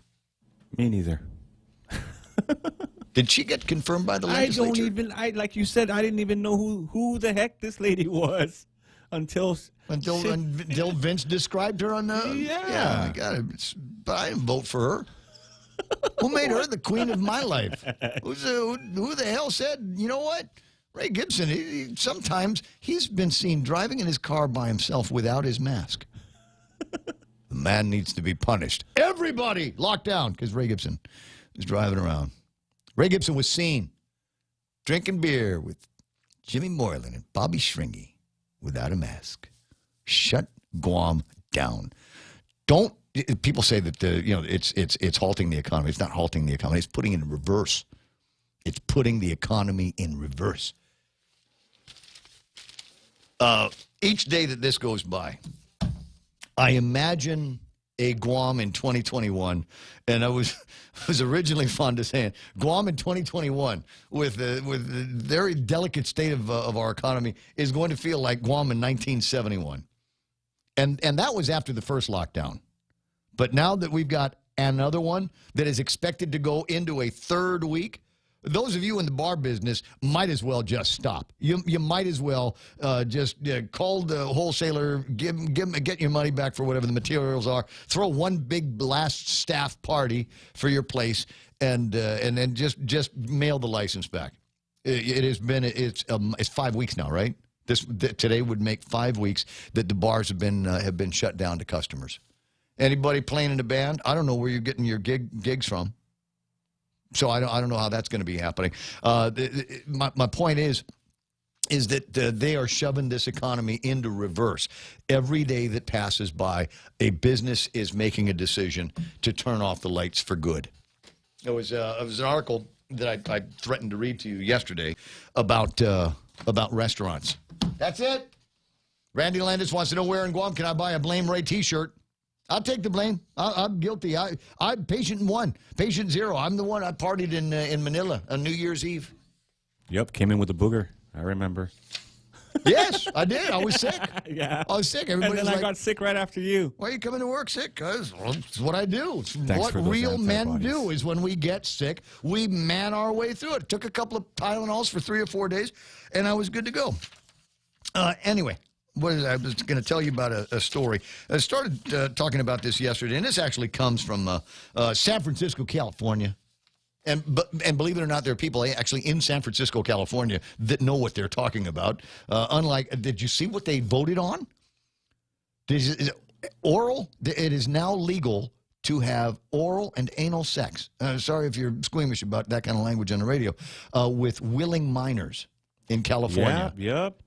They're standing did you behind see the that? pedophiles over there. Oh, my God. They're trying to minimize what it looks like to everybody. Oh, it's okay. Oh, my God. No. Around my children? No, you don't want to know the different ways that I will find to make it the passion for you. Anyway, why can't restaurants make it on takeout alone? Because that's the conventional wisdom now, is don't worry about it. The economy is going to be okay. Chili's is doing takeout. Moses is doing takeout. You can get a pizza from Crest's takeout. You know what? I want to eat a pizza from Crust at Crust. I want Joy to bring me a drink made by Brian. And I want the girl with the curly hair to bring me my food and my fighting tools. That's why I'll pay $18 for a pizza. Because I love Crust. I love being there. I love the atmosphere. I love the people that work there. It's not the same experience when I call and say, yeah, I'm going to get a meat lovers, okay? You're going to pay $18 because you're not getting the service. You're not getting that the Moscow Mule from the place. And it is difficult for a lot of businesses to be able to support their existing prices on takeout when much of what is built into the prices is your service. It's the atmosphere. It's the people. All of those things are absent. So when somebody says, well, you know, get a medium pizza for $18 over a crust, and you're going, I can buy a Newman's pizza at Payless for $5. And that's the competition here. That is part of the competition. Would you say it's safe to say that sometimes they don't break even? Oh, no, forget about it. Look, this is how restaurants do it. Dine in, catering when you're good at it, and then takeaway. Now, there are some businesses, pizza's a good example, that, you know, it travels well. Chinese food, best takeaway in the world. It's noodles. Right? If it gets cold, you heat it up, and it tastes exactly the same there as it does in the restaurant. But generally, takeaway is where your lowest margins are. Your lowest margins are there. Many restaurants make more money on sit-down dining. Guests order more drinks. They order more apps. They order more dishes. They tip better for warm service and beautiful plating and simply expect to pay more for the full experience. So what's hospitality today? Come meet me at the front. I got a bag with your food in it. I love Moses. I love the people over at Moses. Joe Leasealongi's got two beautiful kids that work over there, Mo and everybody. They do such a fantastic job. And I went in there and I got a cheeseburger once, and I loved that cheeseburger. I loved it up. It was the chorizo burger. You know where the chorizo burger tastes best? Yes, sir. You know what tastes best? It tastes best at the bar over at Moses with an ice-cold acai super dry. Don't judge me. But that's where it tastes best. Surrounded by all those cool people. Yeah. All my beautiful people. And that's why restaurants aren't going to be able to make it on takeout alone. But the people over at the governor's office think they've done everybody this incredible favor by allowing them to move much of their business into the smallest margin jobs that they've got. Anyway, ponder that. I'm not even going to bother with the press conference this afternoon. I'll see you on the beach. The radio station's KUSG. I got you Tuesday morning for the Ray Gibson Show. Friday afternoon with Bob Klitsky at 4 for Tall Tales. For Real Joe, Jerry Robertson, Montesilva Tyron. Thanks, Gerard Affligui, for the book. Love you, buddy. We'll get some recipes on a TV soon. We're KUSG. I got you. The Point. I'm Lisa Lacera, Fox News. That was the message Democratic presidential nominee Joe Biden brought during a trip to Kenosha, Wisconsin this afternoon, where he met with residents. He also spoke with Jacob Blake, the black man shot and paralyzed after an encounter with police. He talked about how nothing was going to defeat him, how whether he walked again or not, he was not going to give up. The shooting is under investigation by the Wisconsin Department of Justice. President Trump was in Kenosha Tuesday, but did not meet with Blake's family. President Trump this hour at a campaign event in Latrobe, Pennsylvania, taking shots at Biden. Biden will never be able to protect your jobs or your family. He is a puppet of the socialists, Marxists, and the cop-hating extremists, and they are cop-hating. He also accused Biden of protecting what he called domestic terrorists and saying a Biden administration would take away people's guns, saying the Second Amendment would be obliterated. 7 Rochester, New York police officers involved in the death by suffocation of a black man they were trying to arrest have been suspended. Daniel Prude was running naked through the streets when police encountered him.